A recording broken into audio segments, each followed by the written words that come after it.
Harper Audio presents Flashman and the Redskins by George MacDonald Fraser, read by Colin Mace. Explanatory note.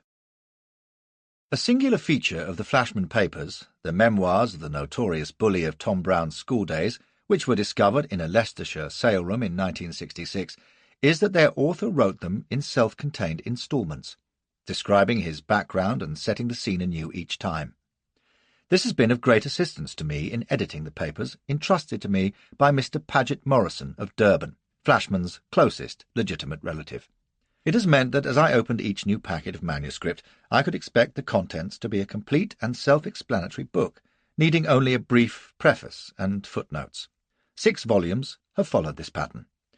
The 7th volume has proved to be an exception. It follows, chronologically, to the very minute, on to the 3rd packet, with only the briefest preamble by its aged author.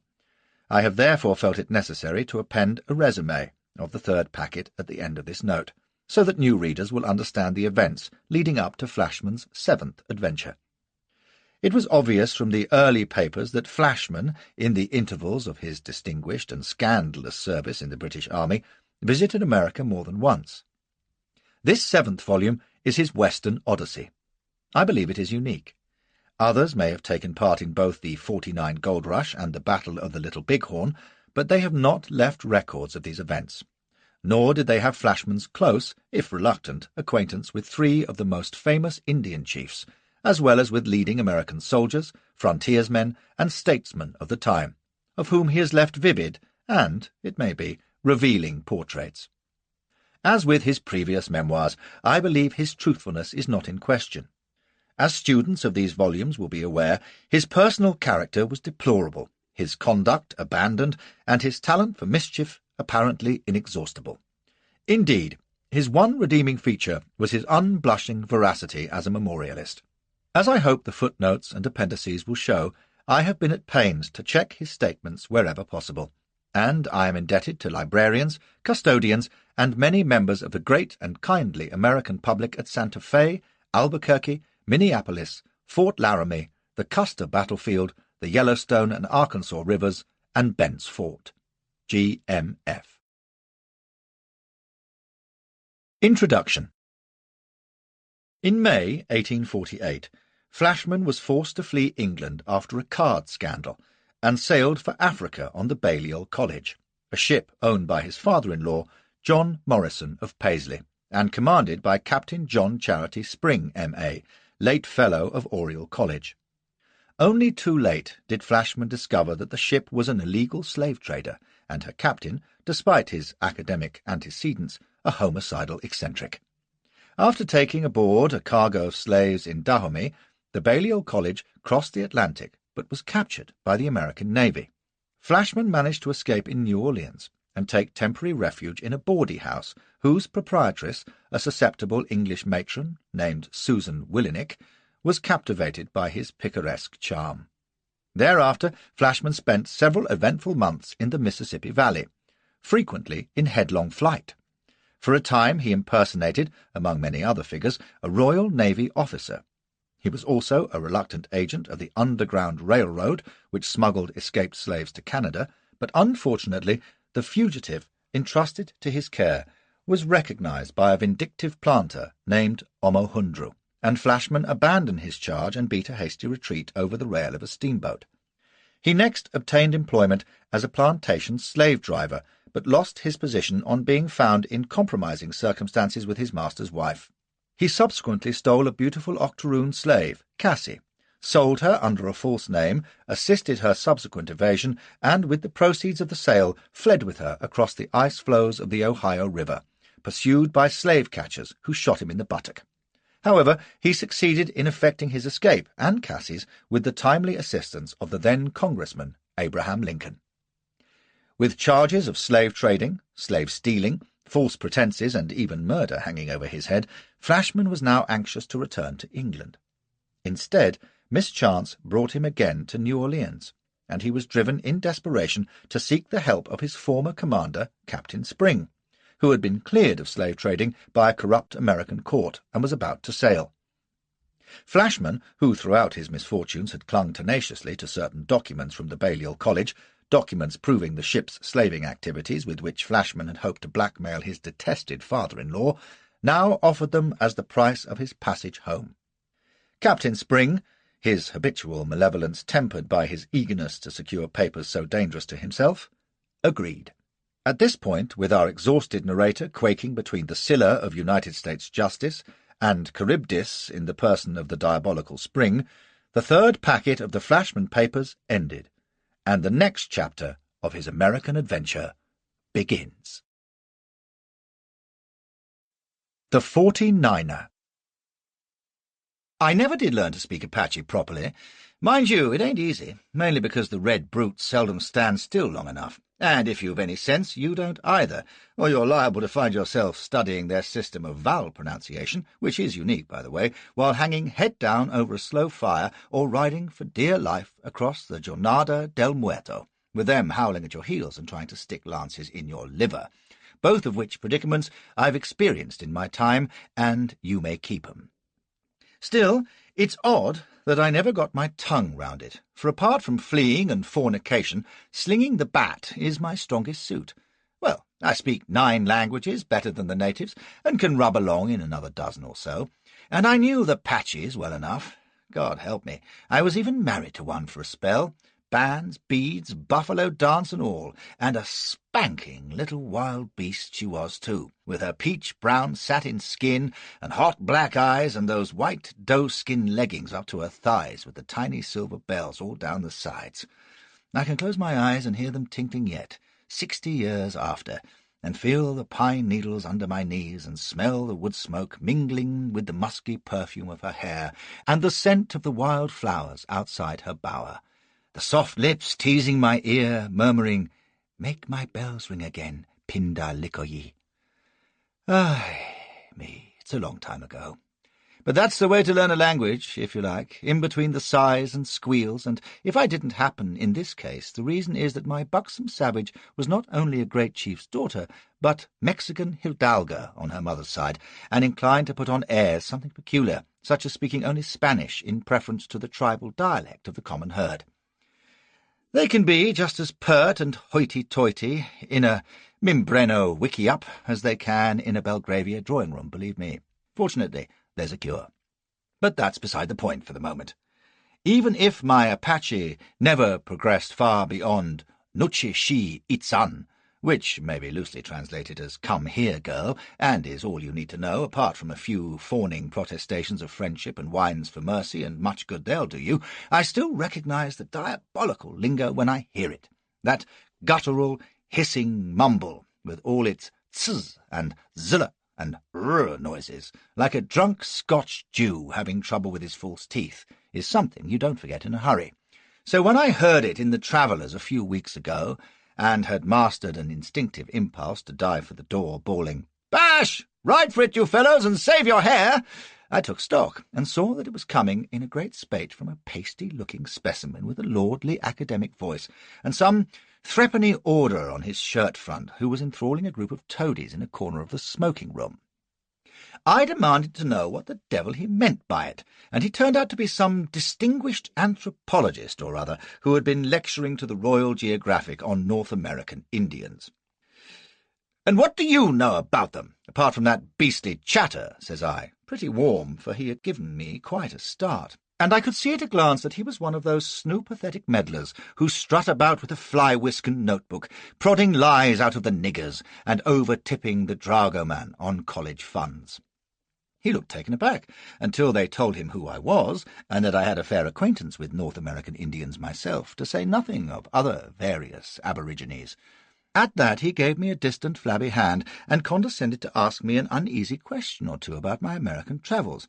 I told him I'd been out with Terry and Custer in '76, and that was as far as I got before he said, "Oh, indeed," down his nose, damn chilly, showed me his shoulder, and began the most infernal prose you ever heard to the rest of the company, all about the Yankees' barbarous treatment of the Plains tribes after the uprising, and their iniquitous Indian policy in general, the abominations of the reservation system, and the cruelties practised in the name of civilization on helpless nomads who desired only to be left alone to pursue their traditional way of life as peaceful herdsmen, fostering their simple culture, honouring their ancient gods, and generally prancing about like fawns in Arcady.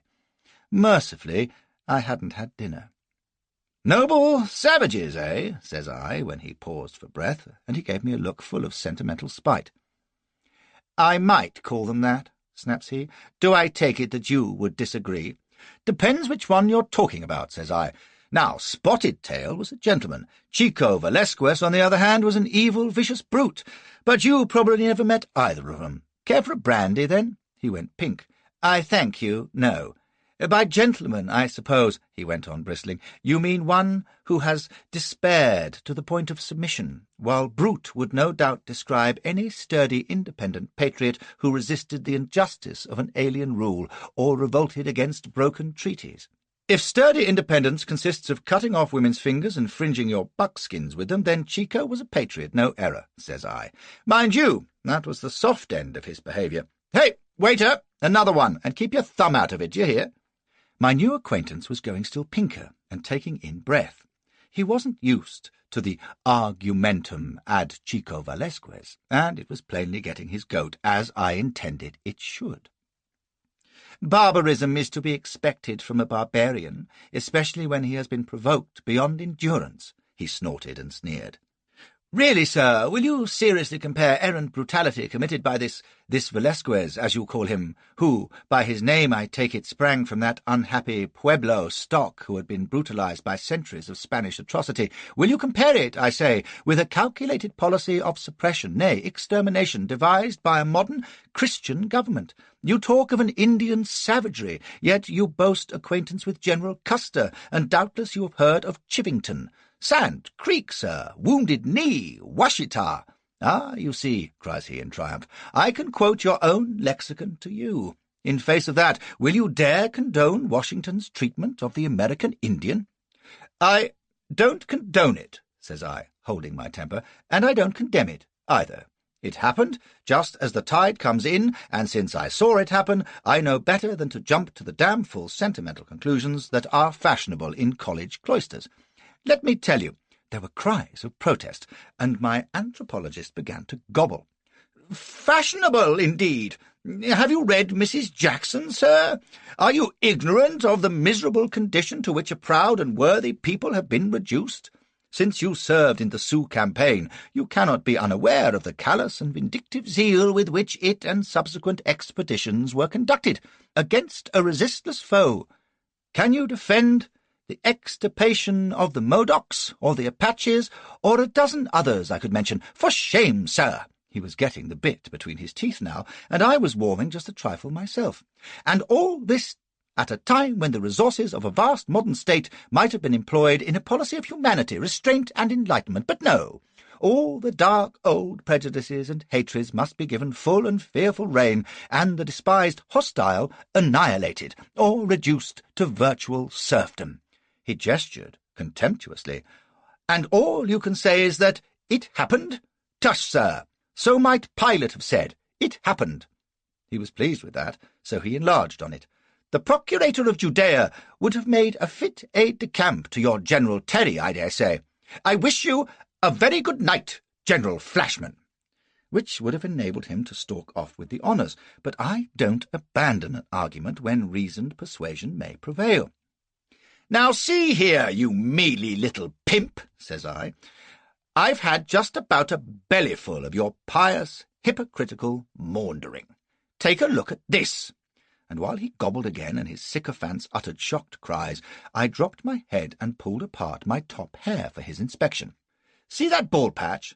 That, my industrious researcher, was done by a brûlé scalping knife in the hand of a peaceful herdsman, to a man who'd done his damnedest to see that the brûlés and everyone else in the Dakota Nation got a fair shake, which was a gross exaggeration, but never mind that. So much for humanity and restraint." "Good God!" cries he, blenching. "Very well, sir, you may flaunt a wound. It does not prove your case. Rather, it explains your partiality. It proves that at least I know what I'm talking about, which is more than you can say. As to Custer, he's receipted and filed for the idiot he was, and for Chivington, he was a murderous maniac, and, what's worse, an amateur. But if you think they were a whit more guilty than your darling Redskins, you're an even bigger fool than you look.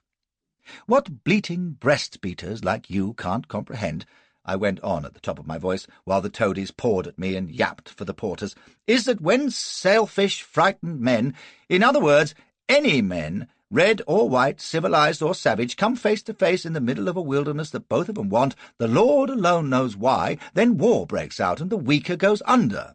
Policies don't matter a spent piss. It's the men in fear and rage and uncertainty watching the woods and skyline. Do you see, you purblind bookworm, you? And you burble about enlightenment. By God! Catch hold of his other arm, Fred, says the porter, heaving away. Come along now, General, if you please. Try to enlighten the Comanche war party, why don't you? Suggest humanity and restraint to the Jicarillas who carved up Mrs. White and her baby on Rock Creek. Have you ever seen a Del Norte rancho after the Mimbrenos have left their calling cards? No, not you, you plush-bottom bastard, you! All right, steward, I'm going, damn you. But let me tell you, I concluded, and I dare say I may have shaken my finger at the academic squirt, who had got behind a chair and was looking ready to bolt, that I've a damn sight more use for the Indian than you have, as much as I have for the rest of humanity, at all events, and I don't make 'em an excuse for parading my own virtue while not caring a fig for them as you do. So there. I know your sort. Broken treaties, you vain blot. Why, Chico Velasquez wouldn't have recognized the treaty if he'd fallen over it in the dark. But by that time I was out in Pall Mall, addressing the vault of heaven. Who the hell ever said the Washington government was Christian anyway? I demanded, but the porter said he really couldn't say, and did I want a cab? You may wonder that I got in such a taking over one pompous windbag spouting claptrap. Usually I just sit and sneer when the Knowles start prating on behalf of the poor oppressed heathen, sticking a barb in 'em as opportunity serves. Why, I've absolutely heard 'em lauding the sepoy mutineers as honest patriots, and I haven't even bothered to break wind by way of dissent. I know the heathen and their oppressors pretty well, you see, and the folly of sitting smug in judgment years after, stuffed with piety and ignorance and book-learned bias. Humanity's beastly and stupid, aye, and helpless, and there's an end to it. And that's as true for Crazy Horse as it was for Custer, and they're both long gone. Thank God. But I draw the line at the likes of my anthropological half-truther. Oh, there's a deal in what he says, right enough, but it's only one side of the tale, and when I hear it puffed out with all that righteous certainty, as though every white man was a villain and every redskin a saint, and the fools swallow it and feel suitably guilty, well, it can get my goat, especially if I've got a drink in me and my kidneys are creaking. So I'm slung out of the Travellers for ungentlemanly conduct. Much I care. I wasn't a member anyway. A waste of good passion, of course. The thing is, I suppose, that while I spent most of my time in the West skulking and running and praying to God I'd come out with a whole skin, I have a strange sentiment for the place, even now. That may surprise you, if you know my history. Old Flashy, the decorated hero and cowardly venal scoundrel who never had a decent feeling in all his scandalous, lecherous life. Aye, but there's a reason, as you shall see. Besides, when you've seen the West almost from the beginning, as I did, trader, wagon captain, bounty hunter, irregular soldier, whoremaster, gambler, scout, Indian fighter, well, being armed in the presence of the enemy qualifies you, even if you don't tarry long, and reluctant deputy marshal to J.B. Hickok, Esquire, no less, you're bound to retain an interest, even in your 89th year. And it takes just a little thing, a drift of wood smoke, a certain sunset, the taste of maple syrup on a pancake, or a few words of Apache spoken unexpected, and I can see the wagons creaking down to the Arkansas crossing, and the piano stuck fast on a mudbank, with everyone laughing, while Susie played Banjo on My Knee. Old Glory fluttering above the gate at Bent's, the hideous zeep of Navajo war arrows through canvas, the great bison herds in the distance spreading like oil on the yellow plain, the crash and stamp of fandango with the poblanas' heels clicking and their silk skirts whirling above their knees, the bearded faces of Gallantin's riders in the fire-glow, the air like nectar when we rode in the spring from the high glory of Eagle Nest up under the towering white peaks to Fort St. Vrain and Laramie, the incredible stink of those dark dripping forms in the Apache sweat bath at Santa Rita, the great scarred Cheyenne braves with their slanting feathers riding stately like kings to council, the round, firm flesh beneath my hands in the Gila forest, the sweet, sullen lips whispering, "Make my bells ring again. Oh, yes, indeed, ma'am." And the nightmare, the screams and shots and war whoops as Gauls' hunk-papa horde came surging through the dust, and George Custer squatting on his heels, his cropped head in his hands as he coughed out his life, and the red and yellow devil's face screaming at me from beneath the buffalo scalp helmet as the hatchet drove down at my brow. "Well, boys, they killed me," as Wild Bill used to say, only it wasn't permanent, and today I sit at home in Berkeley Square, staring out at the trees beyond the railings in the rain, damning the cramp in my pen hand, and remembering where it all began, on a street in New Orleans in 1849, with your humble obedient trotting anxiously at the heels of John Charity Spring, M.A., Oriel man, slaver, and homicidal lunatic, who was stamping his way down to the quay in a fury, jacket buttoned tight and hat jammed down, alternately blaspheming and quoting Horace.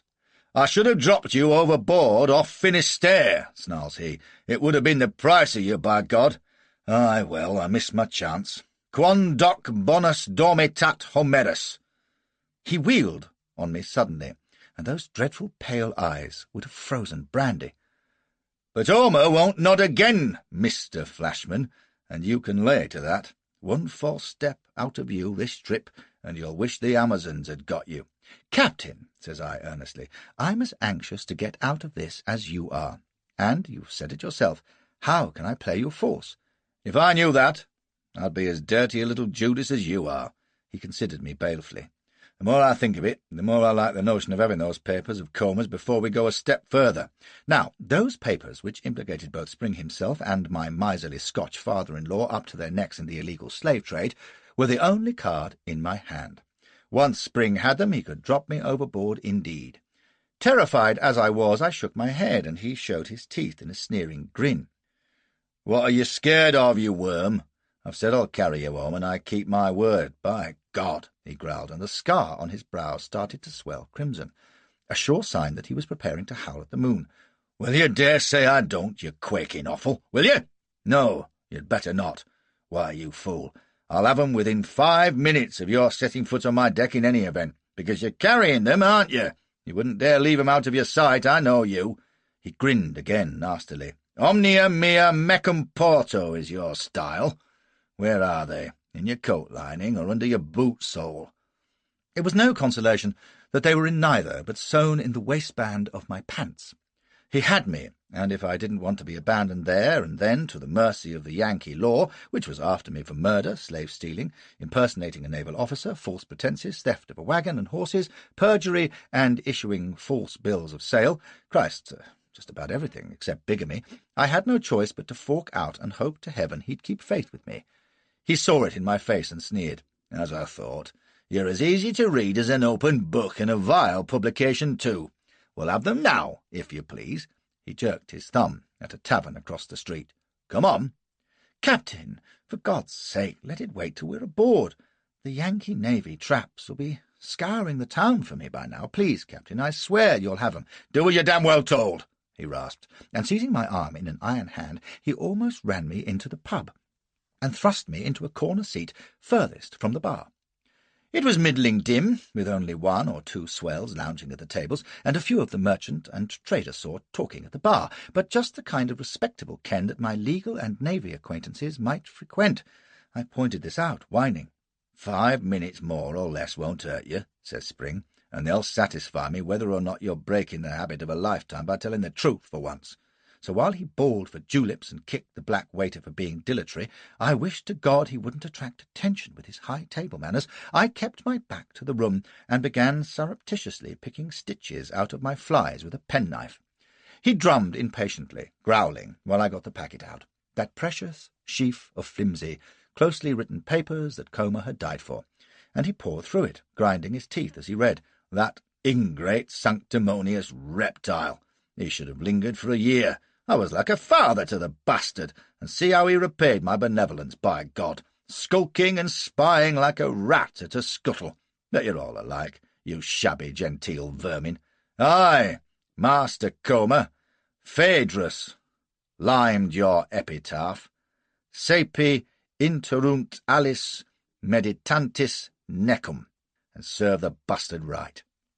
He stuffed the papers into his pocket, drank and brooded at me with that crazy glint in his eye that I remembered so well from the Balliol College. And you held on to them. Why? To steer me into execution dock. You never, I protested. Why, if I'd wanted to, I could have done it back in the court, but I didn't, did I? And put your own foul neck in a noose, not you. He gave his barking laugh. No! I'll make a shrewd guess that you were keeping him to squeeze an income out of that Scotch miser Morrison. That was it, wasn't it? Mad he might be, but his wits were sharp enough.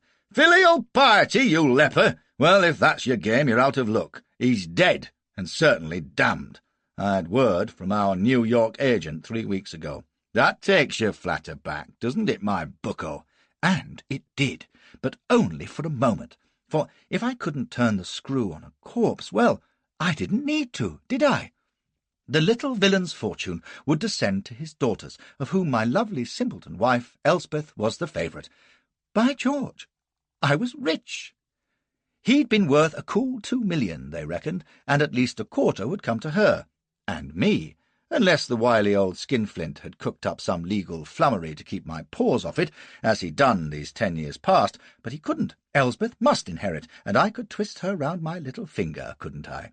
She'd always doted on me, although I had a suspicion that she sampled the marriage mutton elsewhere when my back was turned. I couldn't be sure, though, and anyway, an occasionally unwifely romp was no great matter, while she'd been dependent on papa. But now, when she was rolling in Blunt, she might be off whoring with all hands and the cook, and too much of that might well damp her ardour for an absent husband. Who could say how she would greet the returning Odysseus, now that she was filthy rich and spoiled for choice?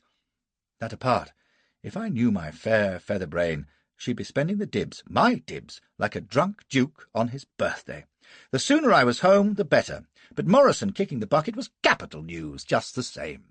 Spring was watching me as he watched the weather, shrewd and sour, and knowing what a stickler he could be for proper form, murderous pirate though he was, I tried to put on a solemn front and muttered about this unexpected blow, shocking calamity, irreplaceable loss, and all the rest of it. "I can see that," he scoffed. "Stricken with grief, I dare say. I know the signs. A face like a Tyneside winter and a damned inheriting gleam in your eye. Bah! Why don't you blubber, you hypocritical pup? Nulli jactantius morent quam qui lotentur. Or, to give Tacitus a free translation, you're reckoning up the bloody dollars already. Well, you haven't got 'em yet, cully, and if you want to see London Bridge again," and he bared his teeth at me, "you'll tread mighty delicate, like Agag, and keep on the weather side of John Charity Spring." "What do you mean? I've given you the papers. You're bound to see me safe." "Oh, I'll do that, never fear."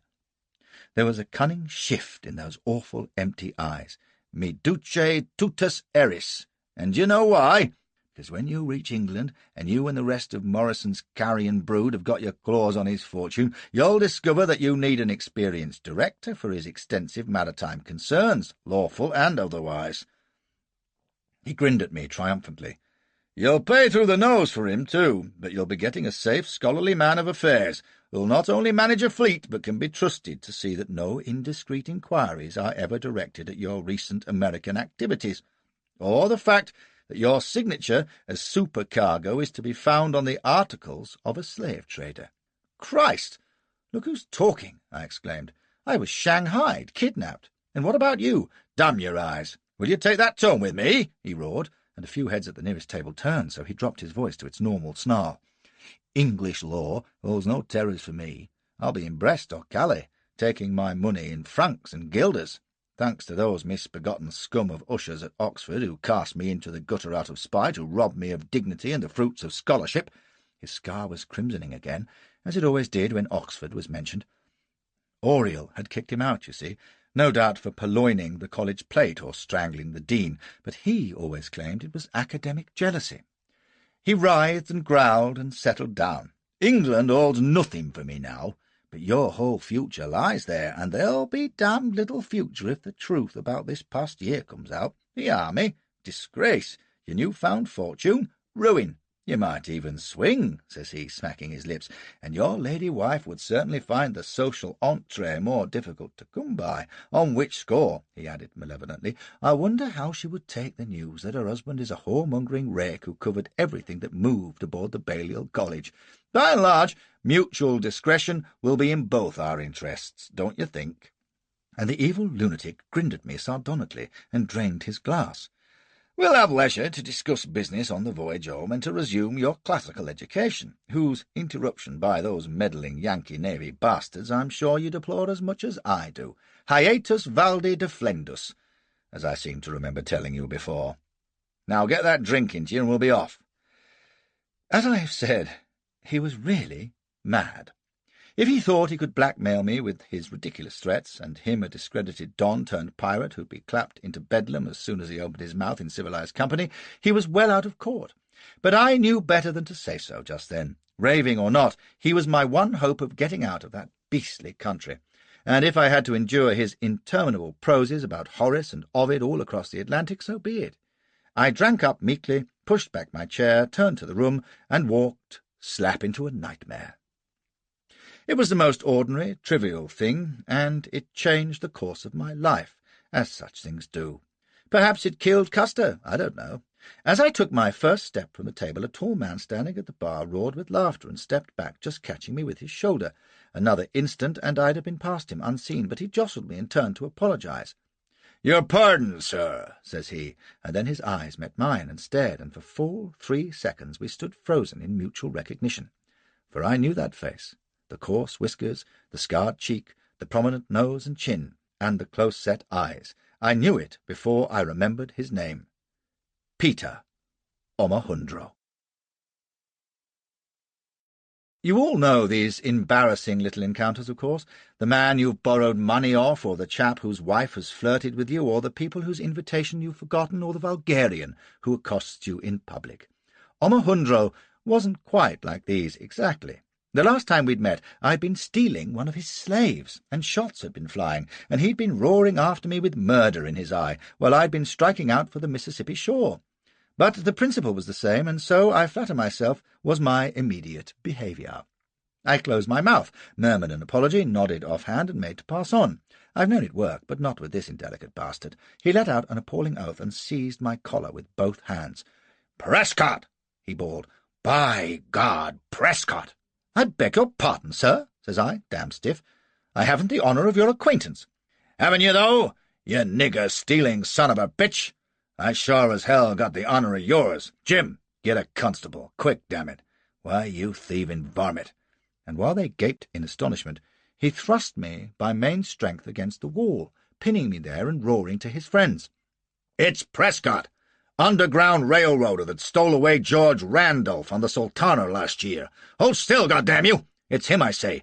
Here, Will, catch hold t'other arm. Now, you dog, you hold still there." "You're wrong," I cried. "I'm someone else. You've got the wrong man, I say. My name's not Prescott. Get your confounded hands off me." "He's English," bawled Omohundro. "You all hear that? The bastard's English, and so is Prescott. Well, you damn slave-stealer, I got you fast, and you're going to jail till I can get you identified, and then, by golly, they're going to hang you." As luck had it, there weren't above a dozen men in the place, and while those who'd been with Omohundro crowded round, the others stared but kept their distance. They were a fairly genteel bunch, and Omohundro and I were both big strapping fellows, which can't have encouraged them to interfere. The man addressed as Jim was hanging irresolute half-way to the door, and Will, a burly buffer in a beard and stovepipe hat, while he laid a hand on my arm, wasn't too sure. "Hold on a shake, Pete," says he. "You certain this is the fella?" "Course I'm certain, you dummy. Jim, will you get the goddamn constable? He's Prescott, I tell you, and stole the nigger Randolph, got him clear to Canada, too." At this, 2 of the others were convinced and came to lend a hand, seizing my wrists, while Omohundro took a breather and stepped back, glowering at me. "I'd know the sneaking blackguard anywhere. And his dad-blasted fancy accent. "It's a lie," I protested. "A fearful mistake, gentlemen, I assure you. The fellow's drunk. I never saw him in my life, or his beastly nigger. Let me loose, I say." "Drunk, am I?" shouts Omohundro, shaking his fist. "Why, you brass-bollocked, impudent horgue." "Tarnation, shut up, can't you?" cries Will, plainly bewildered. "Why, he sure don't talk like a slave-stealer, and that's a fact. But see here, mister, just you rest easy. We get this business looked to. And you hold off, Pete. Jim can get the constable while we study this thing. You, sir," this was to Spring, who hadn't moved a muscle and was standing foursquare, his hands jammed in his pockets, watching like a lynx. "You was settin' with this fella. Can you vouch for him, sir?" They all looked to Spring, who glanced at me bleakly and then away. "I've never set eyes on him before," says he deliberately. "He came to my table uninvited and begged for drink." And on that he turned towards the door. The perfidious wretch! Well, I was stricken speechless, not only at the brute's brazen treachery, but at his folly, for— "But you was talking with him a good 10 minutes, says Will, frowning. "Talking and laughing. Why, I seen you my own self." "They come in together," says another voice. "Arm in arm, too." And at this Omohundro moved nimbly into Spring's path. "Now just you hold on there, mister," cries he suspiciously. "You English too, ain't you?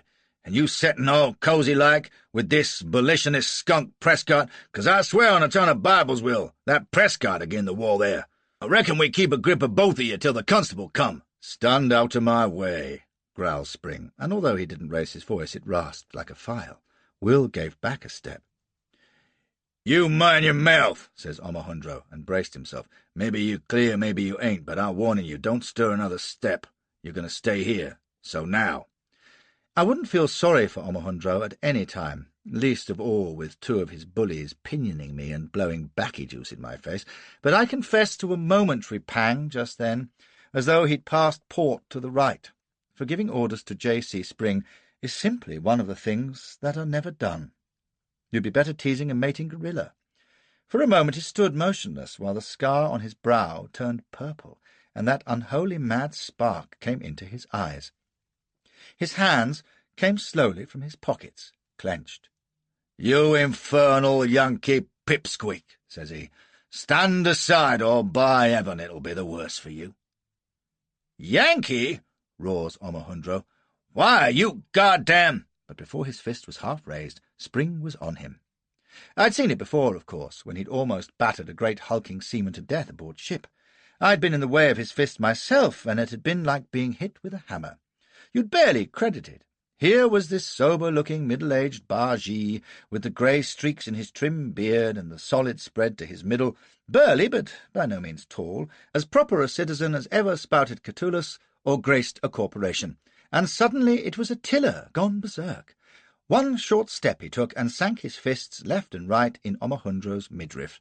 The planter squawked like a burst football and went flying over a table, but before he had even reached the ground, Spring had seized the dumbfounded Will by the collar and hurled him with sickening force against the wall. "And be damned to all of you!" roars he, jerking down his hat-brim, which was unwise, for it gave the fellow Jim time to wallop him with a chair. Spring turned, bellowing, but before Jim could reap the consequences of his folly, one of the coves holding me had let loose and collared Spring from behind. If I'd been wise, I'd have stayed still, but with only one captor I tried to struggle free, and he and I went down wrestling together.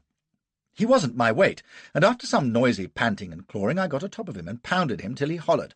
Given time, I'd have enjoyed myself for a minute or two, pulping his figurehead, but flight was top of the menu just then, so I rolled off him and came up looking frantically for the best way to bolt. Hell's delight was taking place a yard away. Omohundro was on his feet again, clutching his belly, which must have been made of cast iron, and retching for breath. The fellow Will was on the floor, but had a hold of Spring's ankle, which I thought uncommon game of him, while my other captor had Spring round the neck. Even as I look, Spring sent him flying and turned to stamp on Will's face. Those evenings in the Oriel combination room weren't wasted, thinks I, and then a willowy cove among the onlookers took a hand, shrieking in French and trying to brain my gallant captain with an ebony cane. Spring grabbed it and jerked, and the cane came away in his hand, leaving the frog holding 2 feet of naked, glittering steel, which he flourished feebly with Gallic squeals. Poor fool! There was a sudden flurry, the snap of a breaking bone, the frog was screaming on the floor, and Spring had the sword-stick in his hand. I heard Omohundro shout as he flung himself at Spring, hauling a pistol from beneath his coat. Spring leapt to meet him, bawling, "Habat!" And by God he had. Before my horrified gaze, Omohundro was swaying on tiptoe, staring down at that awful steel that transfixed him. He flopped to his knees, the pistol clattering to the floor, and fell forward on his face with a dreadful groan. There was a dead silence, broken only by the scraping of Omohundro's nails at the boards, and presently by a wild scramble of feet as one of the principal parties withdrew from the scene. If there's one thing I know, it's when to leave. I was over the counter and through the door behind it like a shot, into a storeroom with an open window, and then tearing pell-mell up an alley, blind to all but the need to escape. How far I ran, I don't know, doubling through alleys, over fences, across backyards, stopping only when I was utterly blown, and there was no sound of pursuit behind. By the grace of God, it was coming on to evening, and the light was fading fast. I staggered into an empty lane and panted my soul out, and then I took stock. That was escape to England dished, anyway. Spring's passage out was going to be at the end of a rope, and unless I shifted, I'd be dancing alongside him. Once the traps had me, the whole business of the slavers Cassie had killed would be laid at my door. Hadn't I seen the reward bill naming me murderer? And the Randolph affair and Omohundro would be a mere side dish. I had to fly, but where? There wasn't a safe hole for me in the whole damned USA. I forced down my panic and tried to think. I couldn't run. I had to hide, but there was nowhere. Wait, though there might be. Susie Willenick had sheltered me before, when she thought I was an American Navy deserter. But would she do it now, when they were after me for the capital act? But I hadn't killed Omohundro. She needn't even know about him or Spring, and she's been besotted with me, the fond old strumpet, piping her eye when I left her, a little touch of Harry in the night, and she'd be ready to hide me till the next election. But the fix was I'd no notion of where in New Orleans I might be, or where Susie's place lay, except that it was in the Vieux Carré. I daren't strike off at random, with the Navy's bulldogs and the civil police too by now on the lookout for me, so I set off cautiously, keeping to the alleys until I came on an old nigger sitting on a doorstep, and he put me on the right road. The Vieux Carré, you must know, is the old French heart of New Orleans, and one gigantic flesh-pot. Fine houses and walks, excellent eating places and gardens, brilliantly lit by night with music and gaiety and colour everywhere, and every second establishment a knocking shop. Susie's bawdy house was among the finest in New Orleans, standing in its own tree-shaded grounds, which suited me, for I intended to sneak in through the shrubbery and seek out my protectress with the least possible ado. Keeping away from the main streets, I found my way to that very side alley where months earlier the Underground Railroad boys had got the drop on me. It was empty now, and the side gate was open, so I slipped in and went to ground in the bushes, where I could watch the front of the house. It was then I realized that something was far amiss. It was one of these massive French colonial mansions, all fancy ironwork and balustrades and slatted screens, just as I remembered it, but what was missing now was signs of life, real life at any rate. The great front door and windows should have been wide to the warm night, with nigger music and laughter pouring out, and the chandeliers a-glitter, and the half-naked yellow tarts strutting in the big hall, or taking their ease on the veranda like tawny cats on the chaise longues, their eyes glowing like fireflies out of the shadows. There should have been dancing and merriment, and drunken dandies taking their pick of the languid beauties, with the upper stories shaking to the exertions of happy fornicators. Instead, silence. The great door was fast, and while there were lights at several of the shuttered windows, it was plain that if this was still a brothel, it must be run by the Band of Hope. A chill came over me that was not of the night air. All of a sudden the dark garden was eerie and full of dread. Faint music came from another house beyond the trees. A carriage clopped past the distant gates. Overhead a night-bird moaned dolefully. I could hear my own knees creaking as I crouched there, scratching the newly healed bullet wound in my backside and wondering what the deuce was wrong. Could Susie have gone away? Terror came over me like a cold drench, for I had no other hope. "Oh, Christ," I whispered half aloud, "she must be here." "Oh, must be," grated a voice at my ear, a hand like a vice clamped on my neck, and with a yap of utter horror I found myself staring into the livid, bearded face of John Charity Spring. "Shut your trap, or I'll shut it forever," he hissed. "Now then, what house is that? And why were you creeping to it? Quick, and keep your voice down." He needn't have fretted. The shock of that awful moment had almost carried me off, and for a spell I couldn't find my voice at all. He shook me, growling, while I absorbed the dreadful realization that he must have been dogging me all the way, first in my headlong flight, then on the streets unseen. It was horrifying, the thought of that maniac, prowling and watching my every move, but not as horrifying as his presence now, those pale eyes glaring round as he scanned the house and garden. And knowing him, I answered to the point in a hoarse croak. It belongs to a friend of mine, an Englishwoman, but I don't know if she's there now." "Then we'll find out," says he. "Is she safe?" I don't know. She took me in once before." "What is she? A whore?" "No. Yes, she owns the place, or did." "A board, eh?" says he, and he bared his teeth. "Trust you to make for a brothel. Plura faciunt homines e consuetudine quam irratione, you dirty little rip. Now then, see here. Thanks to you, I'm in a plight. Can I lay it up in that ken for a spell? And I'm asking your opinion, not your bloody permission." My answer was true enough. "I don't know. Christ, you killed a man back there. She may not—" "Self-defence," snarls he. "But we agree. A New Orleans jury may take a less enlightened view. Now then, this strumpet, she's English, you say, good-natured, tolerant, a woman of sense." Why, yes, she's a decent sort." I sought for words to describe Susie. "She's a Cockney, a common woman, but—" "She must be if she took you in," says this charmer, "and we have no course but to try. Now then," and he tightened his grip until I thought my neck would break. "See here, if I go under, you go under with me, d'ye see?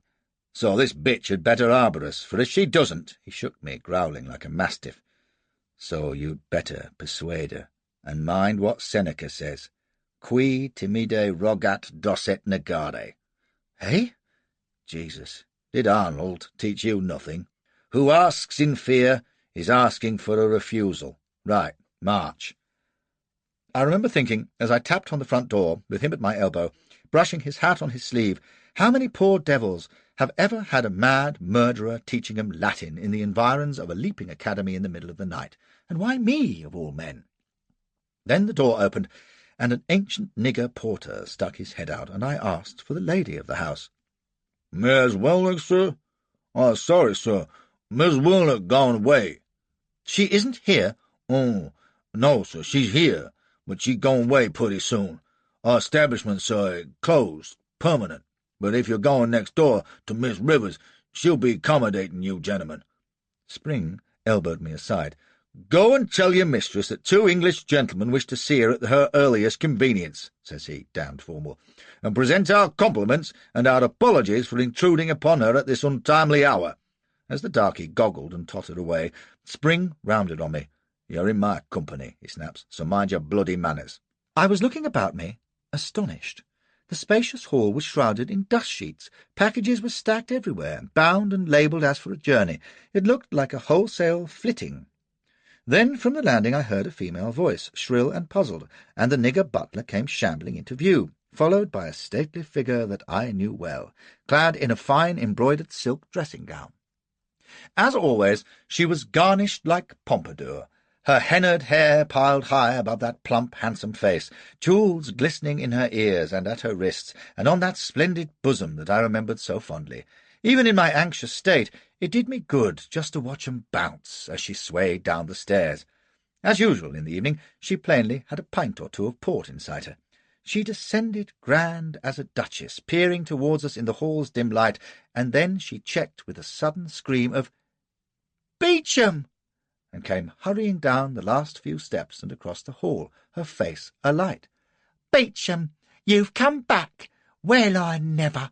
Wherever have you been, you rascal? I declare, let's have a look at you." For a moment I was taken aback, until I realized that she knew me as Beecham Millard Comer. God knew how many names I'd passed under in America. Arnold, Prescott, Fitz, something or other, but at least she was glad to see me, glowing like souls awakening and holding out her hands.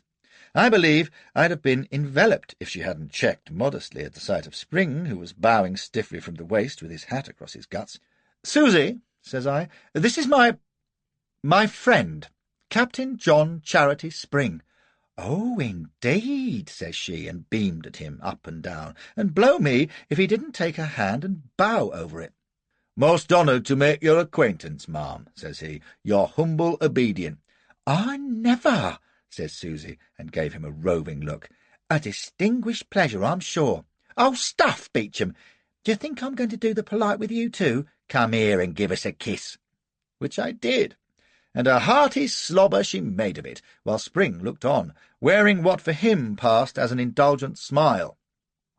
"And wherever have you been, then? I thought you was back in England months ago, and me wishing I was there and all. Now come up, both of you, and tell me what brings you back. My, I almost had apoplexy seeing you sudden like that." And then she stopped, uncertain, and the laughter went out of her fine green eyes as she looked quickly from one to other of us. She might be soft where well-set-up men were concerned, but she was no fool, and had a nose for mischief that a peeler would have envied. "What's the matter?" she said sharply. Then, "It's trouble. Am I right?" "Susie," says I, "it's as bad as can be." She said nothing for a moment, and when she did, it was to tell the butler, Brutus, to bar the door and admit no one without her leave. Then she led the way up to her private room and asked me, quite composed, what was up. It was only when I began to tell it that the enormity of what I was saying and the risk I was running in saying it came home to me. I confined it to the events of that day, saying nothing of my own adventures since I had last seen her. All she had known of me then was that I was an Englishman running from the Yankee Navy, a yarn I had spun on the spur of the moment. As I talked, she sat upright on her chair in the silk-hung salon, her jolly, handsome face serious for once, and Spring was mum beside me on the couch, holding his hat on his knees, prim as a banker, although I could feel the crouched force in him. I prayed Susie would play up, because God knew what the lunatic would do if she decided to shop us. I needn't have worried. When I'd done, she sat for a moment, fingering the tassels on her gaudy bedgown, and then says, "No one knows you're here? Well, then, we can take our time, and not do anything sudden or stupid." She took a long, thoughtful look at Spring. "You're Spring the slaver, aren't you?" Oh, Moses, I thought, that's torn it. But he said he was, and she nodded. "I've bought some of your Havana fancies," says she. "Prime gals, good quality." Then she rang for her butler and ordered up food and wine, and in the silence that followed, Spring suddenly spoke up. "Madam," says he, "our fate is in your hands," which seemed damned obvious to me, but Susie just nodded again and sat back, toying with her long earring. "And you say it was self-defence. He barred your way, and there was a ruckus, and he drew a pistol on you." Spring said that was it exactly, and she pulled her face. "Much good that'd do you in court. I dare say his pals will tell a different tale, if they're anything like he was. Oh, I've had him here, this Umarundro, but not above once, I can tell you. Nasty brute." She wrinkled her nose in distaste. "What they call a flogging cully. Not that he was alone in that, but he was a real violent. Know what I mean? Near killed one of my girls, and I showed him the door, so I shan't weep for him. And if it was how you say it was, and I'll know that inside the hour, though I believe you, then you can stay here till the row dies down, or," and she seemed to glance quickly at me, and I'll swear she went a shade of pink, "we can think of something else. There's only me and the girls and the servants, so all's Beaumont. We don't have no customers these days." At that moment Brutus brought in a tray, and Susie went to see rooms prepared for us. When we were alone, Spring slapped his fist in triumph and made for the victuals. "Safe as the bank. We could not have fallen better." Well, I thought so too, but I couldn't see why he was so sure and trusting, and said so. After all, he didn't know her. "Do I not?" scoffs he. "As to trust, she'll be no better than any other tear-sheet. We notice she don't bilk at abetting manslaughter when it suits her whim, no, Flashman. I see our security in that full lip and gooseberry eye, which tells me she's a sensualist, a voluptuary, a profligate wanton," growls he, tearing a chicken leg in his teeth. "A great, licentious flesh-trap. That's why I'll sleep sound, and you won't." "How do you mean?" "She can't betray me without betraying you, blockhead." He grinned at me savagely. "And we know she won't do that, don't we? What? She never took her eyes off you. She's infatuated, the poor bitch. I supposed you'd stallioned her out of her wits last time. Aye, well, you'd best fortify yourself, for solvit amor feri, and I'm no judge. The lady is working up an appetite this minute, and for our safety's sake you better satisfy it." Well, I knew that, but if I hadn't, our hostess's behaviour might have given me a hint just. When she came back, having plainly repainted, she was flushed and breathless, which I guessed was the result of having laced herself into a fancy corset under the gown, that told me what was on her mind all right. I knew her style. It was in her restless eye, too, and the cheerful way she chattered when she obviously couldn't wait to be alone with me. Spring presently begged to be excused and bowed solemnly over her hand again, thanking her for her kindness and loyalty to two distressed fellow-countrymen. When Brutus had led him off, Susie remarked that he was a real gent and a regular caution, but there was something hard and spooky about him that made her all a-tremble. "But then I can say the exact same about you, lovey, can't I?" she chuckled, and plunged at me, with one hand in my curls and the other fondling elsewhere. "Oh, my stars, give it here! Oh, you haven't changed, have you? And, oh, but I've missed you so, you great lovely villain." Shrinking little Violet, you see. She munched away at my lips with that big red mouth, panting names in my ear that I blushed to think of. It made me feel right at home, though, the artful way she got every stitch off me without apparently taking her tongue out of my throat once. I've known greater beauties, and a few that were just as partial to pork, but none more skilled at stoking what Arnold called the deadly fires of lust. When she knelt above me on the couch and licked her lips, with one silken knee caressing me to distraction while she slowly scooped those wondrous poonts out of her corset and smothered me with them, well, I didn't mind a bit. "I'll distress you, my fellow-countryman," says she, all husky-like. "I'm going to tease you and squeeze you and eat you alive, and by the time I've done, if the coppers come for you, you'll just have to hide, 'cause you won't be fit to run a step." I believed her, for I'd enjoyed her attentions for 5 solid days last time, and she'd damn near killed me. She was one of those greedy animals who can never have enough, rather like me, only worse, and she went to work now like Messalina drunk on hashish. About 2 hours it took, as near as I could judge, before she gave a last wailing sigh and rolled off onto the floor, where she lay moaning that never, never, never had she known the like, and never could again. That was her usual form. Any moment, and she would start to weep, sure enough. I heard a great sniff, and presently a blubber, and then the gurgle, as she consoled herself with a large port. As a rule, I'd have sunk into a ruined sleep. For one thing, a bout with La Willinick would have unmanned Goliath. But after a while, pondering Spring's advice, I began to wonder if it mightn't be politic to give her another run. Proof of boundless devotion, I mean to say. She'd be flattered sweet. It must have been my weeks of abstinence, or else I was flown with relief at the end of a deuced difficult day, but when I turned over and watched her repair her paint at the glass, all bare and bouncy in her fine cloaked stockings, do you know, it began to seem a not half-bad notion for its own sake, and when she stretched and began to powder her tits with a rabbit's foot, I hopped out on the instant and grappled her, while she squealed in alarm, "No, no, Beecham! She couldn't, not again, honest, and you can't mean it, you wicked beast, not yet, please." But I was adamant, if you know what I mean, and bulled her all over the shop until she pleaded with me to leave off, which by that time, of course, meant pray continue. I can't think where I got the energy, for I'd never have thought to be still up in arms when Susie, of all women, was hollering uncle, but there it was, and I truly believe it was the cause of all that followed. When we'd done, and she'd had a restorative draught of gin, with her head on the fender, heaving her breath back, she looked up at me with eyes that were moist once they'd stopped rolling, and whimpers, "Oh, God, why did you have to come back, just when I was getting over you, too?" And she started to snuffle again. "Sorry I did, are you?" says I, tweaking her rump. "Blooming well, you know I'm not," she mumps. "More fool me. I knew I was getting a sight too fond of you last year, but it was only when you'd gone that I... Here she began to bawl in earnest, and it took several great sighs of gin to set her right. "And then, when I saw you in the hall tonight, I felt such a joy, and oh, it's ridiculous at my age, carrying on like a 16-year-old. "I doubt if any 16-year-old knows how to carry on like that," says I, and she gulped and giggled and slapped me, and then came over all maudlin again. "What I mean is, Like I once said, I know you're just like the rest of 'em, and all you want is a good bang, and I'm just an old and a middle-aged fool to feel for you the way I do, 'cause I know full well you don't love me, not the way I— She was blubbering like the ooze in Spate by now, tears 40% proof. Oh, if I thought you liked Rogery me, even more than others— She looked at me with her lip quivering and those big green eyes aswim. Say that you really like it with me more, don't you?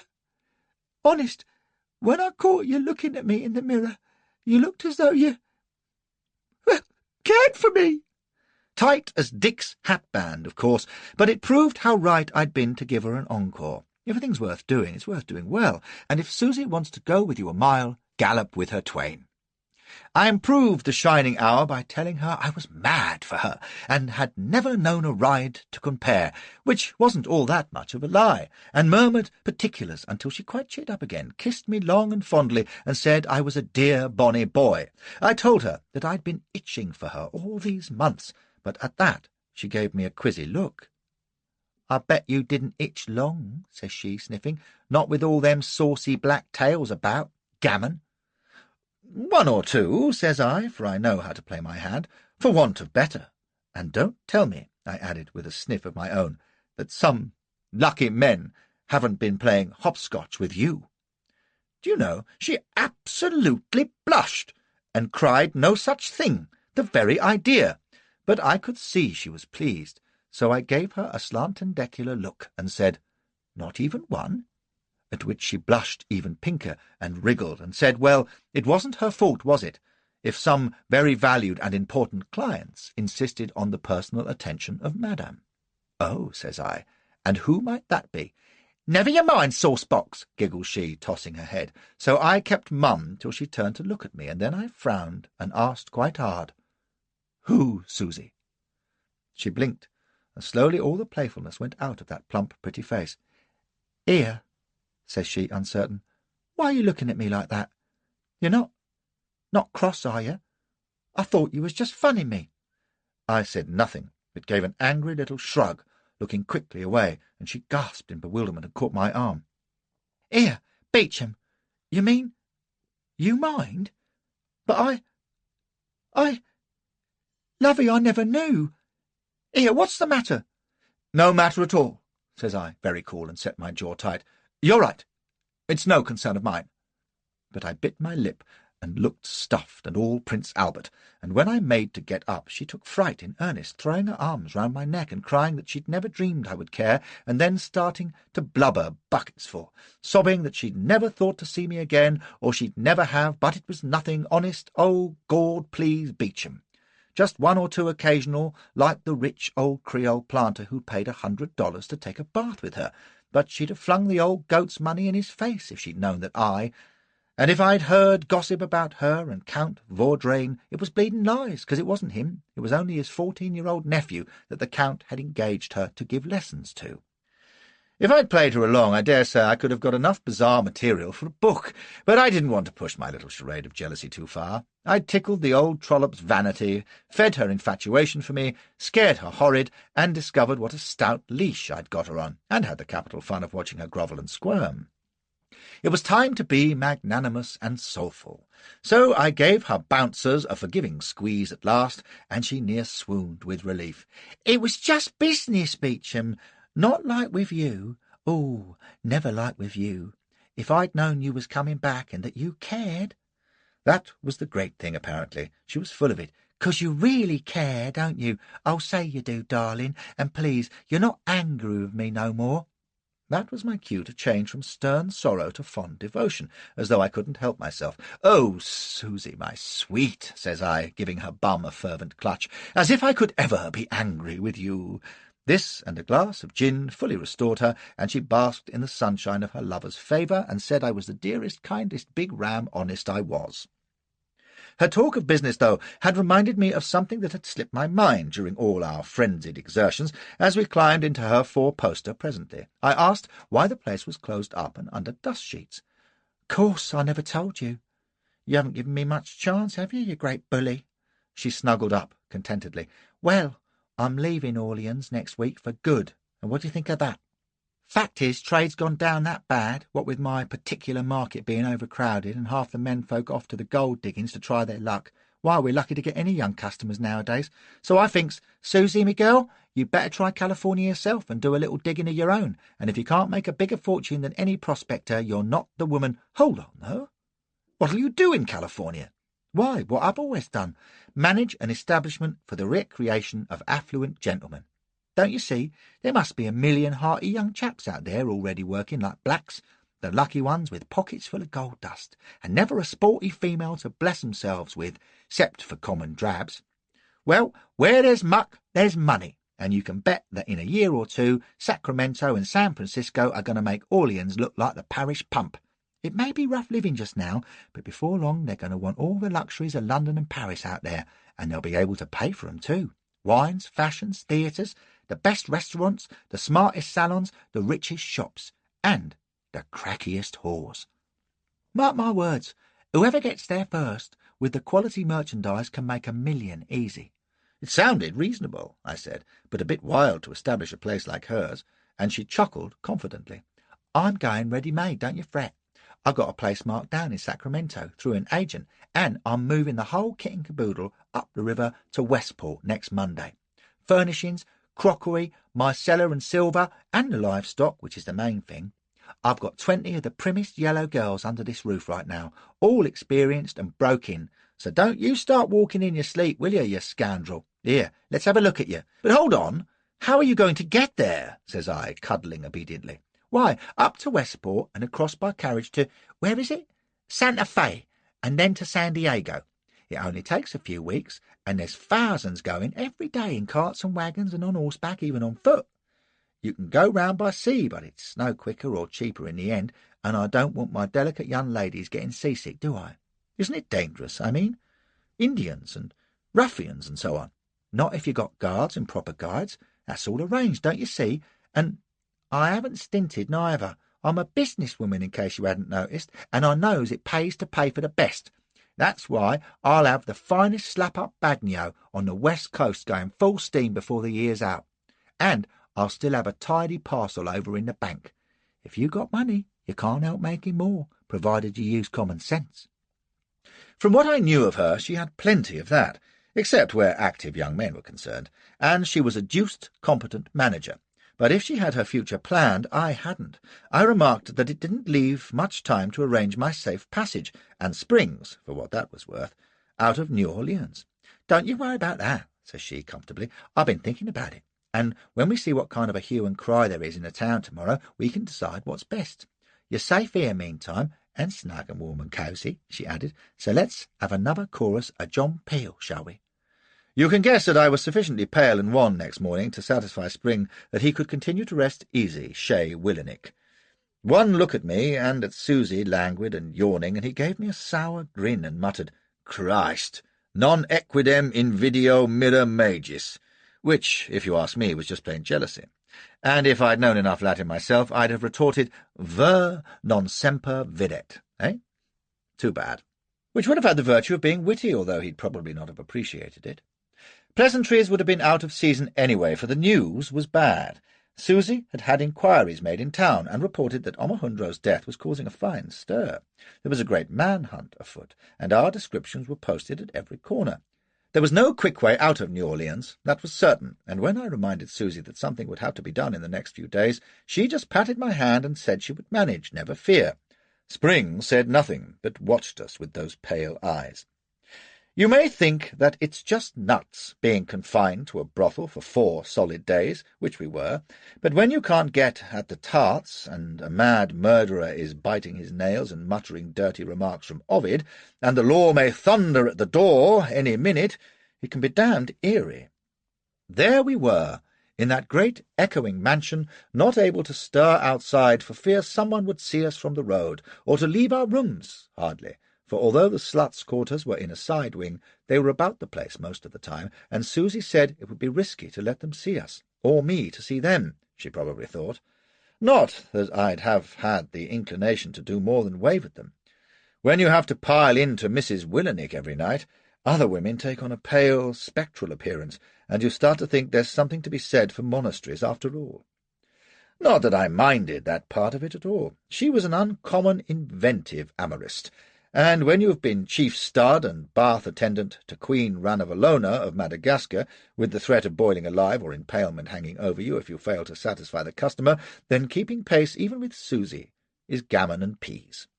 She seemed to thrive on it, but it was an odd thing. Even when we were in the throes, I'd a notion that her mind was on more than passing joys, if you follow me. She was thinking at the same time, which wasn't like her. I'd catch her watching me, too, with what I could only call an anxious expression. If I'd guessed what it was, I'd have been anxious myself. It was the fourth evening when I found out. We were in her salon before supper, and I'd reminded her yet again that New Orleans was still as unsafe for me as ever, and her own departure upriver a scant couple of days away. "What," says I, "am I to do when you're gone?" She was brushing her hair before her mirror, and she stopped and looked at my reflection in the glass. "Why don't you come with me to California?" says she, rather breathless, and started brushing her hair again. "You could get a ship from San Francisco if you wanted." It took my breath away. I'd been racking my brains about getting out of the States, but it had never crossed my mind to think beyond New Orleans or the eastern ports. All my fleeing, you'll understand, had been done in the direction of the northern states. West had never occurred to me. Well, God knows how many thousand miles it was, but by George, it wasn't as far-fetched as it sounded. You may not agree, but you haven't been on the run from slave-catchers and abolitionists and navy traps and outraged husband and Congressman Lincoln, damn his eyes, with a gallows waiting if they catch you.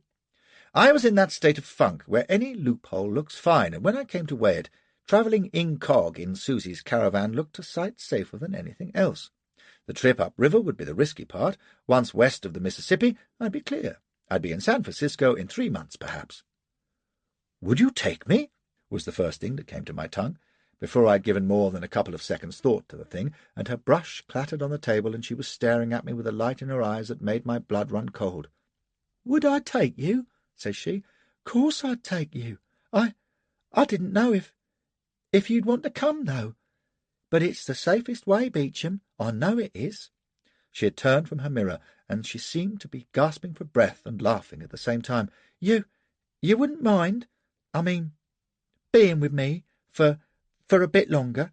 Her bosom was heaving fit to overbalance her, and her mouth was trembling. "I mean, you ain't tired of me, or, I mean, you care about me enough to, well, to keep me company to California?"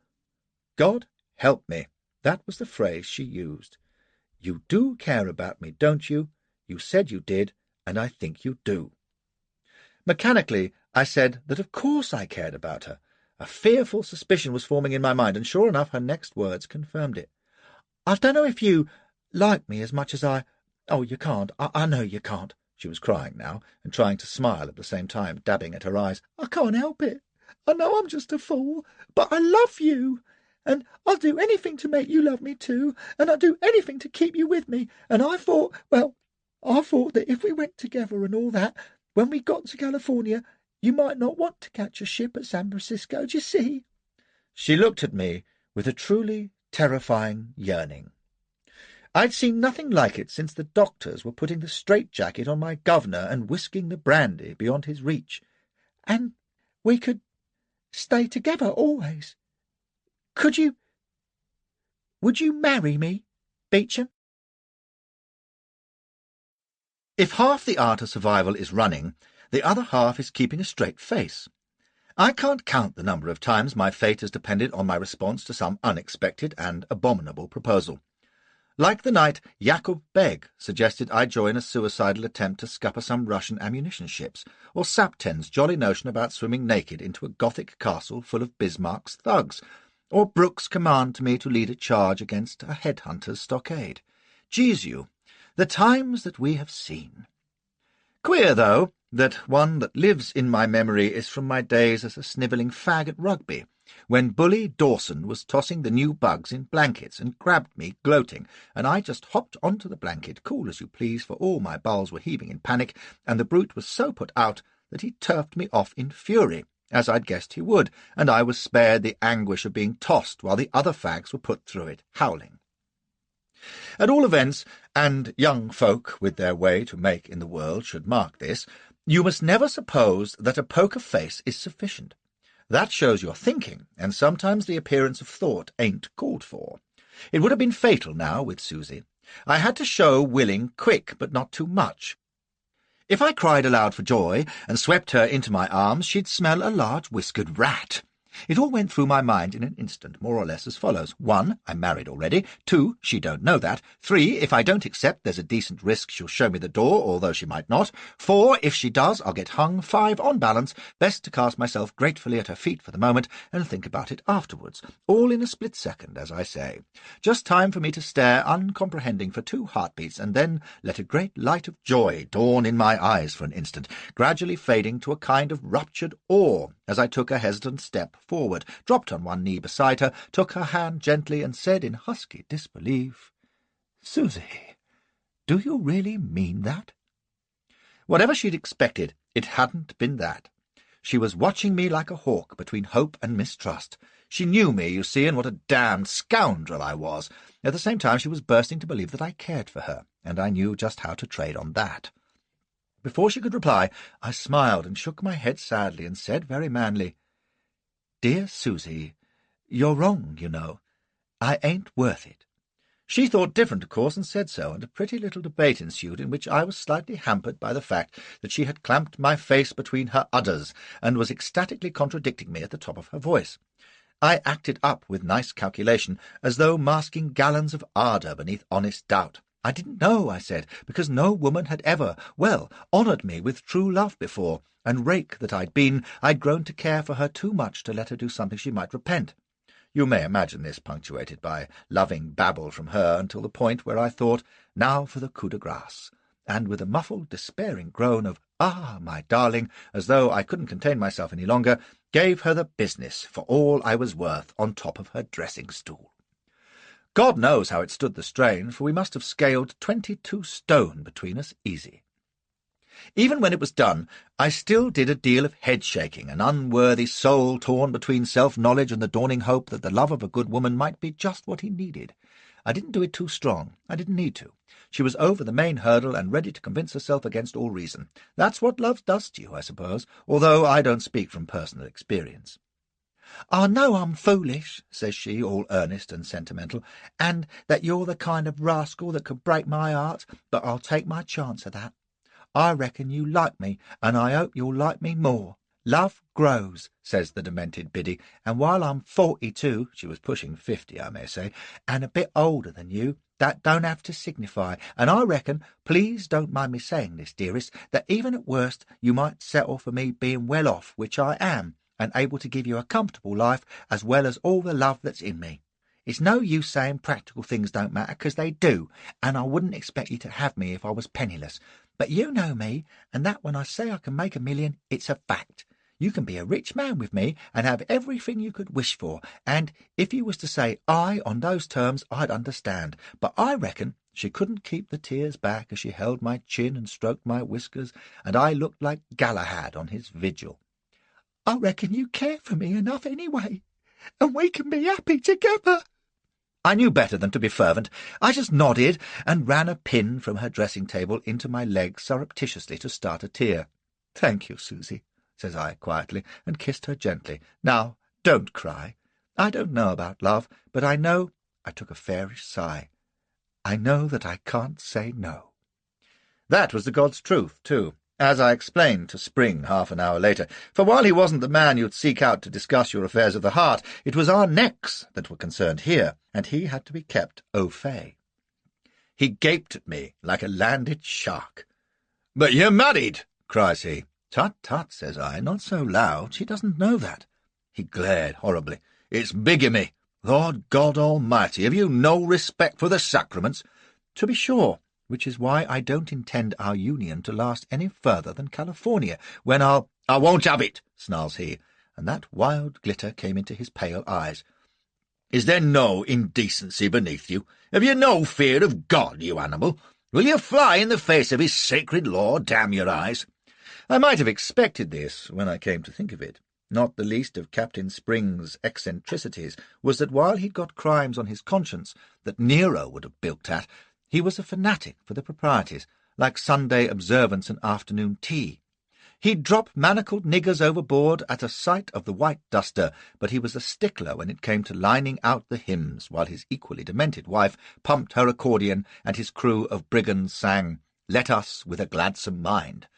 All the result of boning up the 39 Articles, I don't doubt. "What else could I do?" I pleaded, while he swore and stamped about the room, snarling about blasphemy and the corruption of the public school system. "The old faggot as good as promised that if I didn't take her she'd whistle up the pigs. Don't you see, if I jolly her along, it's a safe passage out, and then goodbye, Mrs. Willenick, or Comer, as the case may be, but if I jilt her, it's both our necks." I near as told him I'd done it before, with Duchess Irma in Strakenz, but from the look of him, he'd have burst a blood vessel, with luck. "Why in God's name did I ever ship you aboard the college?" cries he, clenching his hands in fury. "You're a walking mass of decay. Porcus ex grege diaboli." But he wasn't too far gone to see reason and calm down eventually. "Well," says he, giving me his most baleful glower, "if your forehead is brazen enough for this, God have mercy on your soul, which he won't. Bah! Why the hell should I care? I can say with Ovid, Video meliora proboque detorio secor. Now get out of my sight." He'd given me a scare, though, I can tell you. Even now I couldn't be sure that some quirk of that diseased mind wouldn't make him blurt out to Susie that her intended was already a husband and father. So I was doubly uneasy and puzzled when Susie bade the pair of us that night to a supper party à trois in her salon. We'd had our meals on trays in our room since our arrival, and besides, I knew Susie's first good opinion of Spring had worn thin. I'd given her a fair notion of the kind of swine he was, and since he could never conceal his delightful nature for long, she'd been able to judge for herself. "A small celebration," was how she described it when we sat down in her salon. "I dare say, Captain, that Beecham has given you our happy news." And she beamed on him. She was dressed to her peak, which was dazzlingly vulgar, but I have to say that she didn't look a year more than her pretended age, and deuced handsome. To my relief, Spring played up and pledged her happiness. He didn't include me, and he wasn't quite Pickwick yet, but at least his tone was civil and he didn't smash the crockery.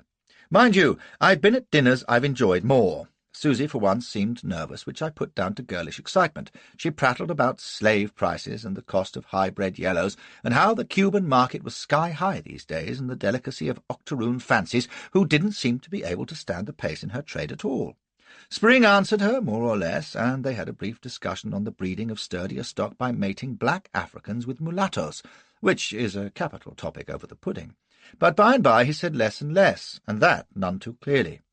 I was just beginning to wonder if the drink had got to him for once, when he suddenly gave a great sigh and a staring yawn, caught at his chair arms as though to rise, and then fell face foremost into the blancmange. Susie glanced at me, lifting a warning finger.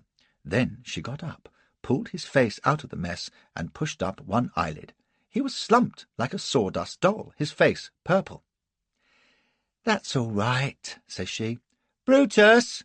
And before my astonished eyes the butler went out, and presently in came two likely big coves in reefer jackets. At a nod from Susie, they hefted Spring out of his chair, and without a word bore him from the room. Susie sauntered back to her place, took a sip of wine, and smiled at my amazement. "Well," says she, "we wouldn't have wanted him along on our honeymoon, would we?" For a moment I was appalled. "You're not letting the bogies have him? He'll peach. For God's sake, Susie, he'll—" "If he does any peaching, it'll be in Cape Town," says she. "You don't think I'd be as silly as that, do you? Or serve him such a mean trick?" She laughed and patted my hand. "He don't deserve that. Anyone who put out Peter Omerandro's light must have some good in him. Anyway, if it wasn't for the likes of your Captain Spring, where'd I get my wenches? But I didn't fancy him above half from the first, mostly 'cause he didn't mean you no good. I seen him watching you and muttering his Italian or whatever it was. So," says she lightly, "I just passed the word to some good friends of mine. You need 'em in my business, believe me, and by the time he wakes up, he'll have the prospect of a nice long voyage to cure his poor aching head." "Well, don't look so shocked, dearie. He's not the first to be shanghaied from this house, I can tell you." Well, it was capital, in its way, but it was also food for thought. Offhand, I couldn't think of a better place for J.C. Spring than a long hauler bound for South Africa, with a bucko mate kicking his arse while he holy stoned the deck, although knowing the bastard, by the time they made Table Bay, he would probably be the mate, if not more. He'd have been better fed to the fish, of course, but we must just take what benevolent Providence sends us and be thankful. On the other hand, it was a mite disturbing to discover that my bride-to-be was a lady of such ruthless resource. There she was, all pink and plump and pretty, selecting a grape, dusting it with sherbet, and popping it into my mouth with a fond smirk and a loving kiss that was like being hit in the face by a handful of liver. And not 2 minutes earlier, she'd had a dinner guest trepanned before he'd even had his coffee. It occurred to me that severing our marriage tie in California would call for tactful management, hell hath no fury, and so forth, and I didn't want to find myself bound for Sydney on a hell ship or dropped into Frisco Bay with my legs broken. No, it bore thinking on. I'd always known that although Susie was a perfect fool for any chap with a big knocker, she was also a woman of character. She managed her slave whores with a rod of iron, kindly enough, but standing no nonsense, and the cool way she'd taken Omohundro's demise and seen Spring outward bound with a bellyful of puggle just because he was in the way showed that she could be even harder than I'd have believed. But I was committed now. It was California or bust, with a vengeance, and the only safe way when all was said. If I played my cards cleverly, I might even come out with a neat profit, which should see me home in style, there to enjoy the fruits of the late unlamented Morrison's labours. With luck, I'd be back with my loving Elspeth after a total abstinence of about 18 months. Just nice time for the Bryant scandal to have died down, and there was no possibility that Susie would ever be able to trace her absconding spouse. She knew I was English, but nothing more, for Spring had naturally backed up my imposture as Beecham Millard Comer. I was clear there. So now, once I'd put behind me the uncomfortable recollection of Spring with his beard soaked in custard being whisked off by the crimps, I gave my full attention to my betrothed, congratulating her on the smart way she'd recruited him back to the Merchant Marine, and regarding her with an admiration and respect which were by no means assumed. "You sure you don't mind?" says she. "I know it was a bit sudden-like, but I couldn't have abided having him along with that ugly phiz of his and those awful creepy eyes. Fair gave me the shakes. And Jake and Captain Roger, they'll see him well away, and never a word about it. And we can be just the two of us, can't we?" She subsided onto my lap, slipped her arms round my neck, pecked me gently on the lips, and gazed adoringly into my eyes. "Oh, Beachy, I'm that happy with you. Now, have you had enough to eat? Wouldn't fancy a nice piece of fruit for dessert?" "I think you would," she giggles, and she took a peach, teased me with it, and then pushed it down the front of her dress between her breasts. "Go on now, eat it all up like a good boy." We started upriver 2 days later, and if you haven't seen a bawdy house flitting, you've missed an unusual sight. The entire contents of the house were shipped down to the levee on about a dozen carts, and then Susie's 20 sluts were paraded with their baggage in the hall, under the stern eye of their mistress. I hadn't been invited to be on hand, but I watched through the crack of the salon door, and you never saw anything so pretty. They were all dressed in the most modest of crinolines, with their bonnets tied under their chins, like a Sunday school treat, chattering away and only falling silent and bobbing a respectful curtsy as Susie came opposite each one, checking her name and that she'd got all her possessions. "Claudia, got your portmanteau and your bandbox? Good. Brushed your teeth, have you? Very well. Let's see, Marie, are those your best gloves?" "No, I'll lay they're not. So just you change 'em this minute. No, not your black velvet ones, you goose. You're going on a steamboat. Now then, Cleone. Oh, I declare, white does suit you best of anything. Why, you look proper virginal. What are you now? $30, isn't it? Well, I must be going simple. You're a 50 if ever I saw one. Now mind, no, Aphrodite, you don't wear your bonnet on the back of your head. I know it shows you off, but that's not what we want, dear, is it? You're a young lady on your travels, not summit in a shop window. That's better. Stand up straight, Stephanie. There's nothing becomes a female less than a slouch. Josephine, your dress is too short by a mile. You'll lengthen it the minute we're aboard. Don't pout at me, miss. Your ankles won't get fat just 'cause they're covered.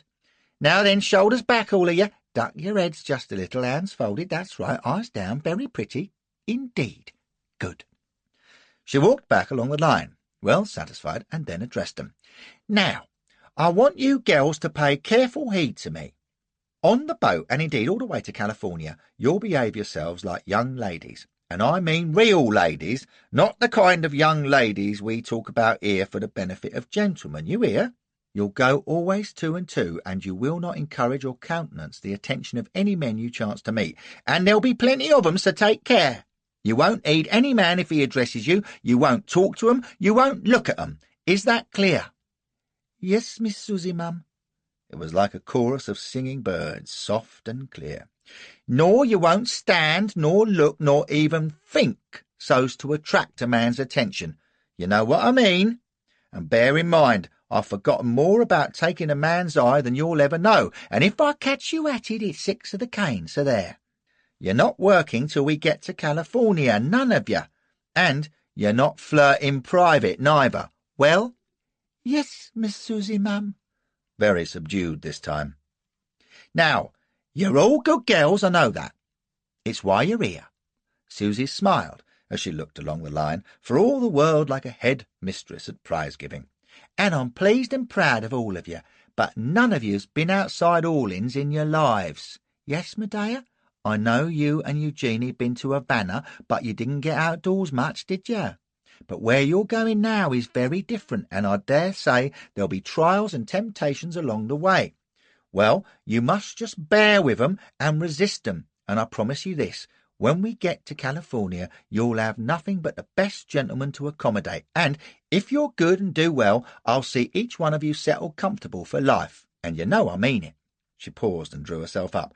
But any saucy miss that's wilful or disobedient or won't be told, I'll sell her down the river quicker than look, and you know I mean that too. Some of you remember Popeye, do you? Well, that contrary piece is being whipped to hoe cotton on the Tombigbee this very minute, and ruin the day. So take heed. Yes, Miss Susie, ma'am, in a whisper, with one little sob. Well, we'll say no more about that. Now, don't cry, Marie. I know you're a good girl, dear. Susie clapped her hands sharply. Into the carriages with you. Don't run and don't chatter, and Brutus'll see your bags onto the wagon. No doubt it was the vision of all that enchanting tale lined up in the hall below that had drawn me through the salon door during Susie's address. One of the sluts, Aphrodite, I think, a jet-black houri with sinful eyes, had caught sight of me and nudged her neighbour, and they had both looked away and tried not to giggle. It wouldn't do to draw back, so I sauntered down the stairs, and Susie saw me just as she was dismissing them. "Wait, girls," she beamed, and held out a hand to me. "You should know this is your new master, or will be very soon. Make your curtsies to Mr. Beecham Comer, girls. There, that's elegant." As she passed her arm through mine, I nodded offhand and said, "Ladies," as 20 bonneted heads ducked in my direction, and 20 graceful figures bobbed. By George, I daren't stare, or I'd have started to drool. Every colour from ebony and coffee brown to cream and all but pure white, and every size and shape, tall and petite, statuesque and slender, lissom and plump, and all of 'em fit to illustrate the Arabian Nights. They fluttered out, whispering, and Susie squeezed my hand. "Ain't they sweet, though?" "That's our fortune, my love." One of them lingered a moment, telling Brutus to mind how he carried her parrot's cage. "For he does not like to be shaken, do you, my little pet pigeon?" She had a soft Creole accent, well spoken, and just the way she posed, tapping the cage, and the little limp gesture she made to Brutus, told me that she was showing off for the new boss. She was a creamy high yaller, all in snowy crinoline, with her bonnet far enough back to show an unusual coiffure, sleek, black, and parted in the centre, a face like a wayward saint, but with a slow, soft-footed walk to the door that spoke a rare conceit. Says Susie, "that's Cleone. If she hadn't turned back, I'd have thought she was sickening for something. I may have to think about taking the cane to her, yet you can't blame her for doing what makes her valuable, can you? Know what she can make for us in a year? $15,000 and more, and that's working her easy. Now then," she pecked me and winked, "let's be off. We don't want to keep a very important gentleman waiting, do we?" Who that gentleman was, I discovered when we boarded the Choctaw Queen at the levee just as dusk was falling. for we'd agreed I must run no risk of being recognised, and that I'd keep out of public view in daylight until we reached Westport. Susie had bespoken the entire Texas deck on the steamboat, which was one of the smaller stern-wheelers, and when we'd made our way through the bustling waterfront and its confusion of cargo and passengers milling under the flares, me with my collar well up and my hat pulled down, up the gangway past the saluting conductor to the Texas and its little private saloon, there in the sudden light of chandeliers was a table spread with crystal and silver and nigger waiters in livery, and a band of fiddlers scraping away, and the big red-faced skipper himself, all consequence and whiskers, bowing over Susie's hand and clasping mine heartily, while a little clergyman bustled up, solemnly a smirk, and a couple of sober coves behind looked wise and made play with pens and certificates. "Well, now, that's just fine," cries the skipper. "Welcome board, Miss Willenick, ma'am, and you too, sir. Kindly welcome. All ready, ma'am, as you see. Reverend Hootkins, and here Mr. Grace, the magistrate and clerk and all." He waved a great hand, and I realized that the crafty bitch had brought me up to scratch all unawares. She was smiling at me, wide-eyed and eager, and the skipper was clapping my back, and the magistrate inquiring that I was Beecham Comer, bachelor of sound mind and good standing. Wasn't that so? While the clerk scribbled away and blotted the page in haste and had to start again, and we both wrote our names, Susie's hand shaking as she held the quill, and then we stood side by side, while the little sky pilot mumbled his book and cleared his throat, and said, "Shet the door there, and keep them fiddlers quiet till we do this thing solemn and fitting now then. Susan Willenick, widder, and Beauchamp, how you say that, Beecham, that effect? We been gathered in the sight of God and these here witnesses. Holy matrimony, procreation, yeah, well, long as you both shall live. You got the ring, sir? You ain't? Lady has the ring. Well, that's a new one, but pass it over to him, anyhow, and you, sir, lay a holt the bride's hand. That's it now. I heard the bells boom over Strachan's cathedral, and smelt the musk of incense, and felt the weight of the crown jewels and Irma's hand cold in mine. And then it was Elspeth's, warm and holding firm, with little Abercrombie watching that I didn't make a bolt for the abbey door, and Morrison's irritable mutter that if there wasn't sufficient carriages for the aunts and cousins, they could damn weel walk to the wedding breakfast. And I was at the peephole looking down on Ranavalona's massive black nakedness, while her handmaidens administered the ceremonial bath. Not that there had been any wedding ceremonial there, but it had been a ritual preliminary, in its way, to my union with that ghastly nigger monster. Irma's face turning icy and proud, her lips barely brushing my cheek, Elspeth glowingly lovely, golden curls under her bridal veil, red lips open under mine, that mad black female gorilla grunting as she flung off her robe and grabbed my essentials. I don't know what conjured up these visions of my previous nuptials, really. I suppose I'm just a sentimental chap at bottom. And now it was Susie's plump face upturned to mine, and the fiddlers were striking up while the skipper and magistrate applauded and cried congratulations. The nigger waiters passed the plates with mirthful beams, with corks popping and Susie squealing with laughter as the skipper gallantly claimed the privilege of kissing the bride, and the little clergyman said, "Well, just a touch of the rye, thanky. No, nothing with it, and keep it coming." But what I remember best is not that brief, unexpected ceremony, or the obligatory ecstatic thrashings on the bed of our plushy gilt stateroom under the picture of Pan leering down appropriately, while fleshy nymphs sported about him, or Susie's imprisoning embrace as she murmured drowsily, "Mrs. Comer, Mrs. Beecham Millard Comer," over and over. None of these things.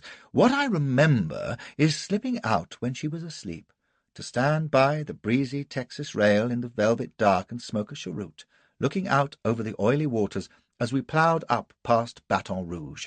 The great stern wheel was flickering like a magic lantern in the starshine. Far over on the east shore were the town lights, and from the main saloon on the boiler deck beneath me came the sound of muffled music and laughter. I paced astern and looked down at the uncovered main deck, and that's what I can see and hear now, clear across the years, as though it were last night.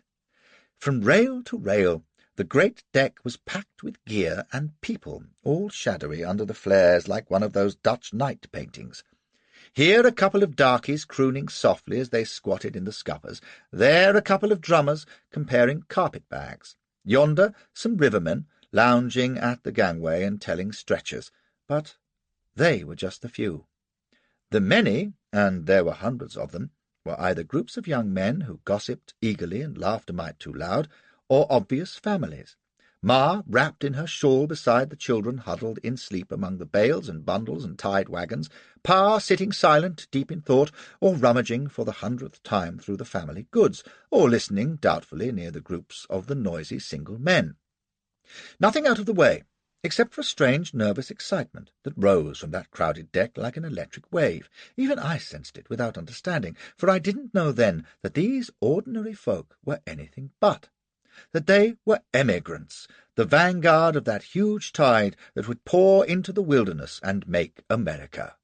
The fearful, hopeful, ignorant ones who were going to look for El Dorado, and couldn't for the life of them have told you why exactly, except that Pa was restless and Jack and Jim were full of ginger, and Ma was tired. But they were all going to see the elephant. He was crowded too deep along the port rail, was Pa, soberly looking west as though trying to see across the thousands of miles to where he hoped they were going, wondering what it would be like, and why hadn't he stayed in Pittsburgh. The single fellows had no such doubts, much. Beneath me a bunch in slouch hats and jeans were passing the jug around boisterously, and one with a melodeon was striking up. "Oh, say, have you got a drink of rum? Doo-dar, doo-dar. I'd give you a taste if I had some. Doo-dar, doo-dar day." And his mates clapped and stamped as they roared the chorus. "For it's blow, bully boys, blow, for California, oh. There's plenty of gold, as I've been told, on the banks of the Sacramento." You never hear it now, except maybe on a sailing ship when she's upping anchor, and I doubt if it would have the same note of reckless hope that I heard off Baton Rouge. It wasn't too well received then, either, with cries of, "Shut up, can't ye?" from the sleepers, and "Damn your eyes, I reckon we can sing if we want to," from the optimists. And then a baby began to wail, and they piped down, laughing and grumbling. But whenever I remember it, I have an odd thought. I never suspected that night that I, or Susie and the sluts for that matter, had the least thing in common with those folks down on the main deck. But in fact, we all belonged to a damned exclusive company without knowing it, with a title that's a piece of folklore nowadays. Millions came after, but we were the 49ers. That claim to immortality lay ahead in the unseen future. As I pitched my cheroot into the river, I was reflecting that wherever the rest might be going, I was bound for home. Admittedly, the long way about, and they could keep California for me. If there were pickings to be got along the way, especially from the overfed trollop snoring and sated in the stateroom, so much the better. She owed me something for the amount of tup I'd given her, and no doubt would give her again before the journey's end. There were worse ways of crossing America, or so I thought in my innocence. If I'd had any sense, I'd have followed my cheroot and taken my chance among the enemies, hunting me along the Mississippi Valley. $15 a bottle they were charging for claret at the Planters Hotel in St. Louis that year, and it was like drinking swamp water when the mules have been by. I've tasted better in a London ladies' club, but you daren't drink anything else because of the cholera. The good folk of St. Louis were keeling over like flies. The whole town stank of camphor and burning bitumen. You could even find bodies lying in the street, and the only place more crowded than the Planters must have been the cemetery, which was probably as comfortable. It wasn't only the plague that worried me, either. St. Louis was the town where a few weeks earlier they'd been posting rewards of $100 for my apprehension, describing me to a T and warning the citizenry that I had genteel manners and spoke with a foreign accent. Damn their impudence. But the Choctaw Queen went no further, and we had to wait a day for a vessel to carry us up the Mississippi to Westport.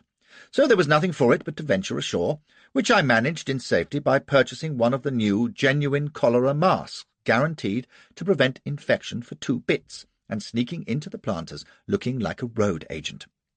There I had further proof, if I'd needed it, of my new wife's strength of character, and also of the length of her purse.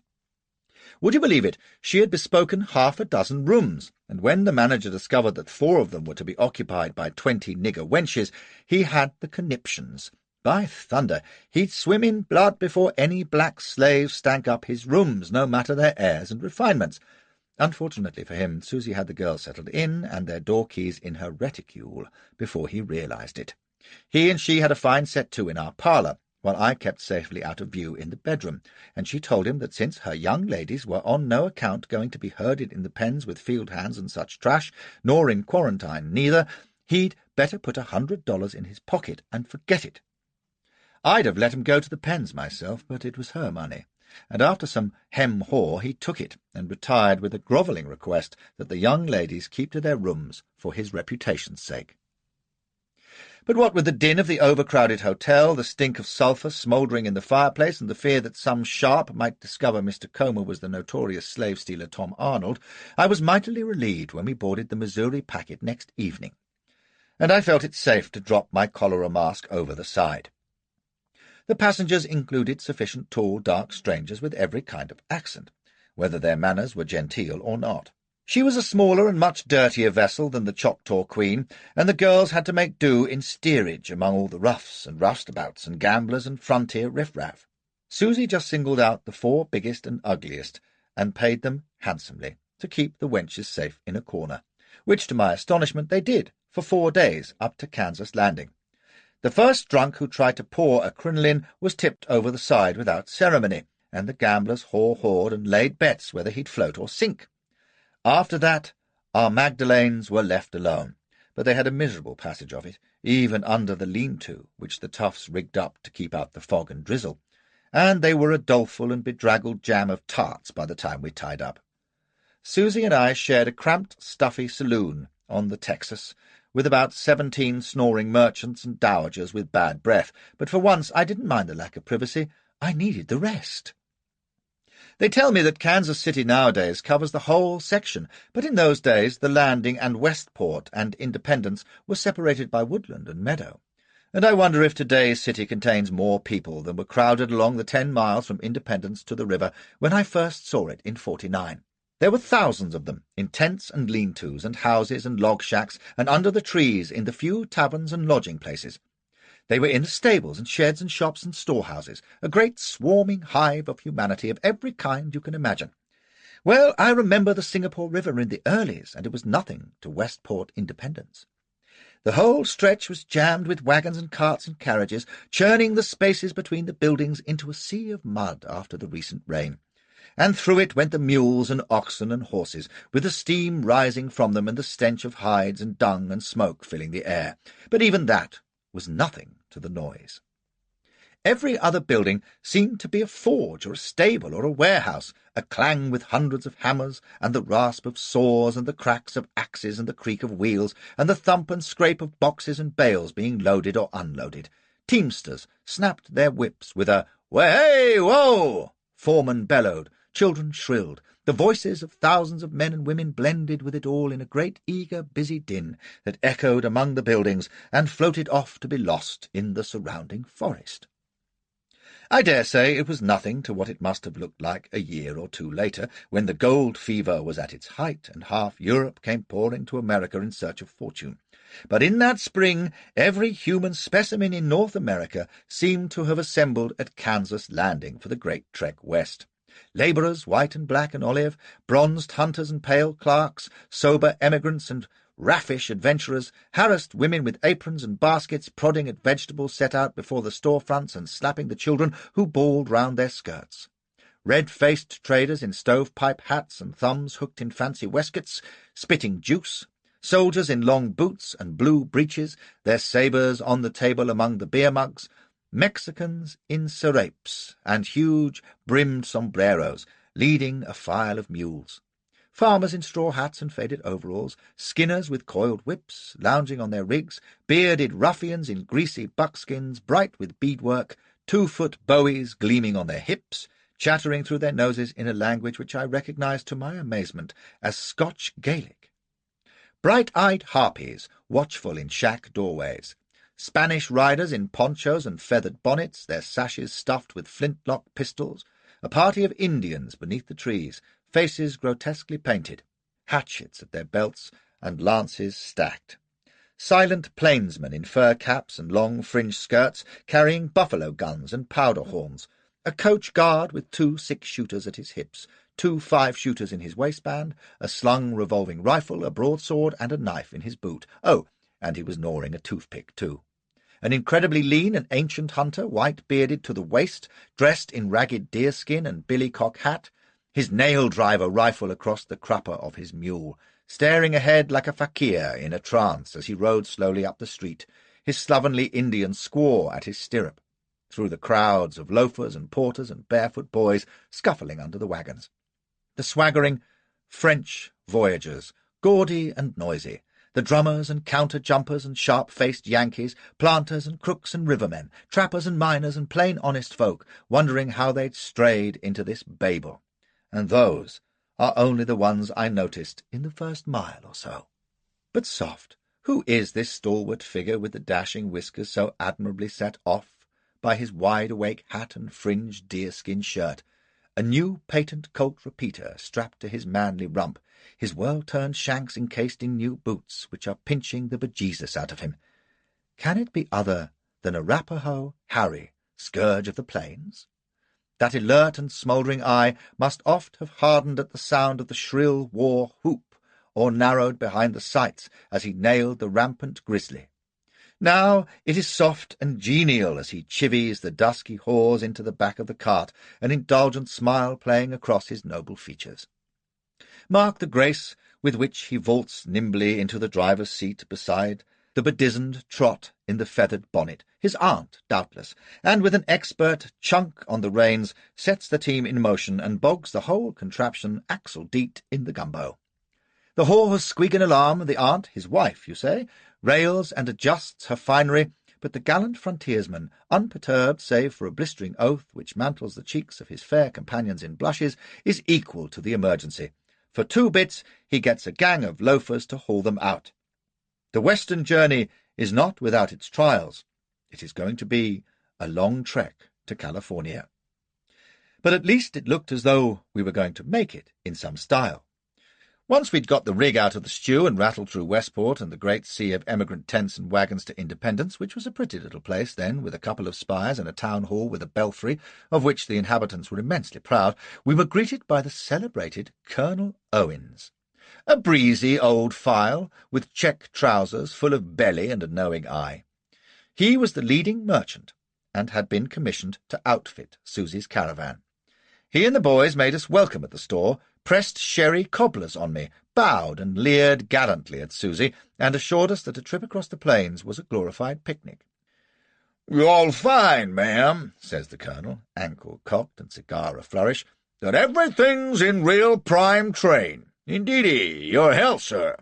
Yes, ma'am, 6 Pittsburgh wagons, spanking new, 30 yoke of good oxen, a dozen mules, and a real bang-up travelling carriage. The very best Hiram Young can furnish.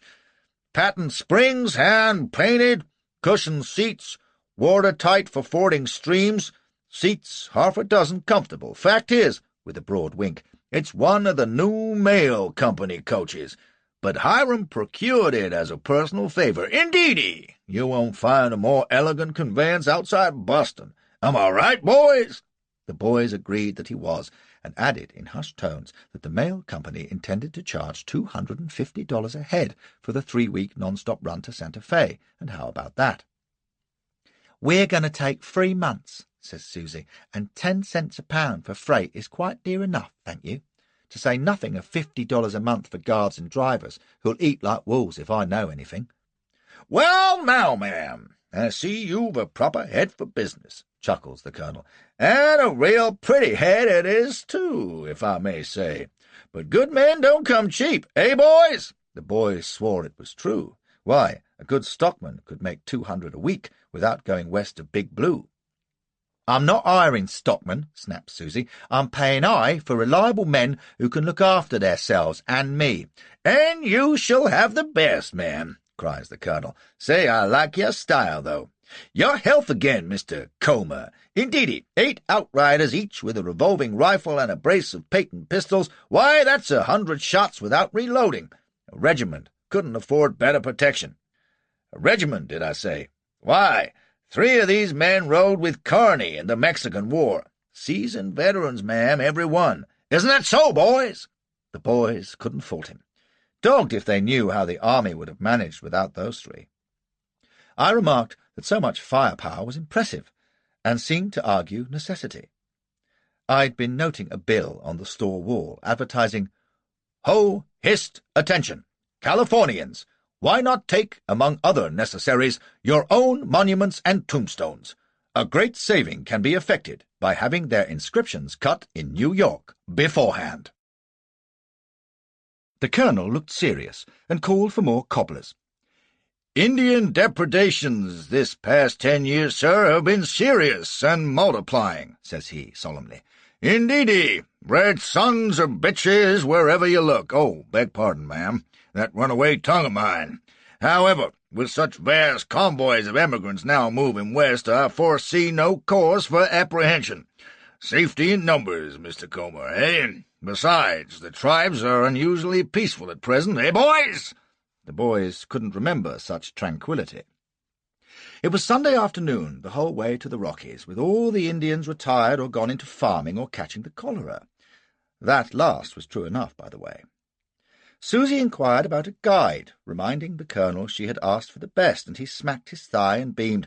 "Now, ma'am, you can set your mind to rest there. Yes, indeedy, I reckon you can, just about." And the boys grinned approval without even being asked. "Is it Mr. Williams?" says Susie. "I was told to ask for him special." "Well, now, ma'am, I'm afraid old Bill doesn't come out of the mountains much these days." The boys confirmed that indeed old Bill was out west with Fremont. "No, I'm afraid Fitzpatrick and Beckworth aren't available either, but they're no loss, believe me, when you see who I've engaged. Subject to his meeting you and agreeing to take the command, of course." And he nodded to one of the boys who went out on the stoop and bawled, "Richie!" "Command," says Susie, bridling. "Any commanding that's to be done, my husband'll do," which gave me a nasty start, I can tell you. "He's in charge of our caravan, and the guide'll take his pay and do what he's told. The idea!" The colonel looked at the boys, and the boys looked at the colonel, and they all looked at me.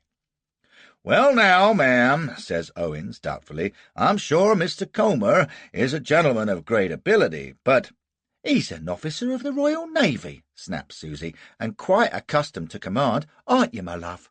I agreed, but remarked that leading a caravan must be specialized work, and doubtless there were many better qualified than I, which was stark truth, apart from which I'd no wish to be badgering rough riders and arguing with drunk teamsters when I could be rolling in a hand-painted, watertight coach. Seeing my diffidence, she rounded on me, demanding if I was going to take orders from some grubby little carter. I said, well, while the colonel called loudly for cobblers, and the boys looked tactfully at the ceiling, and just then a burly scarecrow came into the store, or rather he seemed to drift in silently, and the colonel introduced him as Mr. Wotton, our guide. I heard Susie sniff in astonishment. Well, he was grubby, no error, and hadn't shaved in a while, and his clothes looked as though he'd taken them off a dead buckskin man and then slept in them for a year. He seemed diffident, too, fiddling with his hat and looking at the floor. When the colonel told him about my commanding the caravan, he thought for a bit, and then said in a gentle, husky voice, "Gentlemen been wagon captain before?" "No," said the colonel, and the boys looked askance and coughed. The clodpole scratched his head and asks, "Gentlemen been in Injun country?" "No," they said, I hadn't.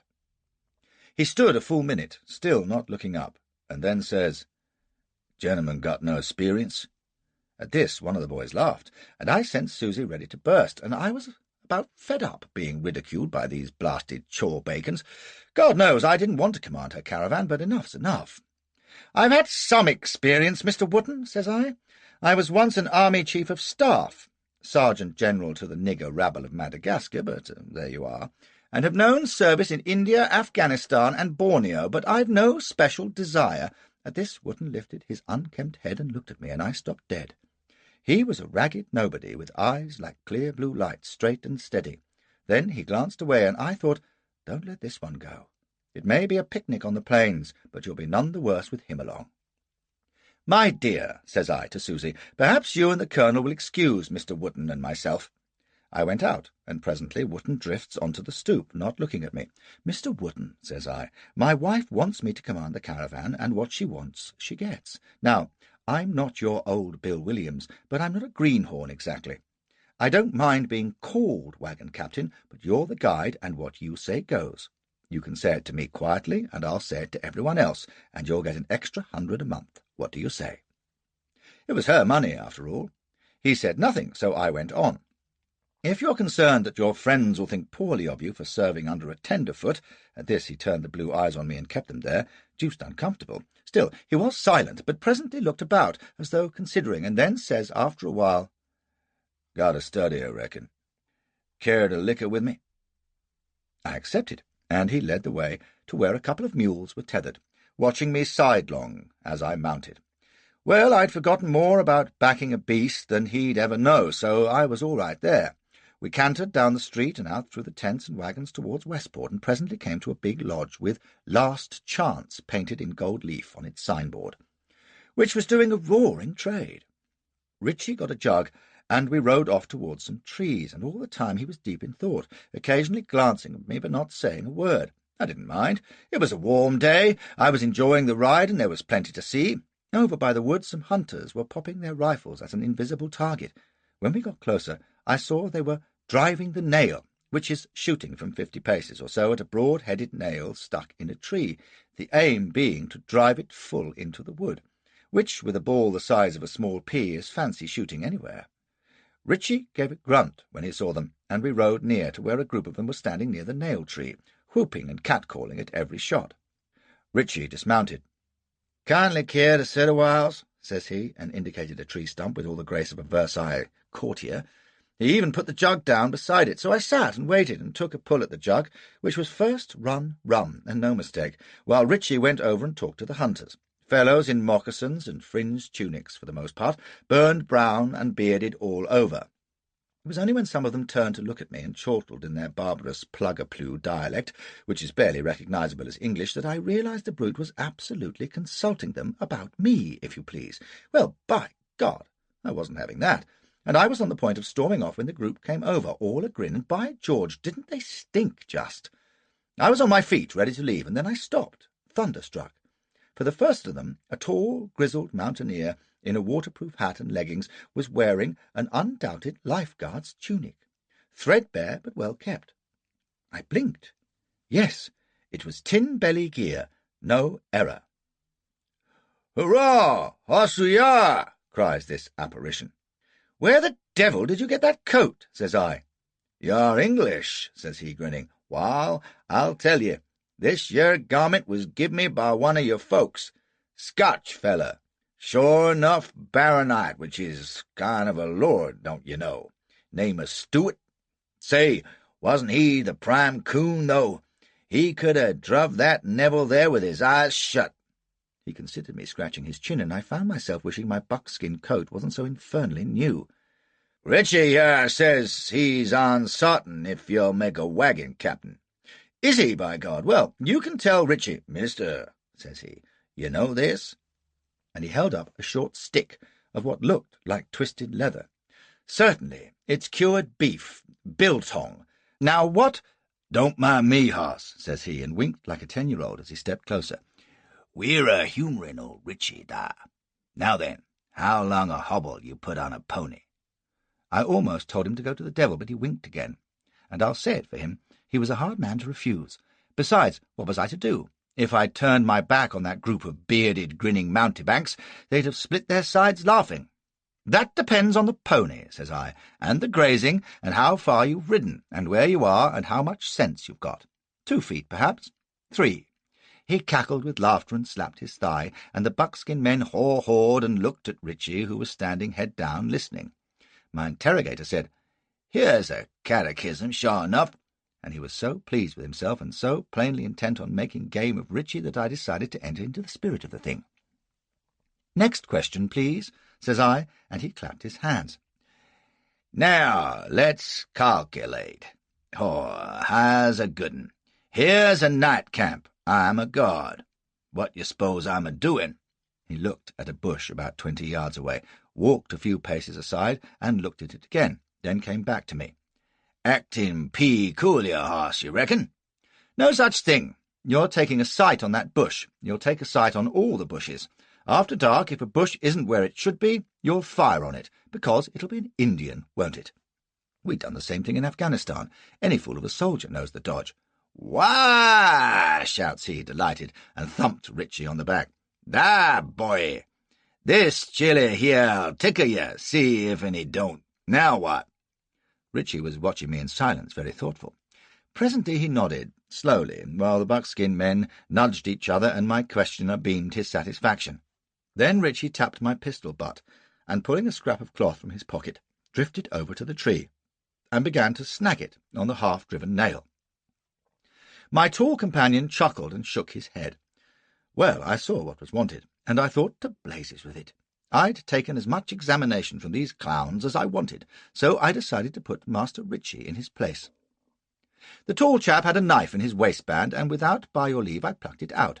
It was a Green River, which is the best knife in the world, and just the article to practice the trick that Ilderim Khan had taught me, with infinite patience, on the Kabul road almost 10 years before. As Richie adjusted his target, I threw the knife overhand. My eye was well out, for I was nowhere near the mark, but I damn near took his ear off. He looked at the blade quivering in the trunk beside his face, while the tall buffoon cackled with laughter, and the buckskin men doubled up and haw-hawed. If I'd put it through the back of his head, I dare say that would have been a real joke. Richie pulled the knife free, while his pals rolled about and drifted over to me. He looked at me for a moment with those steady blue eyes, glanced at the tall chap, and then said, in that gentle, husky voice, "I'm Uncle Dick. An extra 100, you say, Captain." The men hurrahed and shouted, "Good old Virginia! How's you here, Dick?" I nodded, and said I would see him at sunrise, sharp, bade them a courteous good day, and rode back to Independence without more ado. I know when to play the man of few words myself, you see, but I didn't delude myself that I had proved my fitness to be a wagon captain, or any rot of that sort. All I had shown, through the eccentric good office of our friend in the tin-belly coat, was that I wasn't a know-nothing, and Wootton could take service under me without losing face. They were an odd lot, those frontiersmen, simple and shrewd enough, and as easy and as difficult to impose upon as children are, but I was glad Wootton would be our guide. Being a true-bred rascal and coward myself, I know a good man when I see one, and he was the best. We started west 3 days later, but I'm not going to take up your time with wordy descriptions of the journey, which you can get from Parkman or Gregg if you want them, or from Volume 2 of my own great work, Dawns and Departures of a Soldier's Life, although it ain't worth the price, in my opinion, and all the good scandal about Disraeli and Lady Cardigan is in the 3rd volume anyway. But what I shall try to do, looking back in a way that Parkman and the others didn't, is to try to tell you what it meant to go west in the earlies. And that was something none of us understood at the time, or the chances are we'd never have gone. You look at a map of America nowadays, and there she is, civilized, give or take the population, from sea to sea. You can board a train in New York City and get off in Frisco without ever stepping outside, let alone get your feet wet. You can even do what I've done, look out from your Pullman on the Atchison, Topeka, as you cross Walnut Creek, and see the very ruts your wagon made 50 years before, and pass through great cities that were Bald Head Prairie the first time you went by, and vast wheat fields where you remember the buffalo herds 2 miles from wing to wing. Why, I had coffee on a veranda in a little town in Colorado just last year. Fine place, church with a steeple, schoolhouse, grain warehouse, and even a motor car at the front gate. First time I saw that place, it consisted of a burning wagon. Its population was a scalped family. Now, you must look at the map of America, see the Mississippi River, and just left of it, Kansas City. West of that, in 49, there was nothing. And it was an unknown nothing, that's the point. You can say now that ahead of the 49ers stretched more than 2,000 miles of empty prairie and forest and mountain and great rivers, but we didn't know that in so many words. Oh, everyone knew that the Rockies were 1,000 miles off, and the general lie of the country, but Take a look at what is now North Texas and Oklahoma. In 49, it was believed that there was a vast range of mountains there blocking the way west, when in fact the whole stretch is as flat as your hat. Somewhere around the same region it was believed was the Great American Desert, which didn't exist. Oh, there's desert, plenty of it. Farther west. Nobody knew much about that either. I say it was unknown. Certainly the mountain men and hunters had walked over plenty of it. That crazy bastard Fremont was exploring away in a great frenzy and getting thoroughly lost by all accounts. But when you consider that in 49 it was less than 60 years since some crazy Scotch trapper had crossed North America for the first time, well, you will understand that its geography was not entirely familiar west of the Miss. Look at the map again, and remember that beyond Westport there was no such thing as a road. There were 2 trails, to all intents, and they were just wagon tracks, the Santa Fe and the Oregon. You didn't think of roads then, you thought of rivers and passes, Arkansas, Cimarron, Del Norte, Platte, Picket Wire, Colorado, Canadian. Those were the magic river names. Glorietta, Raton, South Pass. Those were the passes. There were no settlements worth a damn, even. Santa Fe was a town, sure enough, if you ever got there, and after that you had nothing until San Diego and Frisco and the rest of the cities of the West Coast. But in between, the best you could hope for were a few scattered forts and trading posts. Bent's, Taos, Laramie, Bridger, St. Vrain, and a few more. Hell's bells, I rode across Denver when the damn place wasn't even there. No, it was the unknown then, to us at least. Millions of square miles of emptiness, which would have been hard enough to cross even if it had truly been empty. What with dust storms, drought, floods, fire, mountain snowdrifts that could be 70 feet deep, cyclones and the like. But it wasn't empty, of course. There were several thousand well-established inhabitants, named Cheyenne, Kiowa, Ute, Sioux, Navajo, Pawnee, Shoshone, Blackfeet, Comanche, and Apache. Especially Apache. But even they were hardly even names to us, and the belief, I give you only my own impression, in the East was that their nuisance had been greatly exaggerated. So you see, we started in fairly blissful ignorance, but before we do, take one last look at the map before Professor Flashy endeth the lesson. See the Arkansas River and the Rockies? Until the 1840s, they had been virtually the western and southern limits of the USA. Then came the war with Mexico, and the Yankees won the whole shooting match that they own today. So when we jumped off for California, we were heading into country 3/4 of which had been Mexican until a few months before, and still was in everything but name. Some of it was called Indian Territory, and that was no lie either. That was what lay ahead of us, gullible asses that we were, and if you think it was tough, you should have seen the Comer caravan loading up in the meadow at Westport. I've squared away and ridden herd upon most kind of convoys in my time, but shipping a brothel was a new one on me. Visiting them in situ, you don't realize how elaborately furnished they are. When I saw the pile of gear that had come ashore off the steamboat, I didn't credit it. A stevedore would have taken to drink. For one thing, the sluts all had their dressing tables and mirrors and wardrobes stuffed with silks and satins and gowns and underclothes and hats and stockings and shoes and garters and ribbons and jewellery and cosmetics and wigs and masks and gloves and God knows what besides. There were several enormous chests which Susie called equipment, and which, if they'd burst open in public, would have led to the intervention of the police. Gauzy trousers and silk whips were the least of it. There was even a red plush swing and an electrical mattress, so help me. "Susie," says I ain't old enough to take responsibility for this cargo. Dear God, Caligula wouldn't know what to do with it. You've had some damned odd customers in Orleans, haven't you?" "We won't be able to buy it in Sacramento," says she. "You couldn't buy it in Babylon," says I. "See here, 2 of the wagons must be given over to food. We need enough flour, tea, dried fruit, beans, corn, sugar, and all the rest of it to feed 40 folk for 3 months. At this rate, we'll finish up eating lace drawers and frilly corsets." She told me not to be indelicate, and it would all have to go aboard. She wasn't running an establishment that wasn't altogether tip-top. So in went the fancy bed linen and tasselled curtains and carpets and chairs and chaise longues and hip baths, and the piano with candlesticks and a case of music, oh yes, and 4 chandeliers and crystal lampshades and incense and bath salts and perfumes and snuff and cigars and 40 cases of Burgundy. I told the demented bitch it wouldn't travel, and oil paintings of an indecent nature in gilt frames and sealed boxes of cheese and rahat lacquer and soap and pomade, and to crown all, a box of opium, with Cleone's parrot in its cage to top everything off. In the end, we had to hire 2 extra wagons.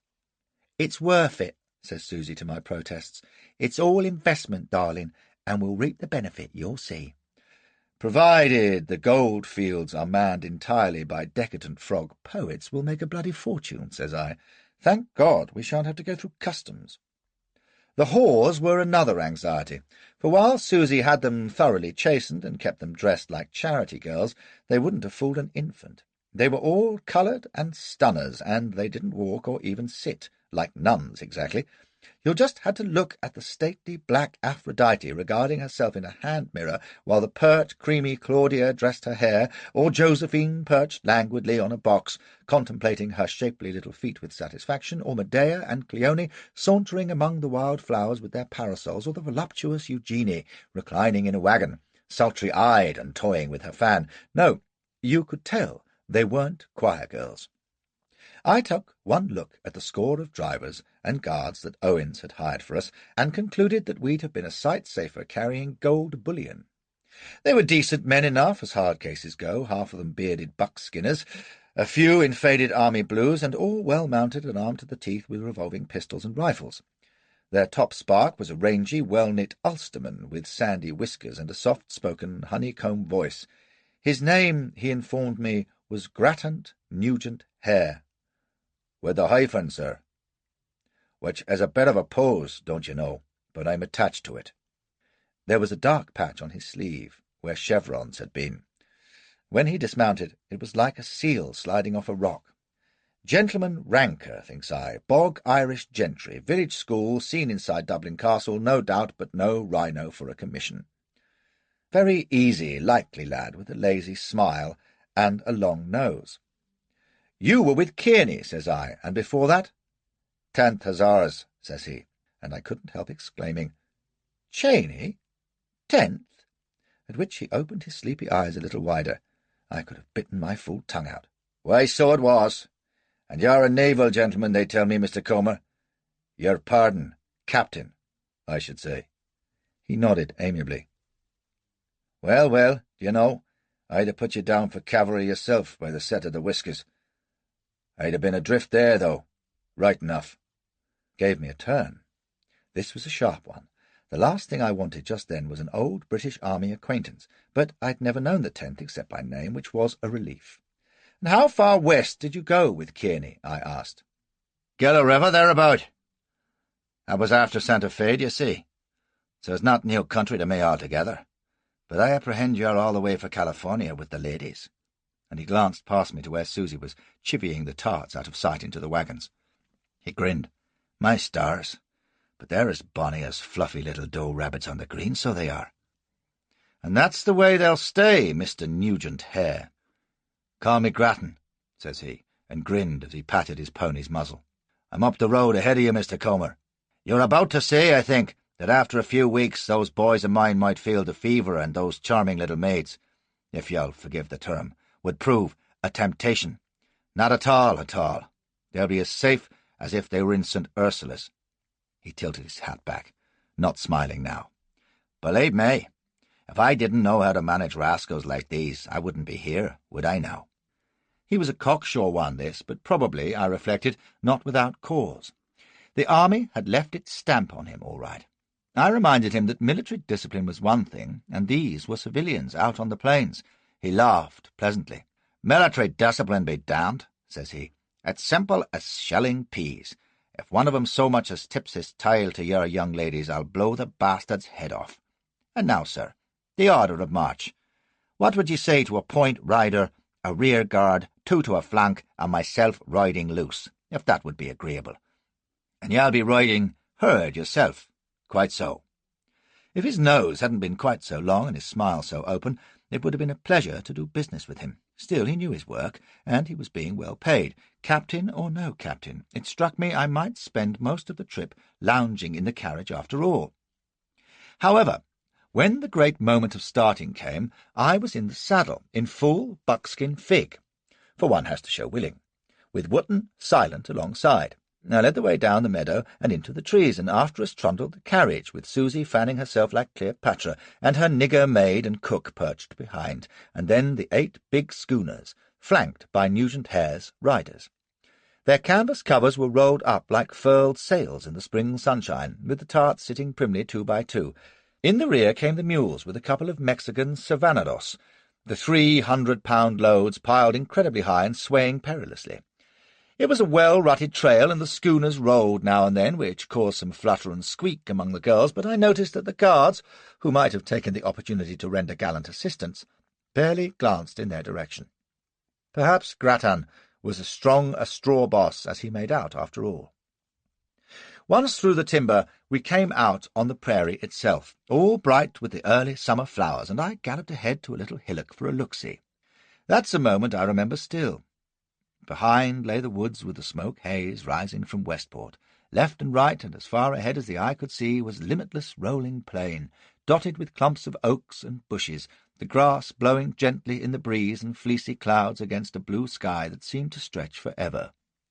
Below, the wagons crawled along the trail, its furrows running clear and straight to the far horizon, where you could just see the last wagon of the caravan ahead. And I absolutely laughed aloud. Why?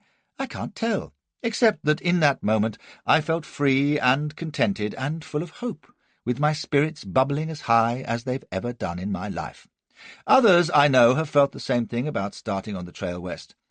There's an exhilaration, a sense of leaving the old, ugly world behind, and that there's something splendid waiting for you to go and find it far out yonder. I wonder if I'd feel it now, or if it happens only when you're young and have no thought of the ill things that may lie along the way. For it's an illusion, you know, the start of the trail. Those first 10 days lull you to sleep as you roll gently down over that changeless plain, through the well-used camp places to Council Grove, which is the great assembly point, where little caravans like ours form themselves into regular wagon trains for the long haul to the mountains. There. I'm writing in the present tense, as though it were all in front of me again. Well, it ain't, thank God. But it soon becomes dull. The only notable thing happened about the 3rd day, when we came to a little stream and copse, where there was a fairish assembly of wagons, and the trail divided.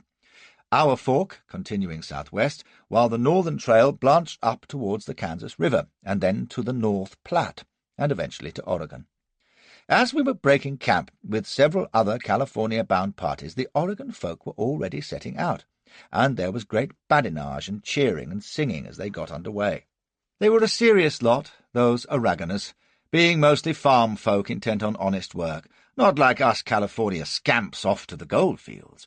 We were a raffish crew, but they were sober men and grim women with never a tin pan or a rope out of place, everything lashed down hard and the kids peeping solemnly over the tailboards. They had an American flag on their lead wagon, and their captain was a bearded nemesis in a tailcoat, his harsh voice echoing down the mule lines. 1 train, are you set? 2 train, are you set? And every arriero sang out in turn, All set, which was the signal to go. For you don't loaf about with a laden mule, and you don't stop for a noon halt either, or the brute will never start off again.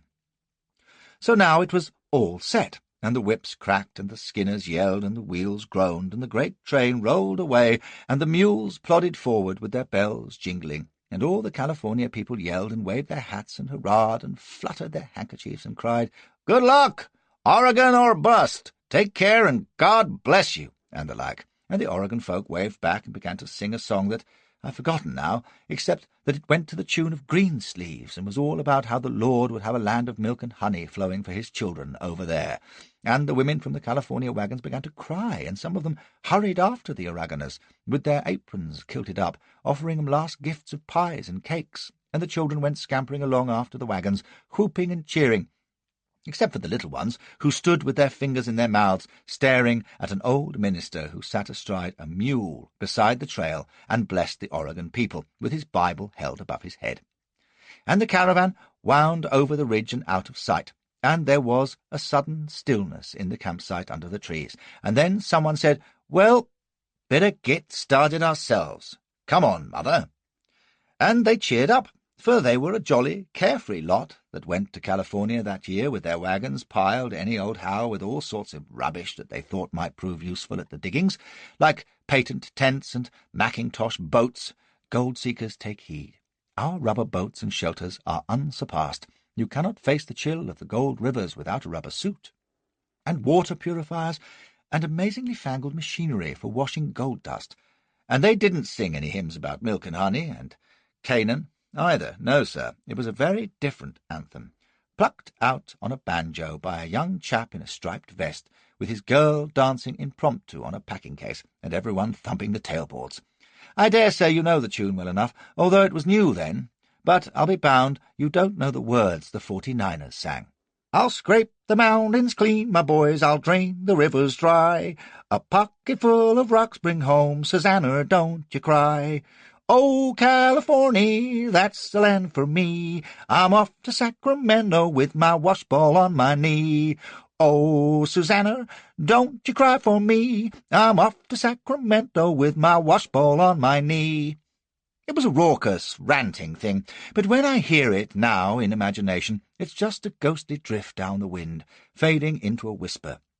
But it was hearty enough then, and we sang it all the way down to Council Grove. I promised not to do a Gregg or Parkman, but I ought to tell you something of how we travelled. When we camped at night, we set guards. Wootton insisted, but I was all for it anyway, for you must do things right from the start. Susie and I slept in the carriage, which was as comfortable as Owens had promised, and the tarts slept in 2 of the wagons close at hand. The drivers and guards had a couple of tents, although some preferred to doss down in the open. At breakfast and supper, and at the noon halt, Susie and I were waited on by her nigger servant. The tarts ate in their own wagons, and the guards messed at a discreet distance. Oh, we were a proper little democracy, I can tell you. I suggested that we might have Grattan over for supper one night, since he was a bit of a gentleman, or had been, but Susie wouldn't hear of it. "There are work folk," says she, holding a chicken leg with her pinky cocked, and guzzling down the burgundy. Now I saw why we'd brought such an unconscionable lot of it. "If we encourage familiarity, then they'll just presume, and you know where that leads. You finish up having to call in the militia to put 'em in their place, like New York. Anyway, that Nugent thingamy looks a right sly smart Alec to me, whatever he may say about looking after my wenches and keeping 'em randy guards at arm's length. I'm glad I've got Marie and Stephanie on the QV." "What's this?" says I, for I took a fatherly interest in the welfare of our fair charges. "Marie and Stephanie," says Susie, "would rat on their own mothers, and the other little trollops know it, so there'll be no hanky-panky, or if there is, I'll soon hear of it, and God help the backslider, she won't be able to sit down between here and Sacramento, I promise you that." So 2 of the tarts were Susie's pet spies, were they? That was useful to know, and lucky I'd found out before I'd done anything indiscreet. I could foresee circumstances where that knowledge might be useful. One acquaintance that I did cultivate, though, on the quiet trek to Council Grove was Uncle Dick Wootton. He was a strange case. After our first meeting he'd hardly said a word to me for days, and I wondered was he sulking, but I soon discovered it was just a pensive shyness. He kept very much to himself with new acquaintances, although he could be genial and even garrulous when he got to know you. He was younger than I'd thought, and quite presentable when he'd shaved. However, down to Council Grove he had no proper duties anyway.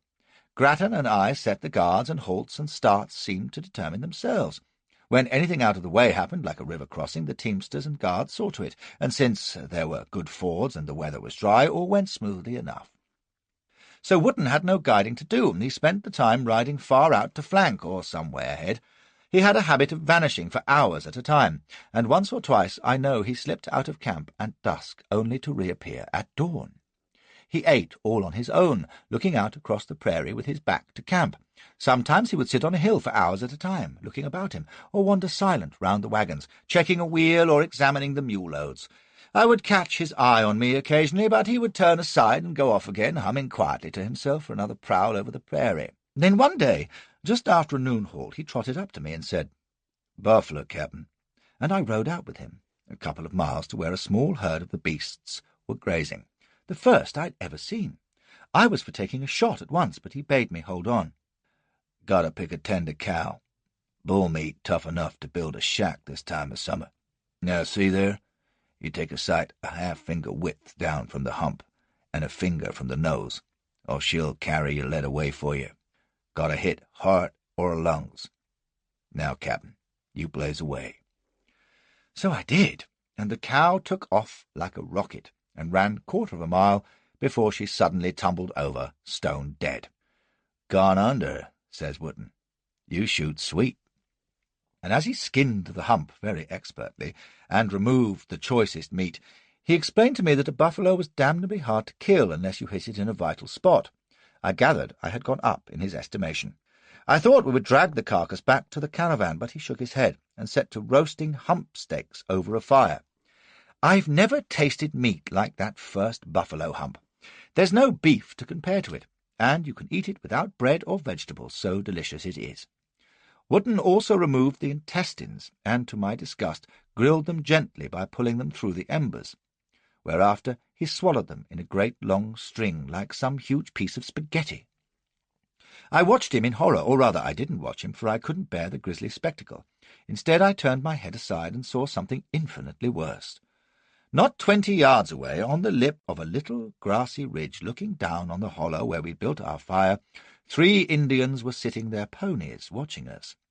I hadn't heard them, or had the least intimation of their approach. Suddenly there they were, and I realized that the wretched, dirty creatures I'd seen at Westport and scavenging round our train on the way down were mere cartoon.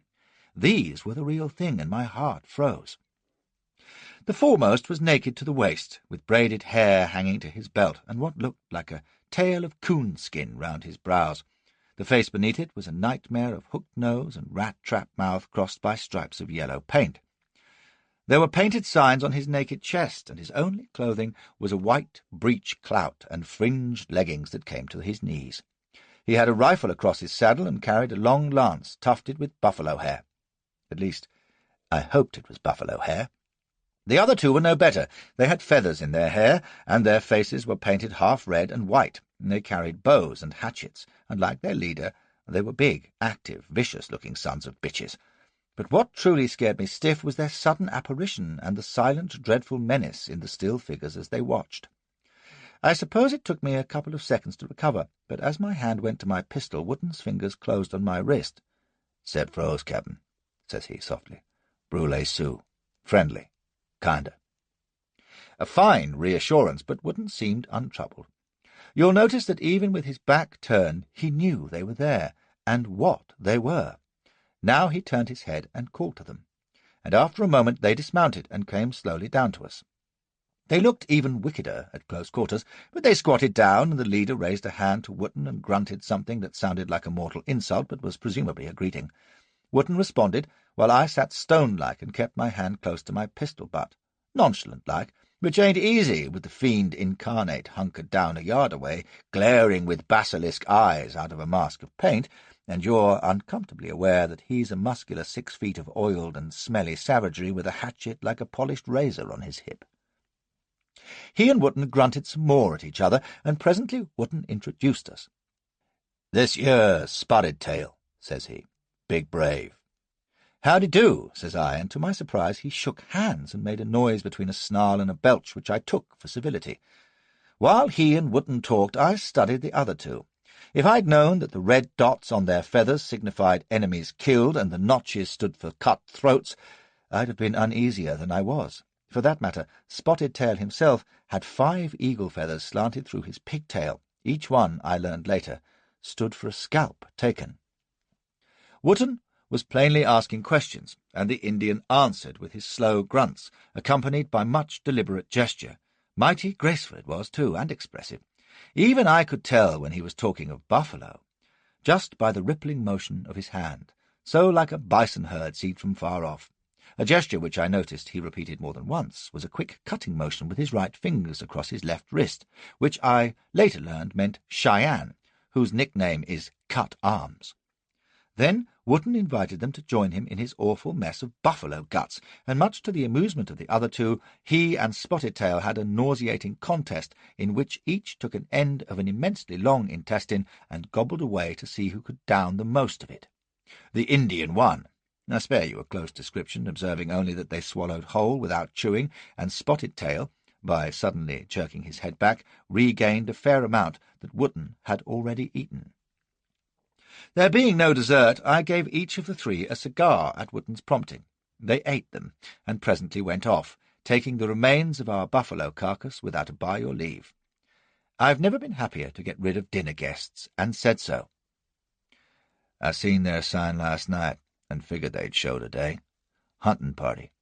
First time I ever see brulees east of the Neil show, says Wooden. In course, they dog the buffalo, but since they say themselves that there's heap big herds all along the Arkansas, my guess is they're taking a lick at the Pawnees. That a powerful lather of a million they're wearing for hunters, and I read sign of 50 ponies last evening. Yep, I reckon there'll be a few Pawnees talking to the old gentleman for long. Which meant the Pawnees would be dead and in hell. But were the Sioux liable to attack us? Wooden considered this long enough to give me the shudders. Can't say, prezactly. Spotted Tail has a straight tongue. Then again, Sioux can be mean varmints. Thought I was here, they'd had your horse and traps for sure. Maybe your hair, too.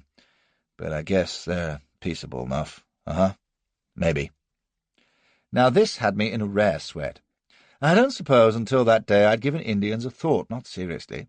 It had been such a pleasant jaunt so far, and everyone in Westport had been so jolly and confident, and we still weren't more than a few days away from civilization, with its steamboats and stores and soldiers, and then suddenly those three painted devils had been there, and they were the peaceable ones, Wooden reckoned. And there were 1,000 miles of wilderness between us and Santa Fe, crawling with tribes of the dangerous bastards who might be anything but peaceable. Stories and rumours and tall tales, you can take those with a pinch of salt and remind yourself that your caravan is well armed and guarded, and then you see the living peril in its hideous paint and feathers, and your dozen rifles and revolvers and 8 frail wagons seem like a cork bobbing out on a raging ocean. So I put it to him straight. What were our chances of winning as far as Santa Fe without serious interference? Not that it could make a damn bit of difference to me now. I was launched, and I daren't have headed back to be hunted in the Mississippi Valley. He scratched his head and asked me if I had my map. "Look thar," says he. "Claw across to the Arkansas we can rest pretty easy. Spotted Tail says there are plenty Cheyenne and Arapaho lodges at Great Bend, and they're not hostile for certain. But he talk of Navajo, Comanche, Kiowa war parties in the Cimarron country to the west. Says there be Apaches up as far as the Canadian, and Utes on the picket wire. Even talk of Bent and St. Vrain leaving the big lodge. I believe that when I see it. But it's all uncertain. We can't tell here." Jesus, thinks I, so much for our picnic on the plains. But he cheered me up by remarking that Spotted Tail might be lying, being well known that no Indian told the truth unless he couldn't avoid it. Also, we would be part of a much larger caravan from Council Grove onwards, and too powerful for any but a very large and reckless war party. We see when we get to the soldiers' new place, at Fort Man. Then we take a sniff at the wind and decide whether we go across the Cimarron Road to Sand Creek and the Canadian, or carry on west for Bent's and down the Raton. He raised the blue eyes and suddenly smiled. Made the trip to Santa Fe more times than he recollects, this Chile has, and every time he got there and come back, if he can't make it again this time, Captain, he can slide. There were 3 caravans waiting when we reached Council Grove, which proved to be simply a wood with a few shacks and a stable for the new stagecoach line. One of the caravans was a 20-wagon affair of young fellows, Eastern clerks and labourers, calling themselves the Pittsburgh Pirates. Another was a train of some 30 mules and half a dozen emigrant families, also bound for the diggings. The third, and you may not believe this, but it's gospel true, consisted of 2 ancient travelling carriages and a dozen middle-aged and elderly valetudinarians from Cincinnati, who were making a trip across the plains for their health. They had weak chests, and the pure air of the prairies would do them good, they said, clinging to their hot water bottles and mufflers and throat sprays as they said it. Well, thinks I, captaining a brothel on wheels may be eccentric, but this beats all. Wootton thought that among us we made a pretty fair train. Not as many guns as he would have liked, for the young fellows had set off in the crazy, thoughtless spirit that so many seemed to be possessed by in '49, and had only about a score of weapons among them, and the emigrant families, although well armed and with 4 guards, were few in numbers. The invalids had one fat drunkard of a driver with a flintlock musket. If attacked, they presumably intended to beat off the enemy by hurling steam kettles and medicine bottles at them. Our own caravan had more firepower and discipline and general good order than all the rest put together, so they hailed us as they might salvation, and elected me captain of the whole frightful mess. My own fault for being so damned dashing in my buckskin shirt and whiskers, no doubt. Look the part, and you'll be cast in it. I demurred, modestly, but there was no competition, and one of the Pittsburgh pirates settled the thing by haranguing his fellows from a tailboard, crying that weren't they in luck just, for here was Captain Comer, by cracky, who'd commanded a battleship in Her Majesty's English Navy and fought the Arabs in India, and was just the man whose unrivalled experience and cool judgment would get everyone safe to California. Wasn't that so? So I was elected by acclamation, none of your undignified running for office, and I read them a stern lecture about trail discipline and obeying orders and digging latrines and keeping up and all the rest of it, and they shook their heads because they could see I was just the man for the job. Susie, of course, was well pleased. It was fitting, she said. Wootton knew perfectly well that he was going to see the caravan through, anyway, and Grattan and our crew were all for it, since it meant we could take the van and wouldn't have to eat the others' dust. So that was how we headed into the blue. Flashy's caravan of whores and optimists and bronchial patients and frontiersmen and plain, honest-to-goodness fortune-seekers. I don't say we were a typical wagon train of '49, but I shouldn't be surprised. Now, I promised to skip the tedious bits, so I'll say only of the prairie trek in general that it takes more weeks than I can remember, is damnably dull, and falls into 2 distinct parts in my memory. The first bit, when you haven't reached the Arkansas River and just trudge on 15 miles a day or thereabouts over a sea of grass and bushes and prairie weeds, and the second bit, when you have reached the Arkansas and trudge on exactly as before. The only difference being that now you have one of the ugliest rivers in the world on your left flank, broad and muddy and sluggish. Mind you, it's a welcome sight in a dry summer, and you're thankful to stay close by it. Thirst and hunger have probably killed more emigrants than any other cause. There's little to enliven the journey, though. River crossings are said to be the worst part, but with the water low in the creeks we had little trouble. Apart from that, we sighted occasional Indian bands, and a few of them approached us in search of whatever they could mooch. There were a couple of scares when they tried to run off our beasts, but Grattan's fellows shot a couple of them. Pawnees, according to Wootton, and I began to feel that perhaps my earlier fears were groundless. Once the mail coach passed us, bound for Santa Fe, and a troop of dragoons came by from Fort Mann, which was being built at the time. For the rest, the most interesting thing was the litter of gear from trains that had passed ahead of us. It was like all the left luggage offices in the world strewn out for hundreds of miles. Broken wagons, traces, wheels, bones of dead beasts, household gear, and empty bottles were the least of it. I also remember a printing press, a ship's figurehead of a crowned mermaid, a grand piano, that was the one stuck on a mud bank at the middle crossings, which Susie played to the delight of the company, who held an impromptu barn dance on the bank. A kilt and 12 identical plaster statues of the Venus de Milo. You think I'm making it up? Check the diaries and journals of the folk who crossed the plains, and you'll see that this isn't the half of it. But it was always too hot or too wet or too dusty or too cold, especially at nights, and before long I was heartily sick of it. I rode a good deal of the time, but often I would sit in the carriage with Susie, and her chatter drove me to distraction. Not that she moped or was ill-tempered. In fact, the old trot was too damned bright and breezy for me, and I longed for Sacramento and goodbye, my dear, and in one respect she didn't travel well. We beat the mattress regularly as far as Council Grove, and a bit beyond, but after that her appetite for Adam's Arsenal seemed to jade a trifle. Nothing was said, but what she didn't demand she didn't get, and when I took to sleeping outside, for the coach could be damned stuffy, she raised no objection, and that became my general rule.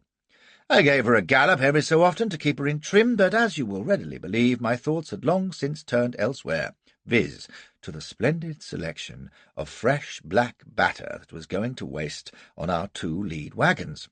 Indeed, I'd thought of little else since we left Orleans. The question was how to come at it. You've learned enough of our travel arrangements to see how difficult it was. Indeed, if I had to choose the most inconvenient place I've ever struck for conducting an illicit amour in privacy and comfort, a prairie wagon train would come second on my list, no question. An elephant howdah during a tiger hunt is middling tough. Centre stage during amateur theatricals would probably strike you as out of court altogether, in Gloucestershire anyway, but it's astonishing what you can do in a pantomime horse. No, the one that licked me was a lifeboat, after a shipwreck, that is, but a wagon train ain't easy.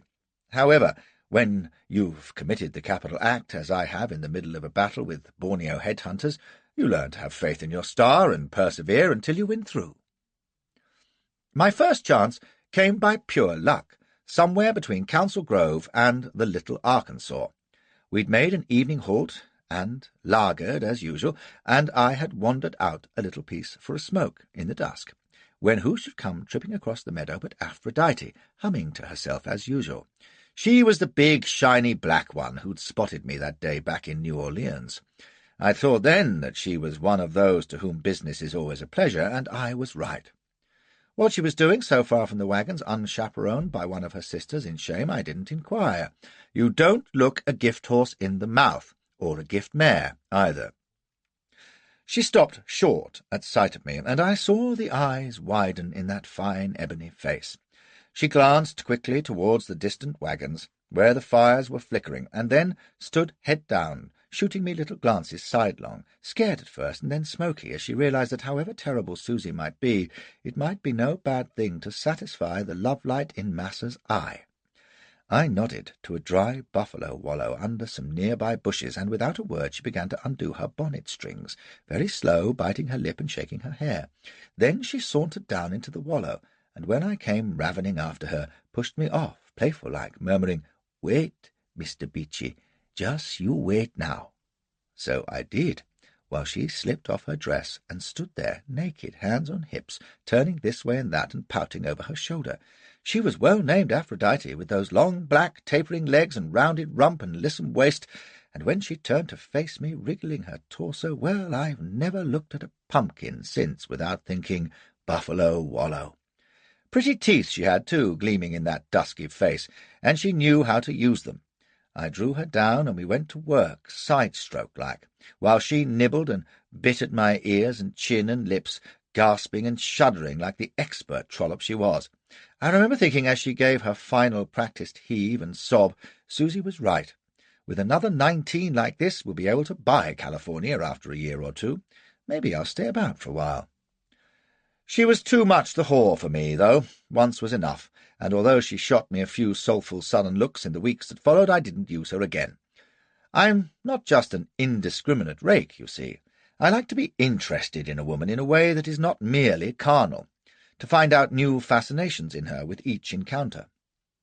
Those enchanting, mysterious, indefinable qualities, like the shape of her tits. And having studied the other 19 as opportunity served, weighing this attraction against that, considering such vital matters as which ones would be liable to run squealing to Susie, and which were probably the randiest, I found my mind and eye returning invariably to the same delectable person. There wasn't one among 'em that wouldn't have turned the head of the most jaded roue, trust Susie for that, but there was one who could have brought me back for a 20th helping, and that was Cleone. For one thing, she had style in the way that Montez and Alice Keppel and Co. Darley's daughter and Cassie and Lakshmi Bai, and perhaps 3 others that I could name, had it. It's the thing which, allied with ambition and sense, can give a woman dominion over kings and countries. Thank God my Elspeth never had the latter qualities. She'd not have married me, for one thing, but Elspeth is different, and always will be. Also, Cleone was a lady, and if you think a whore can't be that, you're wrong. She was educated, Convent bred, possibly, and spoke perfect English and better French. Her manners were impeccable, and she was as beautiful as only a high-bred octoroon fancy can be, with a figurehead like Saint Cecilia, and a body that would have brought a stone idol howling off its pedestal. Altogether fetching and intelligent enough to be persuadable, in case she had any doubts about accommodating de Massa with de moustache on his face, but I would have to go to work subtly and delicately. Spring's pal Agag would have nothing on me. So I bided my time, and established a habit of occasionally talking offhand to various of the tarts in full view of everyone, so that if I was seen having a few words with Cleone, no one would think it out of the way. I did it pretty stiff and formal, very much the master, and even remarked to Susie how this one or that was looking, and how Claudia would be the better off for tonic, or Eugenie was eating too much. She didn't seem to mind. In fact, I gathered she was pleased that I was taking a proprietorial interest in the livestock. Then I waited until one noon halt, when Cleone went down to the river by herself. She was perhaps the least gregarious of them all, which was all to the good, and loafed along to where she was breaking twigs and tossing them idly into the stream. When she saw me, she straightened up and dropped me a little curtsy, preparing to withdraw. We were screened by the bushes, so I took her by the arm as she went past. She gave a little start, and then turned that lovely nun's face towards me, without fear or any emotion at all that I could see. I took her gently by the 2 braids of her hair that depended from that oddly attractive centre parting, and kissed her on the lips. She didn't move, so I kept my mouth there and slipped a hand onto her breast to give her the idea. Then I stepped back to gauge her reaction. She stood looking at me, one slim hand up to her lips, where mine had been, and then turned her head in that languid Duchess fashion and said the last thing I'd have expected. "And Aphrodite?" I almost jumped out of my skin. I gargled some intelligent inquiry, and she smiled and looked up at me from under her lips. "Has master tired of her? She will be disappointed. Aphrodite," says I, distraught, "had better shut her big black gob, hadn't she? What's she been saying, the lying slut?" "Why, that master took her and made much of her." "Christ! Look here. Do Marie and Stephanie know?" "We all know. That is, if Aphrodite is to be believed." She gave me an inquiring look, still with that tiny smile. "I myself would have thought she was rather black and heavy for master's taste, but some men prefer it, I know." She gave a little shrug. "Others—" She left it there, waiting. I was taken all aback, but one thing was foremost.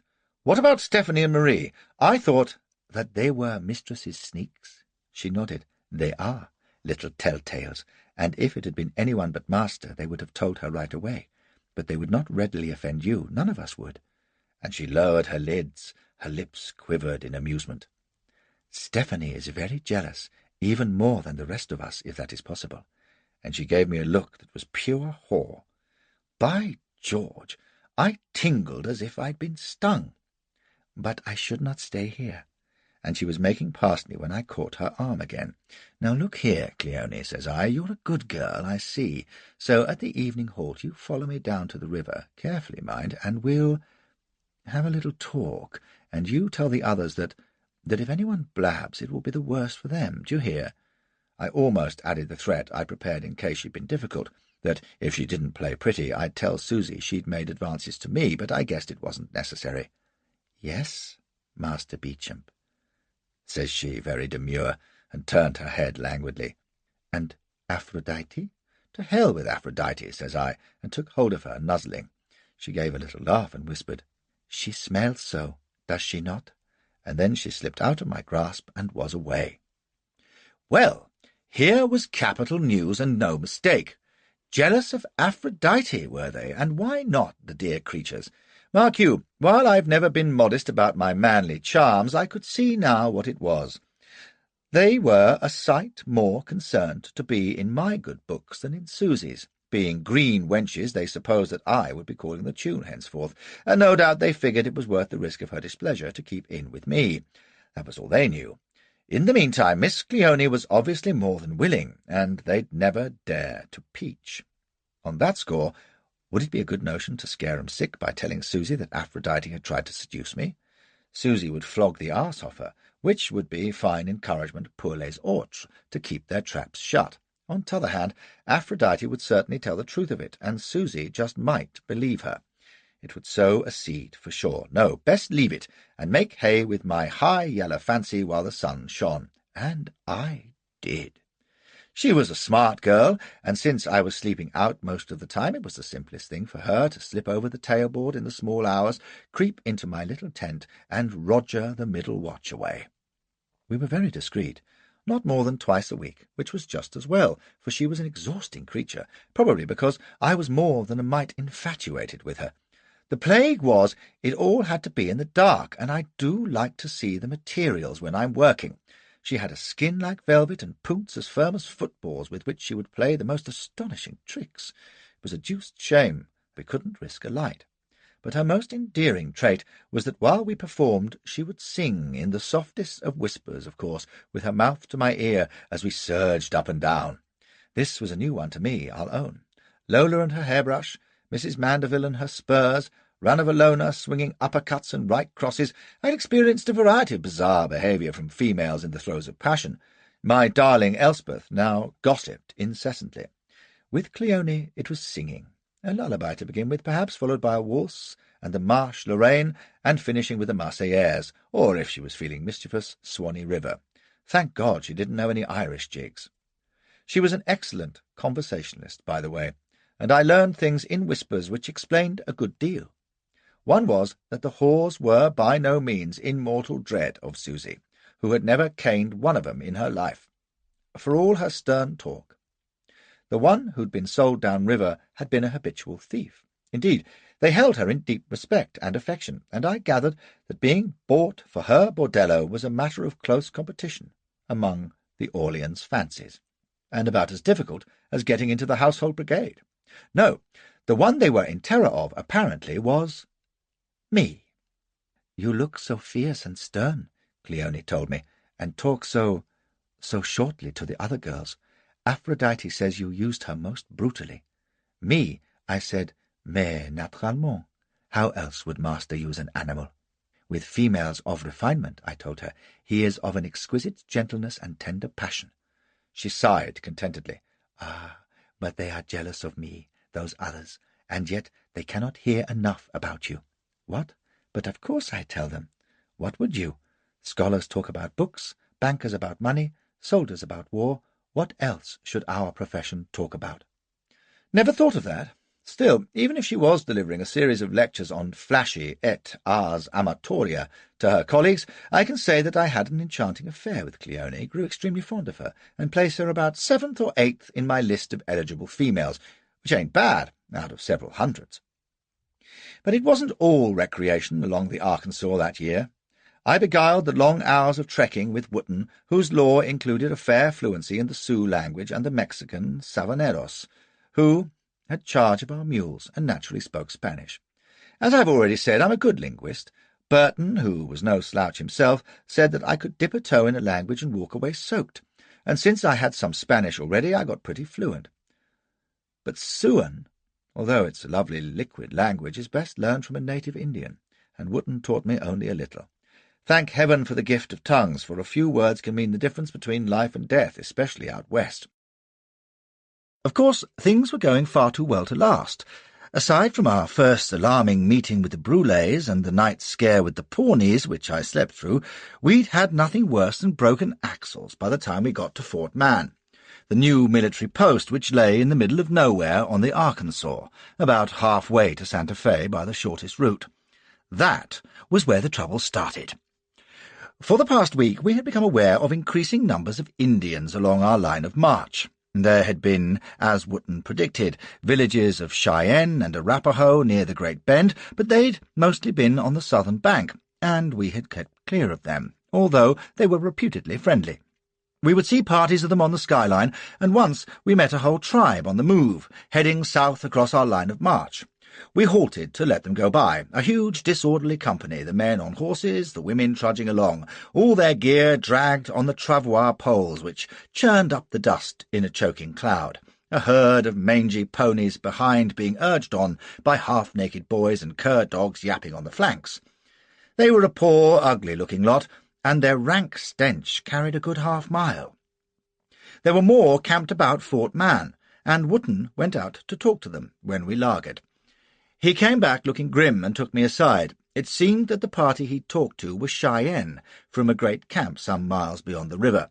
There was a terrible sickness among them, and they had come to the fort for help, but there was no doctor at the fort, and in despair they had asked Wootton whom they knew for assistance. "We can't do anything," says I. "What, doctor a lot of sick Indians? We've nothing but jalap and sulphur, and it'd be poor business wasting it on a pack of savages. Anyway, God knows what foul infection they've got. It might be plague." "'Pears it's a big gripe in their innards," says he. "No festering sores, nothing that-a-way. But they're keelin' over in windrows, the chief say, and he reckons we got medicine men in our train who could—" "Who, in God's name? Not our party of invalids. Christ, they couldn't cure a chilblain. They can't even look after themselves. They've been wheezing and hawking all the way from Council Grove." "Cheyenne don't know that, but they see the gear and implements on the coaches. See them coons doctoring themselves with them squirt machines. They want 'em doctor their people, too." "Well, tell 'em we can't, damn it. We've got to get on. We can't afford to mess with sick Indians." He gave me the full stare of those blue eyes. "Captain, we can't afford not to. See, here's the way on it. Cheyenne about the only real friendlies on these aeroplanes. Without them, if they die or go away, we get bad engine trouble. That the best side on't. At worst, we give 'em the go-by, and they don't forget. Could be we even have 'em key yickin' round our wagons we're paintin' on, and there's 3,000 on 'em across the river, and Osage and Rapahoe to boot.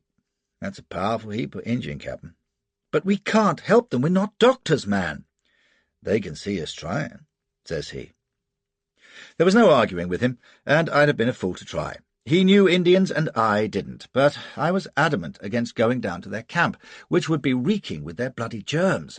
Let them bring one of their sick to the far bank of the river, and it would placate them for one of our invalids to look at him, or put up a prayer, or spray him with carbolic, or dance in circles round him, so be it. But I told him to impress on them that we were not doctors and could promise no cure. "They burst to hear it from you," says he, "you big chief wagon captain." And he was in dead earnest, too.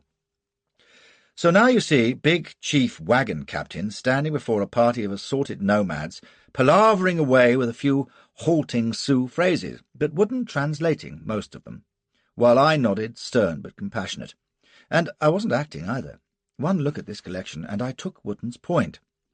They were the first Cheyenne I'd ever seen close to, and if the Brûlé Sioux had been alarming, these would have put the fear of God up Wellington. On average, they were the biggest Indians I ever saw, as big as I am. Great, massive, shouldered brutes with long braided hair and faces like Roman senators, and even in their distress, proud as grandees. We went with them to the river bank, taking the major commanding the fort in tow, and the most active and intelligent of our invalids. He was a hobbling idiot, but all for it. Let him at the suffering heathen, and if it was asthma or bronchitis, which it plainly wasn't, he'd have them skipping like goats in no time. Then we waited, and presently a travois was dragged up on the far bank, and Wootton and I and the invalid, with the Cheyenne guiding the way, crossed the ford and mud flats, and the invalid took a look at the young Indian who was lying twitching on the travois, feebly clutching at his midriff. Then he raised a scared face to me. I don't know," says he. It looks as though he has food poisoning, but I fear they had an epidemic back east. You know, perhaps it's cholera." That was enough for me. I ordered the whole party back to our side of the river, and told Wootton that right, reason or none, we weren't meddling any further. "Tell them it's a sickness we know, but we can't cure it. Tell them it's, oh, Christ, tell them it's from the Great Spirit or something. Tell them to get every well person away from their camp, that there's nothing they can do. Tell them to go south and to boil their water, and I don't know, Uncle Dick. There's nothing we can do for them, except get as far away from them as we can." He told them while I racked my brain for a suitable gesture. They heard him in silence, those half-dozen Cheyenne elders, their faces like stone, and then they looked at me. and I did my best to look full of manly sympathy while I was thinking, Jesus, don't let it spread to us, for I'd seen it in India, and I knew what it could do, and we had no doctors and no medicines. I told 'em our hearts are on the ground, says Wootton. Good for you, says I, and then I faced them and spread my arms wide, palms up, and the only thing I could think of was, for what we are about to receive, may the Lord make us truly thankful, for Christ's sake. Amen. Well, their tribe was dying, so what the hell was there to say? It seemed to be the right thing. Their chief, a splendid old file with silver dollars in his braids and a war bonnet of feathers trailing to his heels, raised his head to me. He had a chin and nose like the prow of a cruiser, and furrows in his cheeks you could have planted crops in. 2 great tears rolled down his cheeks, and then he lifted a hand in salute and turned away in silence, and the others with him. I heaved a great sigh of relief, and Wootton scratched his head and said, They satisfied, I reckon. We done the best thing. We hadn't. 2 days later, as we were rolling up to the crossing at Chateau's Island, 4 people in the caravan came down with cholera. 2 of them were young men in the Pittsburgh Pirates Company, a 3rd was a woman among the emigrant families, the 4th was Wootton. I'm well aware that, as the poet says, every man's death diminishes us. I would add only that some diminish us a damn sight more than others, and they're usually the fellows we took for granted without ever realizing how desperately we depended on them. One moment they're about, as merry as grigs, and all's as well as could be, and the next they've rolled over and started drumming their heels, and it hits you like a thunderbolt. This ain't any ordinary misfortune, it's utter catastrophe. That's when you learn the true meaning of grief, not for the dear departed, but for yourself. Wootton didn't actually depart, thank heaven, but I've never seen a human being so close to the edge. He hovered for 3 days, by which time he was wasted as a corpse, and as I gazed down at him shivering in his buffalo robe after he'd vomited out his innards for the 20th time, it seemed he might as well have gone over, for all the use he would be to us. The spark was flickering so low that we didn't dare even move him, and it would plainly be weeks before he could sit a pony, assuming he didn't pop off in the meantime. And we daren't wait. Already we had barely enough grub to take us to Bent's, or the big cache on the Cimarron. There wasn't a sign of another caravan coming up behind, and to crown all, the game had vanished from the prairie, as it does, unaccountably from time to time. We hadn't seen a buffalo since Fort Man. But grub wasn't the half of our misfortunes. The stark truth was that without Wootton we were lost souls, and the dread sank into me as I realized it. Without him we didn't have a brain. We were lacking something even more vital than rations or ammunition, knowledge. Twice, for example, we might have had Indian mischief, but for him. His presence had been enough to make the Brulés let us alone, and his wisdom had placated the Cheyenne when I might have turned 'em hostile. Without Wootton, we couldn't even talk properly to Indians, for Grattan's guards and the teamsters, who'd looked so useful back at Westport, were just gun-toters and mule-skinning louts with no more real understanding of the plains than I had. Grattan himself had made the trip before, but under orders, not giving 'em, and with seasoned guides showing the way. 6 times, when grazing had been bad, Wootton had known where to find it. Without him our beasts could perish because we wouldn't know there was good grass just over the next hill.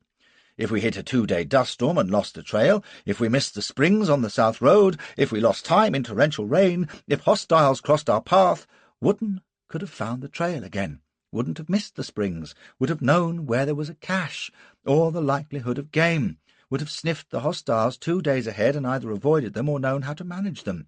There wasn't a man in the caravan now who could do any of these things. He had lucid moments on the 3rd day, though he was still in shocking pain and entirely feeble. He would hole up where he was, he whispered, but we must push on, and if he got better, he would make after us. I told him the other sick would stay with him. For one thing, we daren't risk infection by carrying them with us, and the stricken woman's husband and brothers would take care of them. We would leave a wagon and beasts and sufficient food. I don't know if he understood. He had only one thing in his mind, and croaked it out painfully, his skin waxen and his eyes like piss-holes in the snow. "Make for Bent's. Week, 10 days, maybe. Don't take Cimarron Road. Lose trail. You make Bent's. St. Vrain, you see pretty good. Remember, not Cimarron. poor bull, that-a-ways." He closed his eyes for several minutes, and then looked at me again. "You get train through. You wagon captain." Then he lost consciousness and began to babble, none of it more nonsensical than the last 3 words he'd said while fully conscious. Wagon captain! And it was no consolation at all to look about me at our pathetic rabble of greenhorns and realise that there wasn't another man as fit for the job. So I gave the order to yoke up and break out, and within the hour we were creaking on up the trail. And as I looked back at the great desolation behind us and the tiny figures beside the sick wagon by the river's edge, I felt such a chill loneliness and helplessness as I've seldom felt in my life. Now, you'll understand that these were not emotions shared by my companions. None of them had seen as much of Wootton as I had, or appreciated how vitally we relied on him. Grattan probably knew how great a loss he was, but to the rest I had always been the wagon captain, and they trusted me to see them through. That's one of the disadvantages of being big and bluff and full of swagger. Folk tend to believe you're as good a man as you look. Mind you, I've been trading on it all my life with some success, so I can't complain, but there's no denying that it can be an embarrassment sometimes when you're expected to live up to your appearance. So there was nothing for it now but to play the commander to the hilt, and it was all the easier because most of them were in a great sweat to get on. The farther they could leave the cholera behind them, the better they'd like it, and it was simple enough so long as all went well. I had taken a good inventory of our supplies during the 3 days of waiting to see whether Wootton would live or die, and reckoned that by going to 3/4 rations we would make Bent's Fort with a little to spare. By the map it couldn't be much over 120 miles, and we couldn't go adrift so long as we kept to the river, provided nothing unforeseen happened, such as the grazing disappearing, or a serious change in the weather, or further cases of cholera, or distemper among the animals or Indians. For 2 days it went smooth as silk. Indeed, we made better than the usual 12 to 15 miles a day, partly because it never rained and the going was easy, partly because I pushed them on for all I was worth. I was never out of the saddle, from one end of the train to the other, badgering them to keep up, seeing to the welfare of the beasts, bully-ragging the guards to keep their positions on the flanks, and all the time with my guts churning as I watched the skyline, dreading the sight of mounted figures or the tiny dust cloud far across the plain that would herald approaching enemies. Even at night I was on the prowl, in nervous terror, as I stalked round the wagons, and keeping mighty close to them, you may be sure, before returning to my tent to rattle my fears away with Cleone. She earned her corn, no error, for there's nothing like it for distracting the attention from other cares, you know. I even had a romp with Susie, for my comfort more than hers. It went too well, for the rest of the train never noticed the difference of Wootton's absence, and since it had been an easy passage from Council Grove, they never understood what a parlous state we would be in if anything untoward arose now.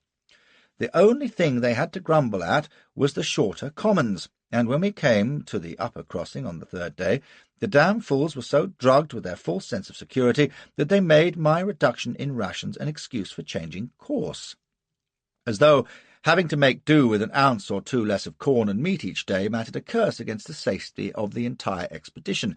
Yet that is what happened. On the 4th morning I was confronted by a deputation of the Pittsburgh Pirates. Their spokesman was a brash young card in a cutaway coat, with his thumbs hooked in his galluses. "See here, Captain," says he, "it's near 100 miles to Bent's Fort. Why, that's another week with empty bellies. Now, we know that if we cross the river on the Cimarron Road, there's the big cache that Mr. Wootton spoke of, and it's less than 30 miles away. Well, me and the boys are for heading for it. It'll mean only 2 more days of going short, and then we can replenish with all the grub we want, and everyone knows it's the short way to Santa Fe. What do you say, Captain?" "I say you're going to Bent's." "Why so? What's the point in 5 days of discomfort?" "You ain't in discomfort," says I, "and your bellies aren't empty. But they would be if we went the Cimarron Road. We're going to Bent's as agreed. For one thing, it's safer." "Who says that now?" cries this barrack-room lawyer, and his mates muttered and swore. Other folk began to cluster round, and I saw I must scotch this matter on the spot. "I say it, and I'll tell you why. If we were fool enough to leave the river, we could be astray in no time. It's desert over yonder, and if you lose the trail, you'll die miserably."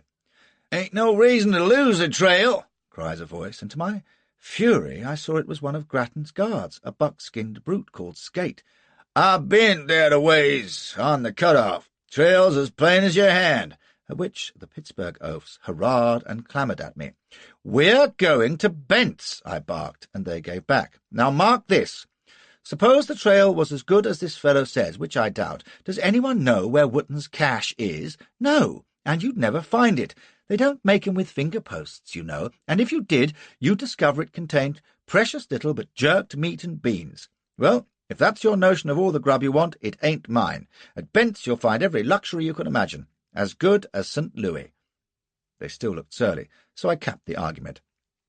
"There's also more likelihood of encountering hostile tribes along the Cimarron. That's why Wootton insisted we make for Bent's, so you can yoke up and prepare to break out." "Not so fast there," says the cutaway coat. "We got a word to say to that, if you please." I turned my back. "Mr. Nugent Hare, you can saddle up," I was saying, when Skate pushed forward. "This ain't good enough for me," cries he. "You don't know a damn thing more'n we do, mister. Fact, you're just a tenderfoot when all's said." "What's this? Mr. Nugent Hare," cries I, "have you no control of your rascals?" "Aisy now, Captain," says he, pulling his long Irish nose. "You'll mind I said we weren't in the army." "I say we take a vote," bawled Skate, and I noted that most of the guards were at back of him. "We all got a say here, just as much as any high-and-mighty lime-juice sailor— beg pardon, Captain Comer," and the scoundrel leered and swept off his cap in an elaborate bow. The Pittsburgh clowns held on to each other, guffawing. "And I can tell you," continued Skate, "that Dick Wootton was just as concerned about Ute parties up on the picket wire as about any other Injuns by Cimarron. Well, picket wire's nigh on Bent's, ain't it? So I'm for the cut-off, and I say let's see a show of hands." Of course, the pirates yelled acclaim, sticking both hands up, and Skate glared round at his mates until most of them followed suit. Grattan turned aside, whistling softly between his teeth. The fathers of the emigrant families were looking troubled, and our invalids were looking scared. I know I was red in the face with rage, but I was holding it in while I considered quickly what to do. I was long past the age when I thought I could bluster my way out of a position like this. In the background I saw Susie looking towards me. Behind her the sluts were already seated in the wagons. I shook my head imperceptibly at Susie. The last thing I wanted was her railing at the mutineers. The Pittsburgh pirates made up about half our population, so a bare majority was voting for Cimarron. This wasn't enough for Skate. "Come on, you farmers," roars he. "You gonna let my lord here tell you what you can and can't do? Let's see your hands up." A number of them complied, and the cutaway coat darted about, counting, and turned, beaming on me. "I reckon we got a Democratic majority, Captain." "Hurrah, boys! Ho for Cimarron!" And they all cheered like anything, and as it died down, they looked at me. "By all means," says I, very cool. "Good day to you," and I turned away to tighten the girths on my pony. They stared in silence. Then, "What do you mean?" cries Skate. "We got a majority. Caravan goes to Cimarron, then." "It's going to Bent's," says I quietly. "At least, the part of it that I command does. Any deserters," I tugged at the strap, "can go to Cimarron or to hell as they please." I was counting on my composure to swing them round. You see, they were used to me as wagon captain, and I reckoned if I played cool and businesslike it would sway them. And indeed, a great babble broke out at once. Skate looked as though he was ready to do murder, but even some of the pirates looked doubtful, and fell to wrangling among themselves, and I believe all would have been well if Susie, who was fairly bursting with fury, hadn't cut loose at them, abusing Skate in Allgate language, and even turning on the sober emigrants, insisting that they obey me. "You're bound on oath," she shrilled. "Why, I'll have the law on you, you treacherous scallywags, you! You'll do as you're bidden, so there!" I could have kicked her fat satin backside. It was the worst line she could have taken. The leader of the emigrant families, who'd been muttering about how the wagon captain was the boss, wasn't he, went dark crimson at Susie's railing, and drew himself up. He was a fine, respectable-looking elder, and his beard fairly bristled at her. "Ain't no whore mistress gonna order me around," says he, and stalked off. Most of the emigrants reluctantly followed him, and the Pittsburgh boys hurrahed anew, and began to make for their wagons. So you see, the wagon captain with his bluff called, and not a thing to be done about it. One thing I knew, I was not crossing the river. I could see Wootton's face now. Not Cimarron. Poor bull. The thought of that desert and losing the trail was enough for me. It was all very well for Skate and his pals. If they got lost, they could, in desperation, ride back to the Arkansas for water and struggle down to Fort Man. But the folks in the wagons would be done for, and our own little party was in an appalling fix.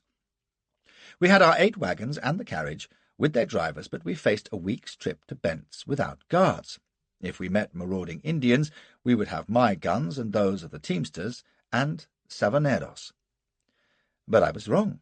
We also had the invalids. They approached me with some hesitation and said they would prefer to continue to Bent's.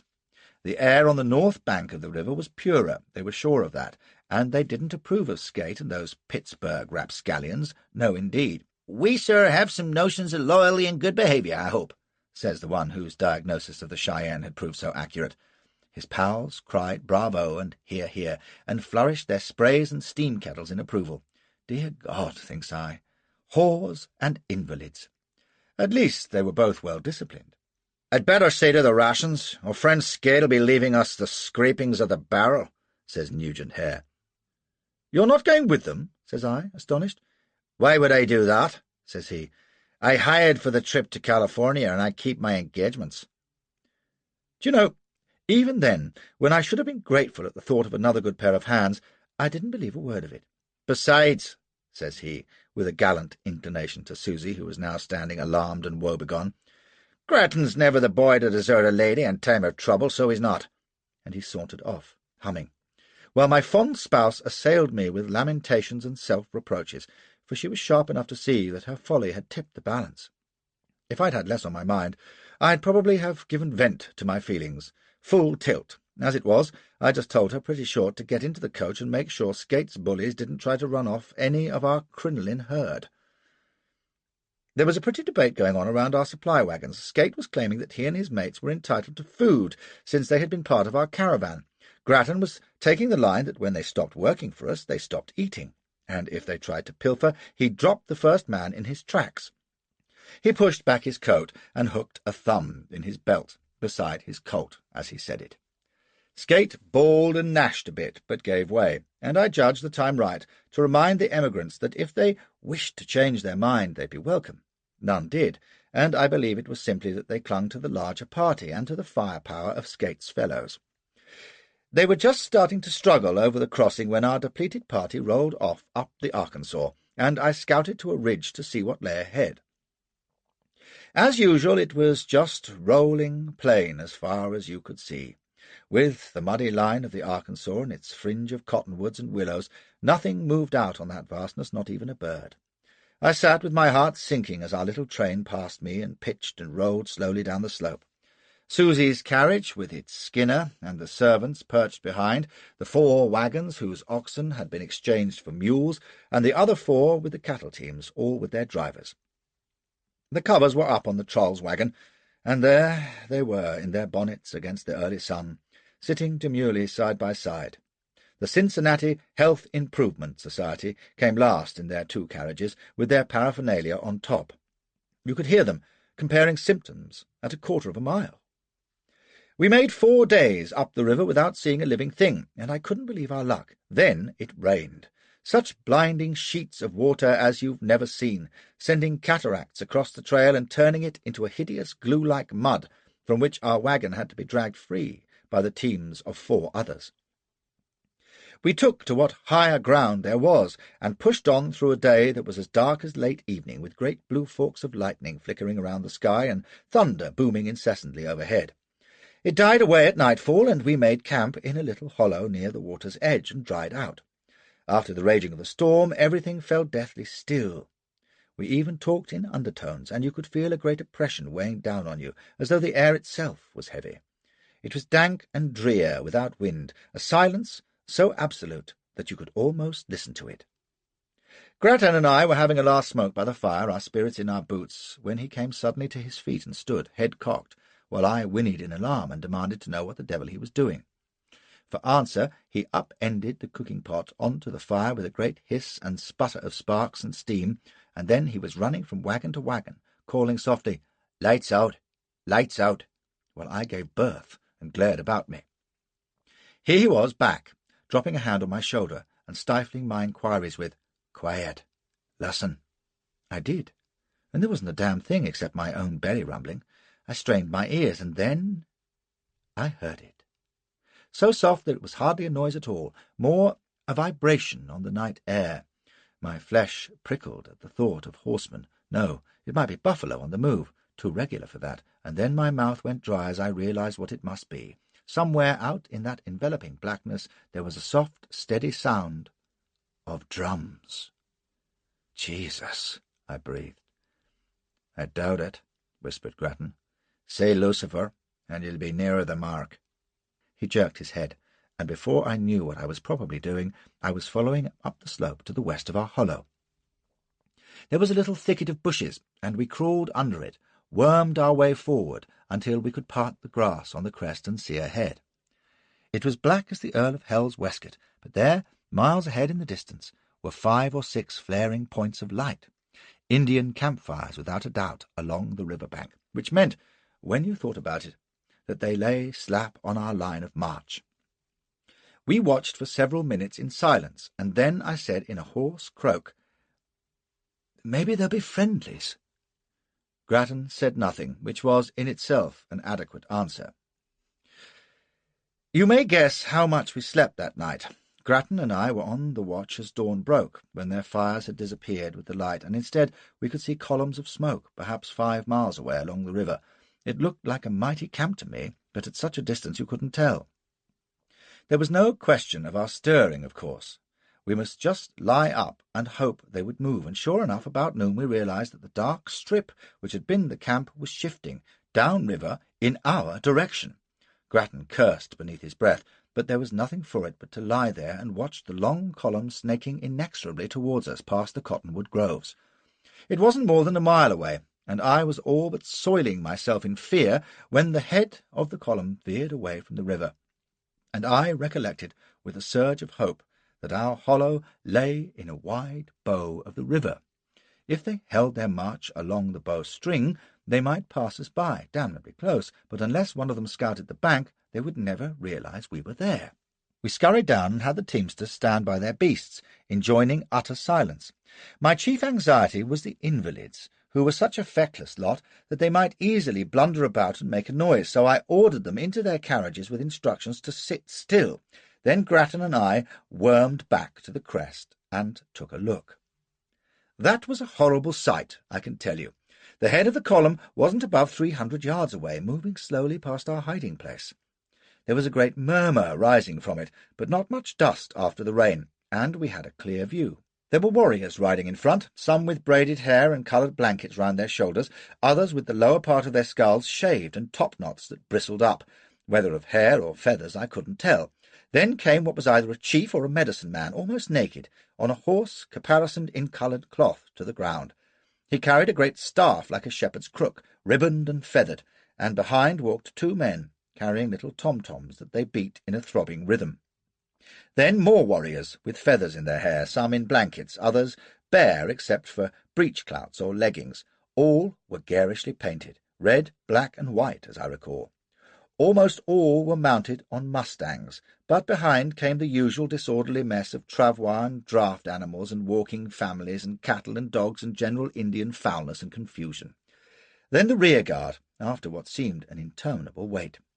More mounted warriors with bows and lances, and as they drew level with us, I found myself starting to breathe again. We were going to escape.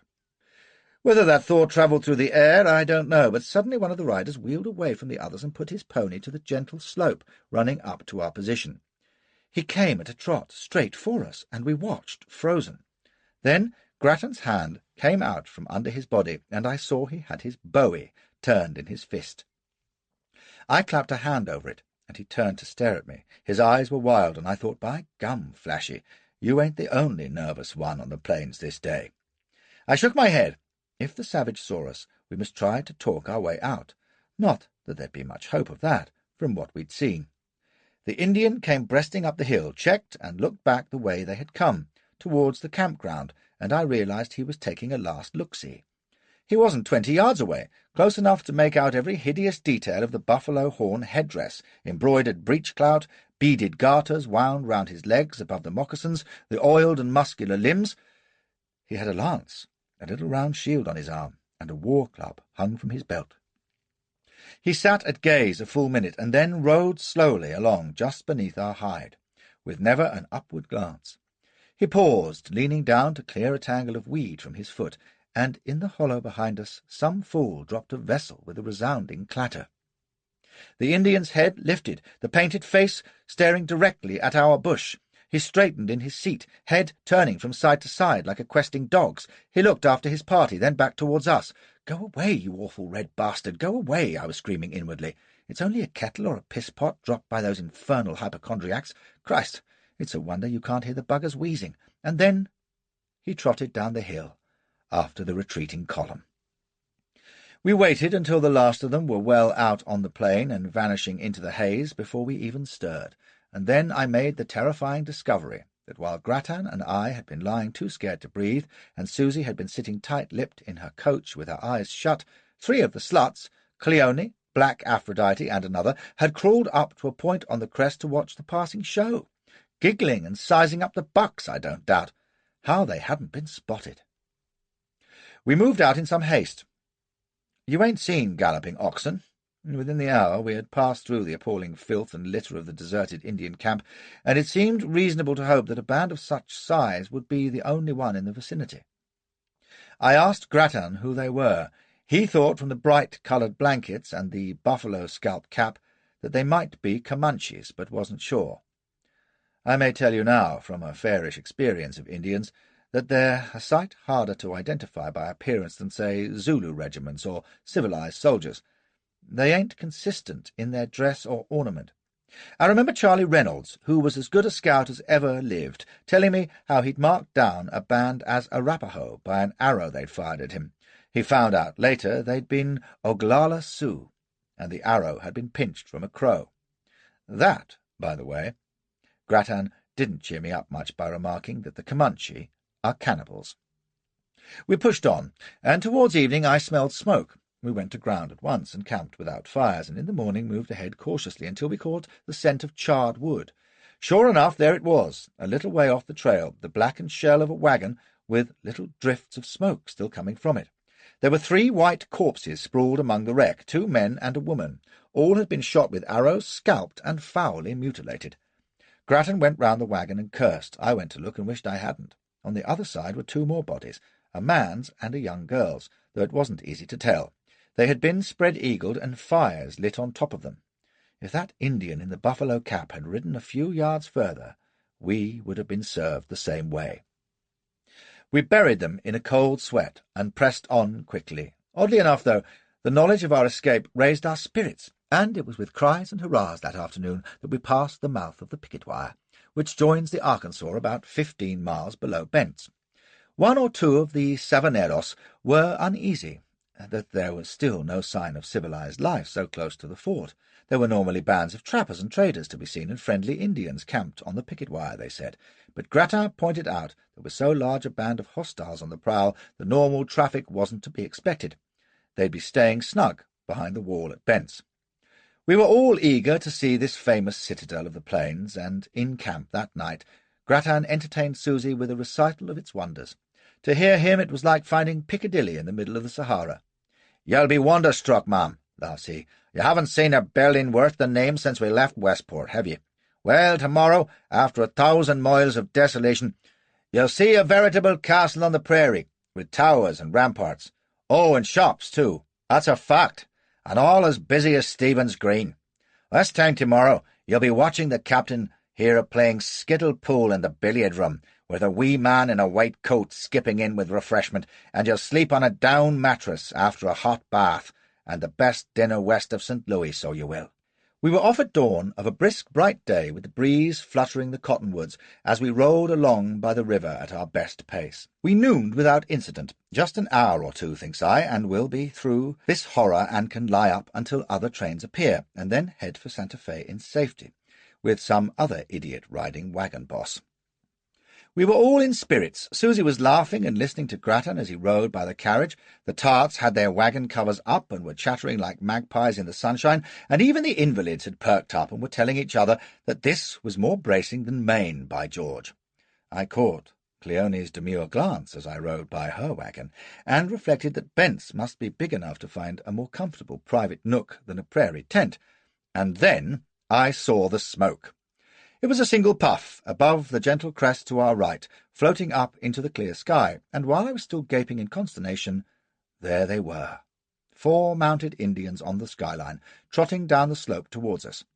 Grattan swore softly and shaded his eyes, and then swung to the coach-driver. "Keep going. Brisk, but not too fast. Easy now, Captain. That smoke means there'll be others coming lickety-split. You'll note we're only worth a single puff. Bad cess to 'em, so we must keep 'em at a distance till we get within cry of Bent's. Can't be above a couple of miles now." My instinct was to turn and ride for it, but he was right. The 4 Indians were coming on at a brisk canter now, so with Grattan leading we rode out to head them away, me with my sweat flowing freely. The sight of those oily copper forms, the painted faces, the feathers, and the practised ease with which they managed ponies and lances would have turned your stomach. They rode along easily, edging only gradually closer. "They won't show fight till the regiment arrives," says Grattan. "Watch in case they try to side-slip us and scare the wagon beasts. Ah, you bastard, that's the trick. See, Captain?" Sure enough, they had their blankets ready in their hands. Their leader, riding parallel with us about 20 yards off, raised his head and shouted, "Trade!" which I took to mean trade. A likely story. "Give 'em a hail," says Grattan, so I shouted, "Bugger off!" and made gestures of dismissal. The brave shouted something back in apparent disappointment, turned his pony slightly aside, and then, without warning, wheeled sharply, and, with his mates following suit as smart as guardsmen, made a dart across our rear towards the wagon train. "Donnybrook!" yells Grattan, and I heard his colt bang at my elbow. An Indian twisted and fell shrieking, and as the leader's horse sped past me, I gave it a barrel in the neck. In a melee, you shoot at what you're sure to hit. And then my heels went in and my head down as I thundered for the wagons. The 2 remaining braves were making for the rear wagon, swooping in, flapping their blankets at the beasts. I roared to the teamsters to whip up. They shouted and swung their snakes, and the wagons lurched and bounced in the ruts as the beasts surged forward. Grattan fired and missed one of the Indians. A teamster, reins in his teeth, let fly a shot that went nowhere, and then the 2 had wheeled past us and were racing out and away.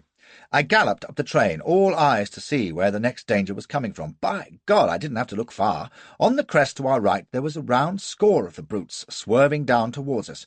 They were perhaps 2 furlongs off, for the crest had swung away from the river, which was inclining in a big loop to the left, so that, as the wagons veered to follow its course, they were also turning away from our pursuers, but in less than 3 minutes they would close the gap with the lumbering train.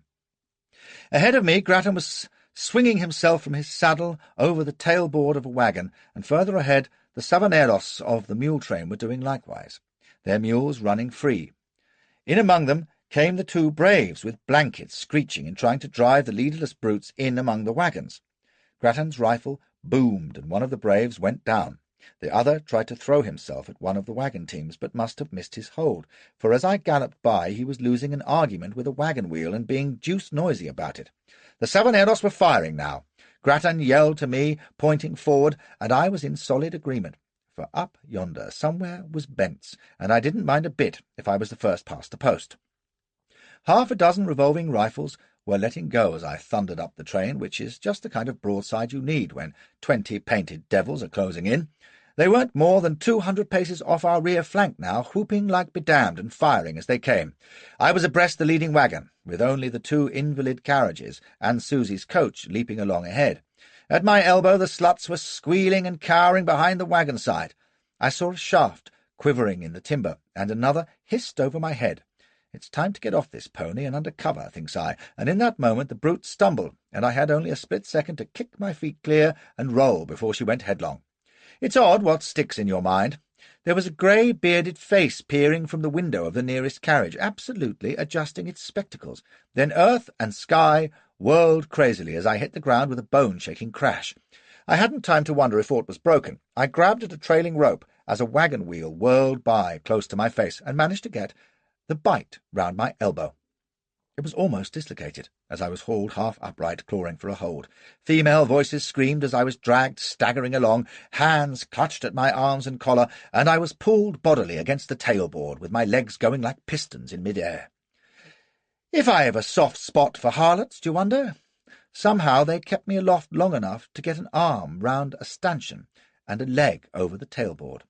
I gathered my strength to heave, and the whole pack of them screamed in unison and fell back in a panic of crinoline as an Indian leapt from nowhere, hatchet in hand, and clung to the tailboard not a yard away. I may forget that painted, feathered face and screaming mouth one of these days, but I doubt it.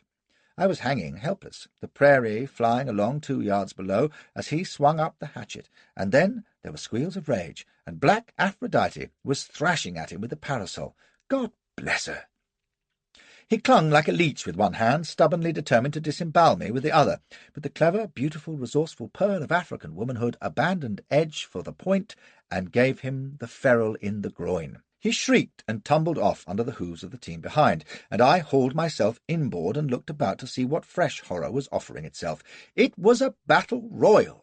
The Indians were strung out along the train, firing bows and pieces, and the Savanneros were giving 'em volley for volley. But some of the bolder spirits, like the chap who'd experienced Aphrodite's caress, were riding in among the wagons, sliding down the off-side of their ponies for protection, trying to get close enough to scupper our teams. I saw men and ponies go down, an arrow zipped into the furled canvas overhead, and when I emerged from the trollops for another peep, there was a wicked little red bastard in a war bonnet alongside the lead mule of the wagon behind, driving his lance into its flank. The poor brute screamed and went down, bringing the others with him in a kicking tangle. The wagon lurched crazily, hung for a sickening moment, and then crashed down, scattering cases of claret all over the trail. Then our own wagon bucked like fury, and I was thrown headlong and fetched up against the sideboard, with all the breath driven out of me. I scrambled up, and if it isn't one damn thing, it's another. There was an Indian on our driver's seat now, disputing the reins with the teamster. The reins fell free as they grappled, and it was a stone certainty that we'd be over in 2 seconds if steps were not taken. I never join in unless I must, but now there was nothing for it but to fight my way through a press of hysterical whores, of whom there now seemed to be about 50, rolling underfoot, striking out blindly, or swooning in my path. I lurched over the front board and got a fist into the Indian's braids and hauled. The teamster slashed at him with a bowie, and as he dropped away, howling, I grabbed the reins and flung my weight on to steady the team. The teamster took hold, and I looked ahead and almost lost my balance in sheer astonishment.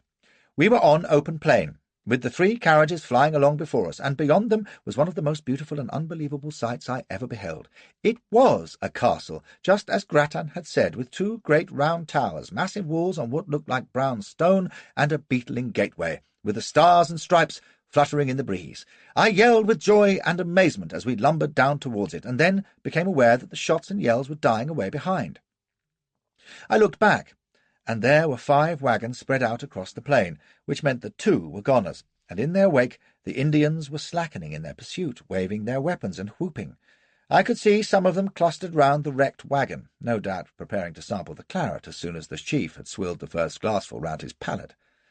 Susie's carriage was making for the open gateway, and as the invalid's vehicle slowed, my teamster reined in almost to a walk. I jumped down, watching the remaining wagons trundling in. One had smoke rising from its smouldering canvas, another was rolling drunkenly with a displaced axle, but at least they were safe, and Grattan with 2 of the Savanneros were on foot, rifles at the ready, acting as a rear-guard. The carriages were inside, and as the first wagon followed with its wailing occupants, all but Aphrodite, who was thrashing the tailboard with the remains of her gamp in a fine berserk fury still, I hurried through the gates. I had a fleeting impression of a great courtyard surrounded by 2 stories of buildings, and then I was up a flight of steps to the parapet above the main gate. Just beneath me, the last 4 wagons were crowded in about the gateway. Grattan, his rifle cradled, gave me a wave.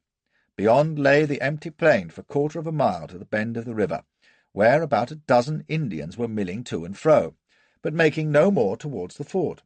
Behind them I could see the wrecked wagon beside the cottonwoods fringing the river, and then I sank down in nervous exhaustion by the wall. My shoulder was skinned and throbbing from my tumble. There was caked blood on the back of my hand. God knew whose it was. Feet were running up the steps, and Grattan appeared, his face grimed and grinning. "Well, you have nuts or a cigar, sir," says he, and I hauled myself up. Beneath us I could hear the great gates being hauled to, and the Saverneros and teamsters' voices raised in oaths of relief. Down in the courtyard the wagons were any old how, and the beasts were braying and roaring, with the wails of the sluts added to the din. The invalids were climbing out, shaken and bewildered. I saw Susie with her face pale and her hair awry. Then Grattan says, "Jesus Christ!" and I saw he was staring round in wonder. I stared too, at the crowded courtyard and our dazed following, at the huddle of wagons and beasts, at the silent buildings, the great round towers, the broad upper walks and parapets, at Old Glory over our heads, and I realized why Grattan, that soft-spoken man, had blasphemed. There wasn't a soul in Bent's fort but ourselves. I know now, of course, why it was so, that William Bent was crazy and had abandoned his wonderful fortress to fate and the Deathwatch beetle, or whatever bugs they have out there, but at the time it was a mystery beyond belief. Here we were, winded and terrified after a chase by those infernal savages, home by the skin of our teeth, and the place that should have been swarming with people was empty, but with its flag flying, and not a chair out of place. For while the teamsters and Saverneros mounted guard and saw to the beasts, and the rest occupied the ground-floor rooms and prepared food and tended our 2 or 3 injured, Gratta and I went over the whole place from attic to cellar, and there wasn't so much as a mouse. It was an incredible citadel, though, deserted as it was. I suppose it would be about 100 paces square, but I can't be sure from memory, with adobe walls 20 feet high and stout enough to resist a battering ram. There were 2 huge towers, like martellos, at opposite corners. Against the north wall were 2 stories of buildings with fine, cool rooms, and opposite them, across the square, a shaded arcade of shops and trade rooms. Inside the gate wall were chambers for guards and servants, with stoves and fireplaces, and on the west end were a cooper's and joiner's shops, a forge and storehouses. The roofs of all these buildings formed broad walks running inside the upper ramparts. On this level at the west end there was even a little house with a porch for the commandant, and a billiard-room, damn it, which Grattan had sworn to, and I hadn't believed, with the pills still lying on the bays. I was so astounded that I picked up a cue and slapped the red away, and not 10 minutes earlier I'd been hanging upside down from a wagon tail, trying to avoid being tomahawked. "I don't believe this bloody place," says I, while Grattan replaced the balls and blazed away. He made nothing of it. "Where the deuce have they gone?" For that was the eerie thing. The only thing absent was the people themselves. Wherever we went, all was in order. A dining-room with oak furniture and a linen cloth on the table, presses bursting with china and glass, a wine-cooler with bottles of 42 Burgundy, captain's biscuits in a barrel, a piece of cheese kicking up a hell of a row in the sideboard, and a portrait of Andrew Jackson on the wall. It was the same in the shops. The blacksmith tools were there, and the carpenter's gear. The trade rooms were stuffed with pelts, buffalo robes, blankets, axes, nails, candles, God knows what. As I live, there was even sealing-wax and writing paper. The storerooms had provisions for an army, and hogsheads of wine and spirits. In the sleeping quarters some of the beds were made. There was a posy of withered flowers in a vase on the commandant's desk, and a neatly torn newspaper in the privy. "Whoever it was," says Grattan, "cleared out in a hell of a hurry." "But why haven't the Indians looted the place?" "They don't know," says he. "Chances are that Bent or St. Vrain or whoever was here left within the last couple of days. Don't ask me why. The engines can't know that. I dare say the crowd that chased us are the only ones hereabouts, and new arrivals at that. If they'd known it was deserted, they'd never have left off chasing us." That was reasonable, but provoked a disquieting thought. "Do you suppose they'll come back? The Indians, I mean?" "Depends," says he. "There weren't above 30 of the dear fellows, and we sank nigh on a dozen of those. Maybe more'll come in, maybe not. One thing's certain, with our drivers and Saverneros we muster about 15 rifles, and it would take 50 to make this place good against an attack, so we'd best hope that our red friends don't receive any reinforcements." That had me flying up the ramparts again to make sure the guards were on the lookout. The Indians were still in view over by the cottonwoods, but no new members so far as I could see.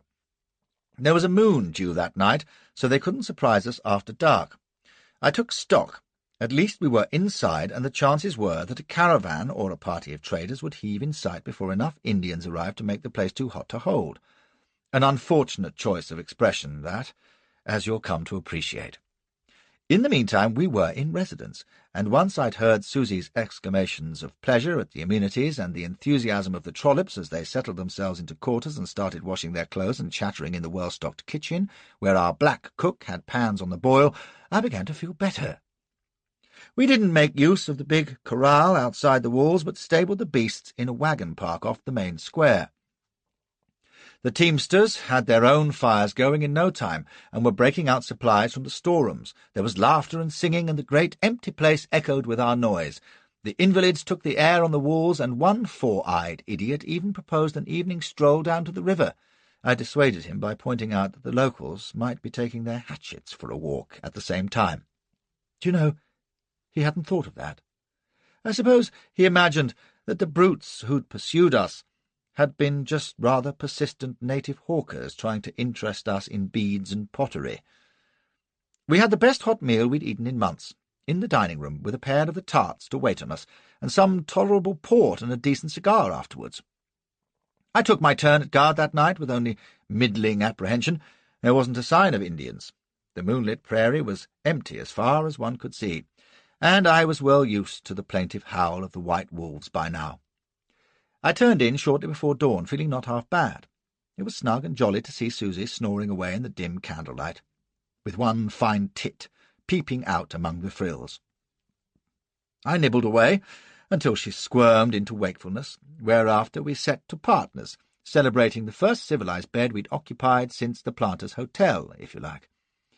It was comforting afterwards to sip punch and glance round the high, whitewashed walls in the knowledge that they were about 6 feet thick, with sharp eyes aloft, and the Indians could prowl about outside to their heart's content. That's what they were doing, too, next morning, and there must have been a trip in from somewhere during the night, for I counted above 60 of the scoundrels, circling their ponies just out of range, whooping and working up a head of steam. I had every spare man up the east rampart above the gate. With the revolving rifles and six-shooters, as well as our high walls, we should be safe enough, unless they assembled in greater numbers than were visible now. So I remarked to Gratin, and he went off to the armoury in one of the corner towers to see what was available. Just then there was a shout. The Indians had decided to warm us up a little. They charged in, well spread out, like good light cavalry, letting fly a few shots and arrows, but plainly bent on testing our fire. I detailed 3 men only, and we downed one of their ponies. The dismounted brave capered and jeered and showed us his arse, and the rest drew off to reconsider. There was a chief in a war bonnet who seemed to be haranguing them. Presently he lifted his lance and howled, and the whole crowd came in like banshees, stirrup to stirrup, straight for the gate. "Hold your fire!" bawls I. "Wait for the word!" And I was just about to give it when the cunning bastards wheeled right and left, making for the corners of the fort. We let fly just the same, and I dispatched 3/4 of our force around the other ramparts. Even spread thin, we could put up enough fire to keep them at a distance, and a merry, useless little fight ensued, the Indians darting in and out, our fellows blazing away from cover and knocking 1 or 2 over, while the chief circled with a group of followers, for all the world like a general with his staff, looking to spot the best place for a concerted rush. I was taking my time with a Colt rifle, trying long pots at him and damning the sights, when Gratin was at my elbow again. Just at that moment a fire arrow came whistling over and stuck, smouldering, in the parapet behind us. A teamster stamped it out, but it gave point to what Gratin had to say. "Are you ready for bad news?" says he, and for all he tried to keep the jaunty note in his voice, there was a wild glint in his eye. "Because I'm the one that's got it, by God. That armoury in the northwest tower there, well, some clever feller has laid a powder train to the magazine, and there's enough loose powder lying about to give an artilleryman the trots, with a burned-out slow fuse in the middle of it. Not only that, in the opposite tower there's 80 kegs of the stuff, and another train to them. Which means," says he, and the sweat on his face wasn't from heat or exhaustion, "that whoever abandoned this fort intended to blow it sky-high, and would have done, but for that faulty fuse. By this time you will understand I had left off shooting and was giving the man my most earnest attention, palsied with fright. "You follow me, Captain," says he. "We're sitting in the middle of a powder keg, and one spark'll blow the whole place to kingdom come." Now, you may not be aware, gentle reader, in these civilized days of manufactured cartridges and cased shells, precisely what a powder train was. Skilful sappers used to make them by piercing large cartridges with a bodkin and carrying the cartridge rapidly away so that the powder trickled out in a stream no thicker than a pencil lead, which they ran to the charge to be detonated.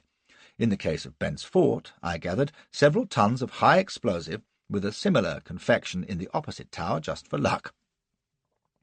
At the start of the powder train you placed a slow-burning fuse to enable you to get over the skyline before November the 5th. Such a train is hard to see even by daylight, since it is just a thin line of dust, and Grattan and I had barely glanced into the towers and hadn't been looking for trains or loose powder anyway. But there they were, waiting for a spark, and hostile Indians had just started shooting fire arrows at us. I said, "What do you advise?" or words to that effect, and he didn't know, so we had a brief discussion, the fruit of which was one of the rottenest ideas I've ever heard. My own first thought was to get over the wall, but with the Upper Arkansas Hairdressers Association on hand, that wouldn't answer, and when Grattan proposed that the sluts should set to work carefully to sweep up the powder trains, I was fool enough to agree. He must have been as panic-fevered as I was, for he had 6 of them lined up at the northwest tower before the suicidal folly of it came home to me. Loose powder is as vicious an article as the plague germ. The friction of a foot can set it off, and the thought of those handless harlots scraping among it brought me down from the parapet like a stung ferret. "It won't do," I bawled. "Water from the well. Can you douse the trains?" "If I could. There's still the magazine, and another pile of kegs yonder big enough to blow us to Mexico," says Grattan. "We'll never soak them all." And at that moment another fire arrow came winging into the square, and stuck blazing in Susie's coach. Cleone screamed, and the girls beat it out with cloths. I absolutely tore my hair in fear and consternation. "Get the invalids!" I shouted. "Buckets of water! Post the doddering buggers about the place with as many buckets as you can find. The girls can make a chain from the well. We'll need 'em on the parapets, too. Hurry, for Christ's sake! And make sure the tower doors are fast and soaked in water." It was the only thing to be done. The invalids and the girls must douse every burning missile the moment it struck. The mines were in stout walled buildings, and short of a general fire they'd be harmless enough. Once we had beaten off our feathered friends, we could set to work cautiously to remove the trains and kegs. In the meantime it was back to the wall and try to sicken our attackers. They were still full of sin and impudence, though, and had mounted a determined rush against the west wall from the corral. But the Sabaneros had made cool practice, and there were 6 painted corpses under the wall to prove it. Our fellows had discovered that the best field of fire was from the towers, which projected sufficiently to enfilade 2 walls at once. We had thinned our attackers out a little, anyway, and no others had appeared. All told, there were perhaps 50, mostly on the north side, where there were no battlements but only upper bedrooms with flat, unparapeted roofs. So far, I don't believe we'd taken even a flesh wound on our side. Suddenly they charged again, and the 11th Hussars couldn't have done it better. They came singly and in little packs, all along the north and east sides, converging at the last minute at the north-east angle, where there were windows in the upper floor, and our range was the greatest. We blazed down the wall for dear life, some of the Sabaneros exposing themselves recklessly, for if just one of the bastards got inside we might well be done for. We hadn't the men to go hunting through the fort. They surged under the wall, scrambling up on their ponies' backs and leaping for the sill. We were firing into the brown and doing fearful execution, but a Colt revolving rifle takes time to reload, and if they hadn't desisted when they did, I believe they might have got a man in. They rode off, howling, leaving dead and dying under the wall, and then screams of alarm from the courtyard brought us round to meet an even deadlier menace. While we were engaged on the wall, a few fire arrows had come over and been promptly stifled by the invalids, who were in tremendous trim, bawling orders to each other and striding about like Nelson on the quarter-deck. But bowmen firing from behind the corral had put a couple of burning shafts into the roof of the stable against the west wall. It was wattle, and went up like a muslin curtain with a great whoosh. It only burned for a few minutes, but sparks must have reached the roof of the billiard-room, for presently it began to flame, and the invalids had to beat a retreat, roaring for more water. If the Indians had come in then, in one spot, neck or nothing, we'd have been done for, but they circled at a distance, still yelling, apparently content to let the fire do the work for a while, which meant that we had a respite, and I was able to gibber in futile anguish. The girls at the well were running with buckets for the west steps, but I could see with half an eye that the billiard-room was beyond hope, and from that the fire must spread across the whole west end of the fort, consuming the beams on which the adobe was plastered, raging out of control until it reached the northwest tower with its tons of powder. That explosion would set the whole place alight, and the other tower would go up as well. We'd be past caring by then. We'd all be blown to atoms or roasting in the burning ruins. At such times, when hope is dead and there's nowhere to hide, it's astonishing how the mind clears, and you see with an icy brilliance of logic that there's nothing for it but to run like hell. Fortunately, another man who'd considered that possibility about 10 minutes before I had was Grattan Nugent Hare, late of the Cheney 10th and U.S. Dragoons.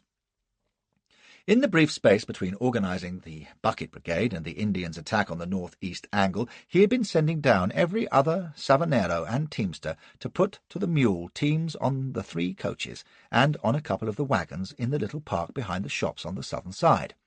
When I came bounding down from the northwest tower, he met me at the steps and nodded at the blaze that was spreading across the west roof. The heat was like a furnace.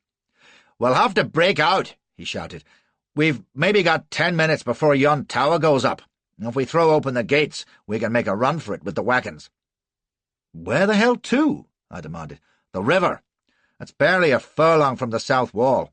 If we can get the coaches and a couple of wagons that far, we can corral and hold them off. It's that, or be blown to blazes." Now, beastly funk I may be, but show me the ghost of a loophole, and I can think as smart as the next man, and be through it first, too, with luck. The 3 coaches were hitched up in the square, and a teamster was leading a wagon team from the park. Black smoke was swirling across from the west side, and the beasts shied and bellowed with fear. From the 2 towers a couple of Savaneros were firing occasional shots. Evidently the Indians were still content to hold off. Grattan's voice was hoarse. "The women in the 3 coaches, with the 3 best drivers and a rifleman to each coach. Aye, and the invalids with a few revolvers. That'll leave 6 or 7 of us to man the southeast tower and cover 'em as they drive for the river. If a savage gets within touch of them, we should be ashamed of our shooting. What then? When they've made the river, we'll break out with a couple of wagons. The Redskins will be ready, but there ain't above 50 of them. With luck, we'll maul 'em bad enough to leave us alone." You may imagine this conversation, punctuated by the crackle of burning timber, wenches wailing and coughing, shots banging overhead, and the bespectacled invalid coming to attention, crying, "We're at your disposal, sir. Cincinnati shall not fail. Name our task, and it shall be done. Yea, even unto the end." I gave him a revolver and shoved him into the first coach, along with a brave but tearful Susie, who gave me a hasty slobber and 4 terrified prostitutes. Grattan made for the gates, while the coach drivers hustled the other tarts and invalids into their vehicles, packing them like herring. I took a quick glance at the west wall. The blacksmith's shop was ablaze now, and the flames were licking towards the catwalk leading to the northwest tower. Dear God! Would the heat set off the loose powder even before the flames got close? I went up the steps to the southeast tower, 4 at a time. Outside the fort our attackers were still keeping their distance, most of them on the north side, which was all to the good. I looked across to the northwest tower. There were 2 Savaneros there, and I waved them across. If any Indian wanted to attack through the fire that was now shooting above the west wall, good luck to him. Down in the courtyard the drivers were in their places. A teamster with a rifle was at a window on the first coach. On the second, a Savanero was sitting on the roof reloading his Colt. With all the din, I never heard the gates open. Suddenly the lead driver was yahooing and whipping up, and we rushed to the parapet of the tower, rifles at the ready. As we looked down, the first coach shot out and wheeled right for the river, and a tremendous yell burst from the startled Indians, who came tearing in at the unexpected sally. then the second coach, and we were firing as fast as we could, picking our men pretty neatly, I like to think. The main pursuit had to come close to the gate wall, and we fairly shot them flat. They must have lost a dozen riders in their first mad rush, and the 3 coaches were careering down for the river, with the Red Sticks yelling in fury, circling out to get at them, losing distance in their attempt to get away from our fire.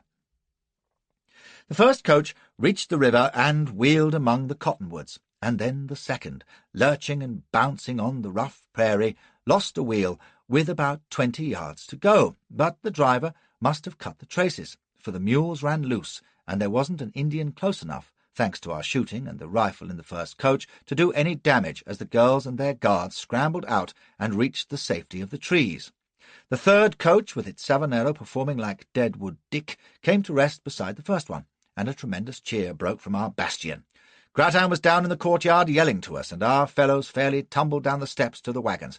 I took a shot of the eye around. The Indians had pulled off on the east side, milling about 200 yards or so from the fort gate. On the south side, between the fort and the coaches at the river, there wasn't a savage to be seen. "Come on!" bawls Grattan. He and the fellows were piling into the 2 wagons, preparing to make the run. "Out you go!" roars the gallant Flashy. "I'll cover you!" He stared, but didn't hesitate above a second. He sprang up beside the teamster, and the wagon lumbered into the gateway. Now, you may be staring too, for you will have concluded that it ain't quite my style to be the last man out of the beleaguered garrison, and right you are. But if I have to fly from a fight, I prefer to do it my own way. And for the past 5 minutes at least, I'd been reflecting that my way was certainly not in one of those crazy wagons. As I saw it, there were at least 40 Indians out yonder, and they weren't going to be taken by surprise a second time. Those wagons were going to have their beasts hamstrung before they got near the river, and then it would be every man for himself on foot. Odds on a man from the wagons getting to the river? About evens, and that ain't good enough when there's a safer way out. One thing was certain, you see, with all the fun and frolic to the south and east of the fort, there wouldn't be a brave left on the north side, and during our defence of the walls I'd noticed an interesting thing. Whenever an Indian fell, more often than not his pony stayed by the body. Now, that's nothing new, as any cavalryman knows. Why, at Balaclava, in the hell of that Russian battery, I record at least 2 of our mounts nuzzling at fallen troopers, and these Redskins and their horses are close as lovers. After the attack on the northeast angle, there had been 3 or 4 ponies standing, heads hanging and lost, beside the Indian dead at the foot of the wall, and I was sure they'd still be there. I could drop from a window on the north side, climb aboard, and be off and away round the fort, coming down to the carriages at the river by the west side, while Grattan and the lads occupied the Indians to the east, and stopped any arrows that might be going. One last glance to be sure the northwest tower was still unscathed, and as the second wagon surged out of the gate and the Indian yelling redoubled, I was scuttling nimbly along the east parapet, above the gateway, and into the end upper-story room on the north wall. I sped across to the window and took a cautious peep. Not a soul in sight, as far as the eye could see, and there below, beside the tangle of red corpses, were 2 Indian ponies. "Your luck's in again, old Flash," thinks I, chuckling as I gripped the frame to climb. And the room was shuddering like a matchbox in a giant's hand. A most appalling blast of thunder filled my ears. The floor gave way beneath me, and I was falling through dense clouds of dust or smoke, crashing down with a shock that drove the breath out of me, and with a ghastly pain stabbing through my left ankle. I believe it was the pain that kept me conscious. I was in clouds of swirling dust, choking as I tried to scramble on all fours. For seconds I was too dizzy to see, and then there was light before me from an open doorway, and I lunged towards it. I knew I must be in the ground-floor room. Above me the ceiling had gone, and there were beams and broken timbers all about me. I reached the doorway and fell through it. To my right, the west end of the fort was an inferno. I knew the magazine had gone and most of the northwest angle with it, but the northern rooms were blazing too, and the thatched arcade across the square was beginning to burn. The gate was unscathed, but there were 80 kegs of powder in the tower at the far end of it, and with flaming wreckage all over the courtyard, they might blow any instant. I plunged forward. and fell with the sickening pain in my ankle, but I crawled feebly on through the fiery reek, coughing and swearing, and, I don't doubt, praying. The roar of burning seemed to be everywhere, but not 20 yards ahead was the yawning gateway. If I could only scramble to it before the mine went up and didn't lose consciousness on the way. I learned something that day. If you've a sprained or broken leg and want to make haste, don't crawl. Roll. Your leg will give you jip at every turn, especially if your way is strewn with flaming rubble, but if you're lucky you'll get there. I don't know how long it took, perhaps a minute, though it seemed an eternity, through which I babbled in terror and shrieked with agony. My clothes were smouldering, but now I could see with my eyes streaming through the gateway to the prairie beyond. I half got to my feet and fairly threw myself under the arch, rolling for dear life. I remember a massive iron hinge at which I clutched, dragging myself by sheer main force of my arms, and rolled again. I must be beyond the gates, but even then I struggled ahead, my face in the dust, inching on to try to escape the horror behind me. Perhaps I fainted, more than once, I can't tell. I thought I heard a muffled crash from behind, but I didn't mind it. I dug in my fingernails and pulled until I could no more. I rested my face on one side, and above the scrubby grass in my line of sight, there were the legs of a pony. And I hardly had time to think, oh dear Jesus, the Indians, when a hand took me by the shoulder and rolled me over, and I was blinking up into a monstrously bearded face under a fur cap, and I pawed feebly at a fringed buckskin shirt that was slick with wear, and then the beard split into a huge grin of white teeth, and a voice said, "Wow, old hoss, what fettle? How your symptoms, sega shootin'? Say, if thou was just a spoonful of gravy to go with you, I reckon you're baked just 'bout good enough to eat." It's a curious distinction on which I have dined out in Yankee clubs more than once, that I was the last man in Bent's fort, for it's never been rebuilt, and when I saw it a few years ago it was just a heap of ruins, with the white wolves prowling through it. What caused me to reflect, though, on the damnable unfairness of things, was that I could have been last out in perfect safety, if I hadn't been so set on preserving my own skin. There's a moral there, I suppose, but not one I've ever paid the least heed to. What happened was this. Just as the second wagon emerged and the Indians were preparing to give it tocco, who should heave in view down the trail but a party of mountain men, drawn by the smoke and sound of general uproar. They don't stand on ceremony, those fellows. One swift survey, and they were charging in like the heavy brigade, and since there were 200 of them, the Indians had lost no time in making tracks, leaving a fair few of their number on the grass. So our chaps in the wagons, whom I'd supposed were going to likely death or capture, had enjoyed a grandstand seat in perfect safety, while poor old Flashy had been browning nicely, and damned lucky not to be overdone. Mind you, there were compensations, as the one serious casualty on our side, for it's a remarkable thing that out of all who'd been in the fort, only one of the Saboneros had taken an arrow in the leg, and Claudia had broken her wrist when the second carriage foundered. I was the centre of attention. Susie, who had borne up like Grace Darling all through, went into floods at the sight of my poor singed carcass, and the invalids bustled about with hot fomentations and bread poultices and sound advice which I dare say would have carried me off if the mountain men hadn't patiently lifted them aside, bandaged my sprained ankle, and soothed my burns with the most disgusting mixture of herbs and bear's grease. The most signal behaviour, though, had been Cleone's. She had gone into hysterics when I was borne down to the carriages, still smoking gently, and had to be restrained from flinging herself on me. Well, I hadn't known the wench cared that much. It wasn't like the cool Cleone style at all, and gave me some pause. Susie seemed too distraught about me to notice the signal display of concern for Massa by his handmaiden, which was just as well. My burns were trivial enough, by the way, but my ankle kept me coach-bound for a fortnight, by which time we were on our way again. With the mountain men was one Fitzpatrick, who was a big man in those parts, and on his advice we waited until a caravan arrived from the east, which he and the mountain men joined for Santa Fe. There was every kind of Indian trouble to the south, apparently, but in a train that was eventually 100 wagons strong, we had no fears. We learned from Fitzpatrick that the big tribe of Indians we had seen on our way to Bent's were Comanches, who were celebrated both as bitter enemies of the Cheyenne and for their medical skill. Whether they were out to take their foes at a disadvantage or study the cholera epidemic was a moot point. The fellows who had besieged us at Bent's were a mixed band of Utes, who hated everybody, and chief dog Kiowas, who were reckoned friendly but had not been able to resist the temptation of our small caravan. But from now on, whenever Indians were mentioned, we began to hear a new and ominous name. Pashes. Even the sound of it was vicious, and the mountain men would growl and shake their heads.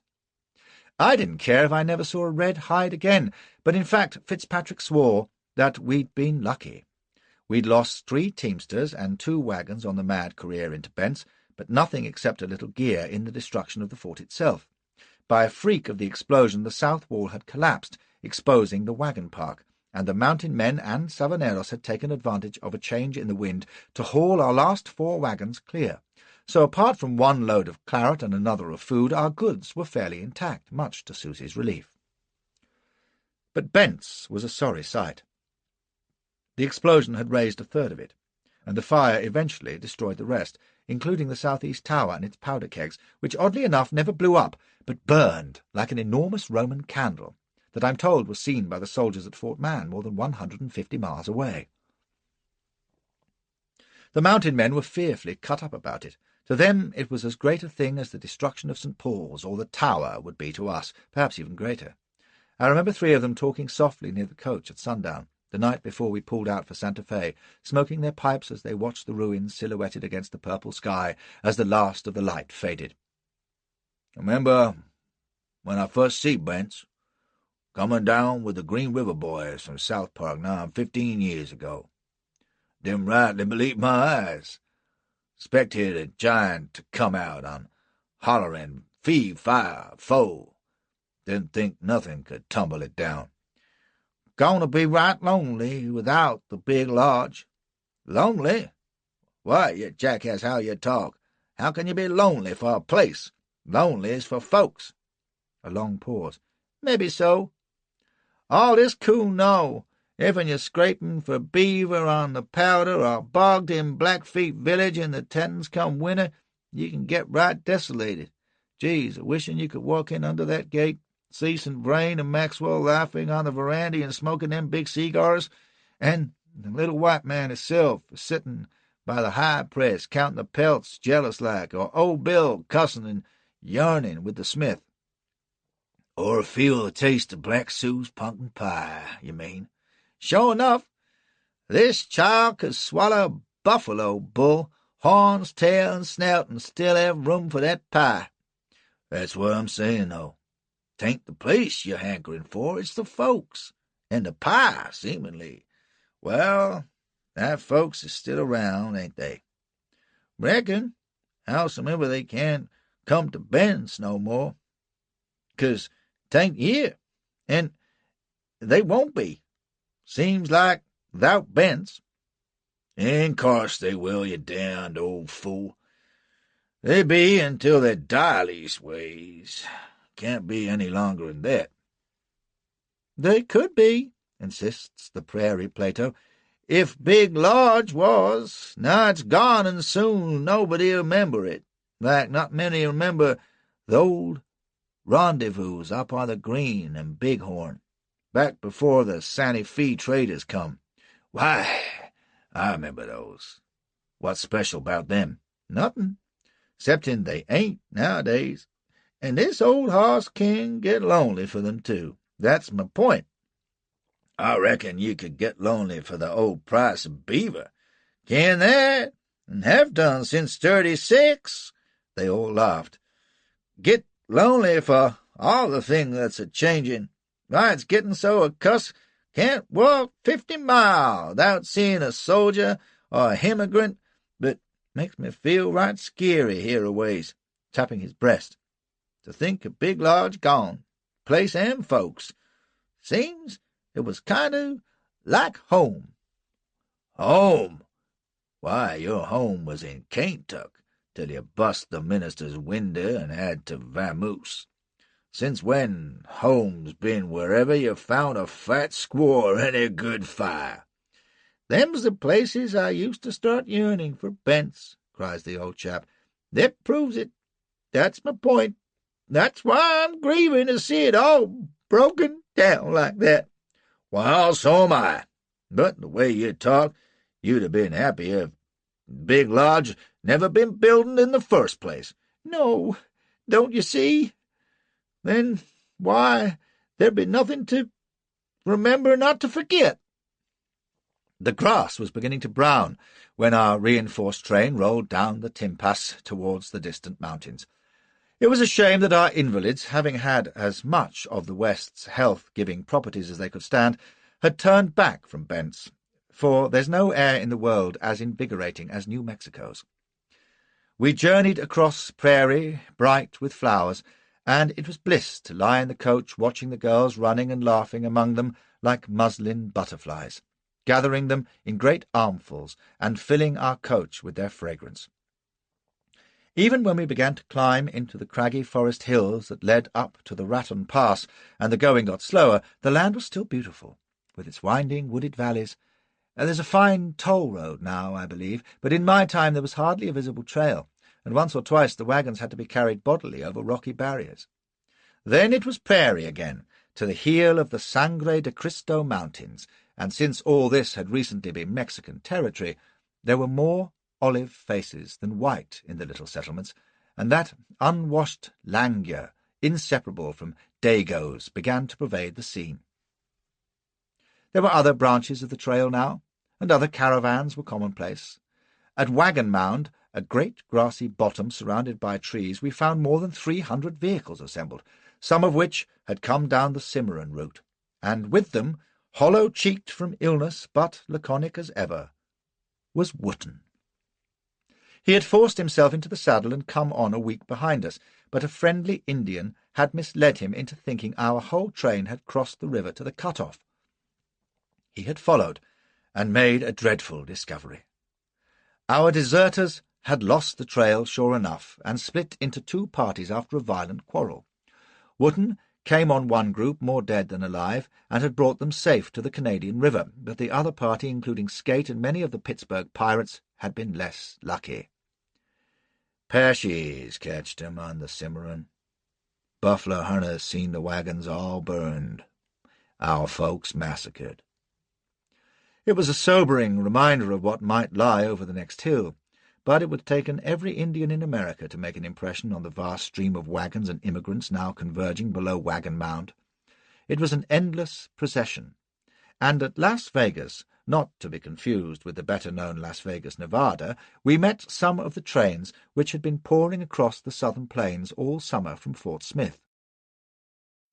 Spirits were sky-high now as we passed over rolling downland covered with trees and bushes and dwarf cedars, sprung from earth that was red and rich, and one afternoon there was a great whooping and cheering as we sighted conical hills ahead, and the cry of "Santa Fe! Santa Fe!" re-echoed along the line. Sure enough, as we passed the great scrubby cones, there lay a vast plain, and before it the little city that was the first in all Western America, built by the conquistadors, and God bless 'em, says I. There are bigger, finer, richer towns in the world, but precious few that so many weary folk have been so glad to see. On Wootton's advice, we camped near the soldiers' fort on the slope just north of the city, and that evening Susie and I drove in to take a long slant at the place, for we must break our journey here and take order for the final stage to the coast.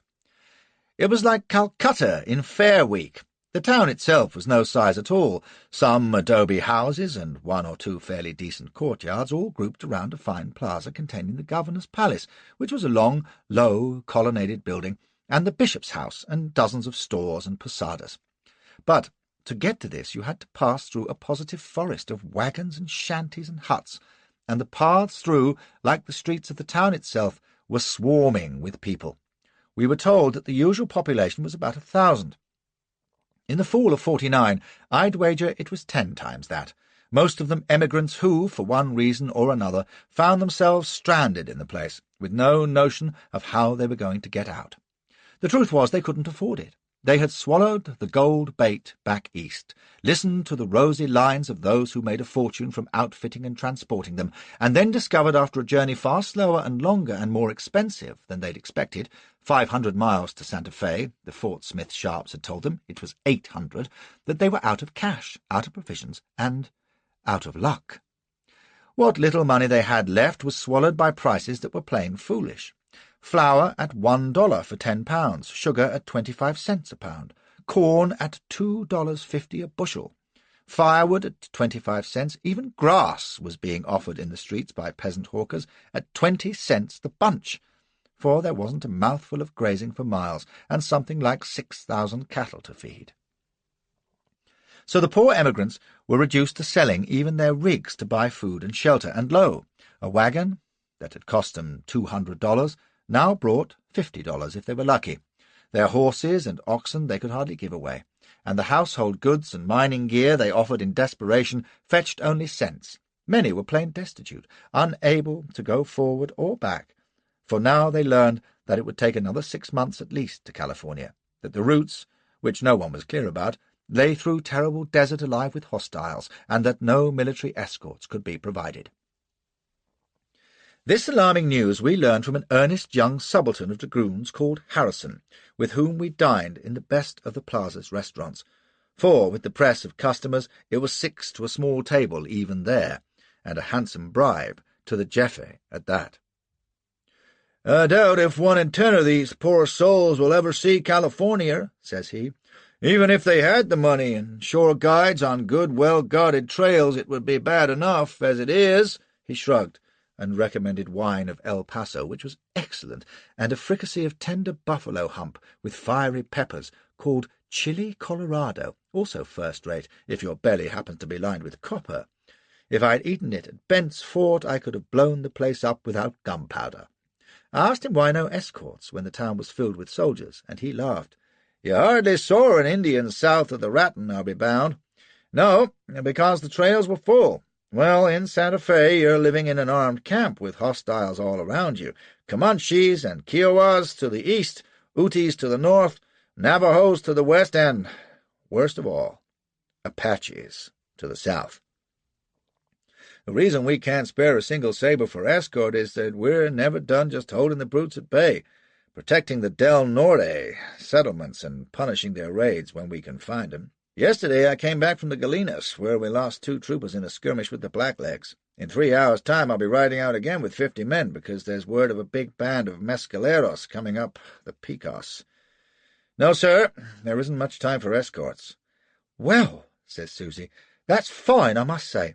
And what's the government doing about it, may I ask?" Harrison shook his head. "If by the government, ma'am, you mean the governor, Colonel Washington, well, he came back to town yesterday, having spent 5 weeks chasing Navajos, with 400 infantry and troops of artillery. That's what the government spends its time doing in these parts." As Susie had said, that was fine. "Some trains must be reaching California, surely," says I. "Oh, certainly they have been. Those that are large and well-armed and properly planned. Why, this summer they've been pouring down the Del Norte in thousands, floating across the Rio Grande on rafts and flatboats, taking any route west they can find, and getting there, I don't doubt. But there's no question Indian trouble's becoming worse, and I wouldn't advise anyone right now to try any but 2 roads. Kearney's Trail, down to Socorro, and west. But," he glanced at Susie, "that's a man's road, if you'll forgive my saying so, ma'am. The other is down the Del Norte Valley, beyond Socorro to Donna Ana, and west to the Gila and San Diego. It's a long, hard haul, and I'd hate for my family to have to travel it, but if you provision for the desert and arm for the Indians and don't mind heat and dust, you'll get there." Susie wondered, thoughtfully, if it wasn't possible to hire a military escort, and Harrison smiled patiently. "One escort did go out last month to convoy the new collector of San Francisco, but even he had to wait quite a time. I'm sorry, Mrs. Comer. There just aren't enough soldiers to go around."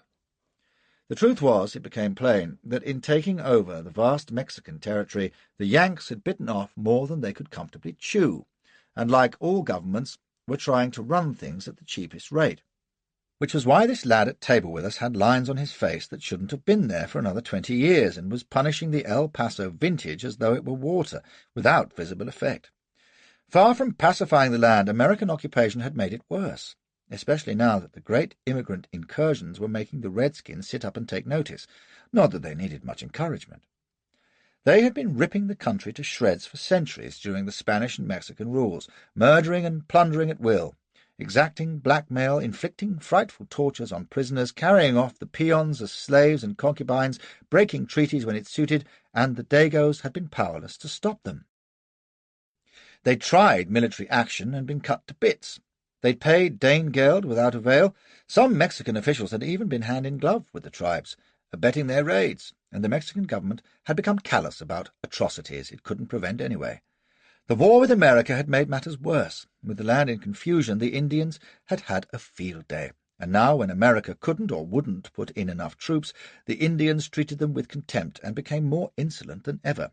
In effect, they ruled New Mexico, except for the civilized strip down the Del Norte, which they ravaged systematically just as much as it would bear. It was enough, says Harrison, almost to make him sympathize with the old Mexican Proyecto de Guerra. "What's that?" says I. "War project?" "So they called it. A polite name for scalp hunting. Back in the 30s, the Chihuahua Mexicans were so hard-pressed they paid a bounty for Apache scalps. $100 for a brave, $50 for a female," he grimaced, "and $25 for a child." I'm afraid there were no lack of degenerates eager to earn the blood money. The worst was a fellow countryman of yours, I regret to say, a scoundrel called Johnson, who wiped out one of the few peaceful Apache bands and sold their scalps to the Mexicans. Some say it was his massacre that turned the Apaches from regarding white men as allies against Mexico and made them our bitterest enemies. I doubt it, personally. In my experience, Apaches are the most evil, inhuman creatures on earth. If their hostility to Americans is recent, it's because their acquaintance with us barely goes back a generation. The truth is, they hate all mankind. In any event, the scalp bounty brought the foulest kind of white cutthroat to this country. They're still here, living by murder and banditry, and in Mexico, which doesn't make our work any easier. No, I couldn't countenance a revival of the Proyecto under American law, but when I think of the horrors I've seen perpetrated by these red savages— He'd been talking grim-lipped, staring at his glass, a young man riding his hobby horse as only a young man can, but now he broke off in confusion and blushed his apologies to Susie for offending her ears with such talk. "What must you think of me?" he stammered. "Inexcusable, do beg pardon, gracious. Is that the time?" He was just a boy, when all was said, bowing over her hand and courteously disputing the bill with me. "You are too kind, sir," says he, all West Point. "When I return I shall insist on repaying your most enjoyable hospitality. Sir, Mrs. Comer.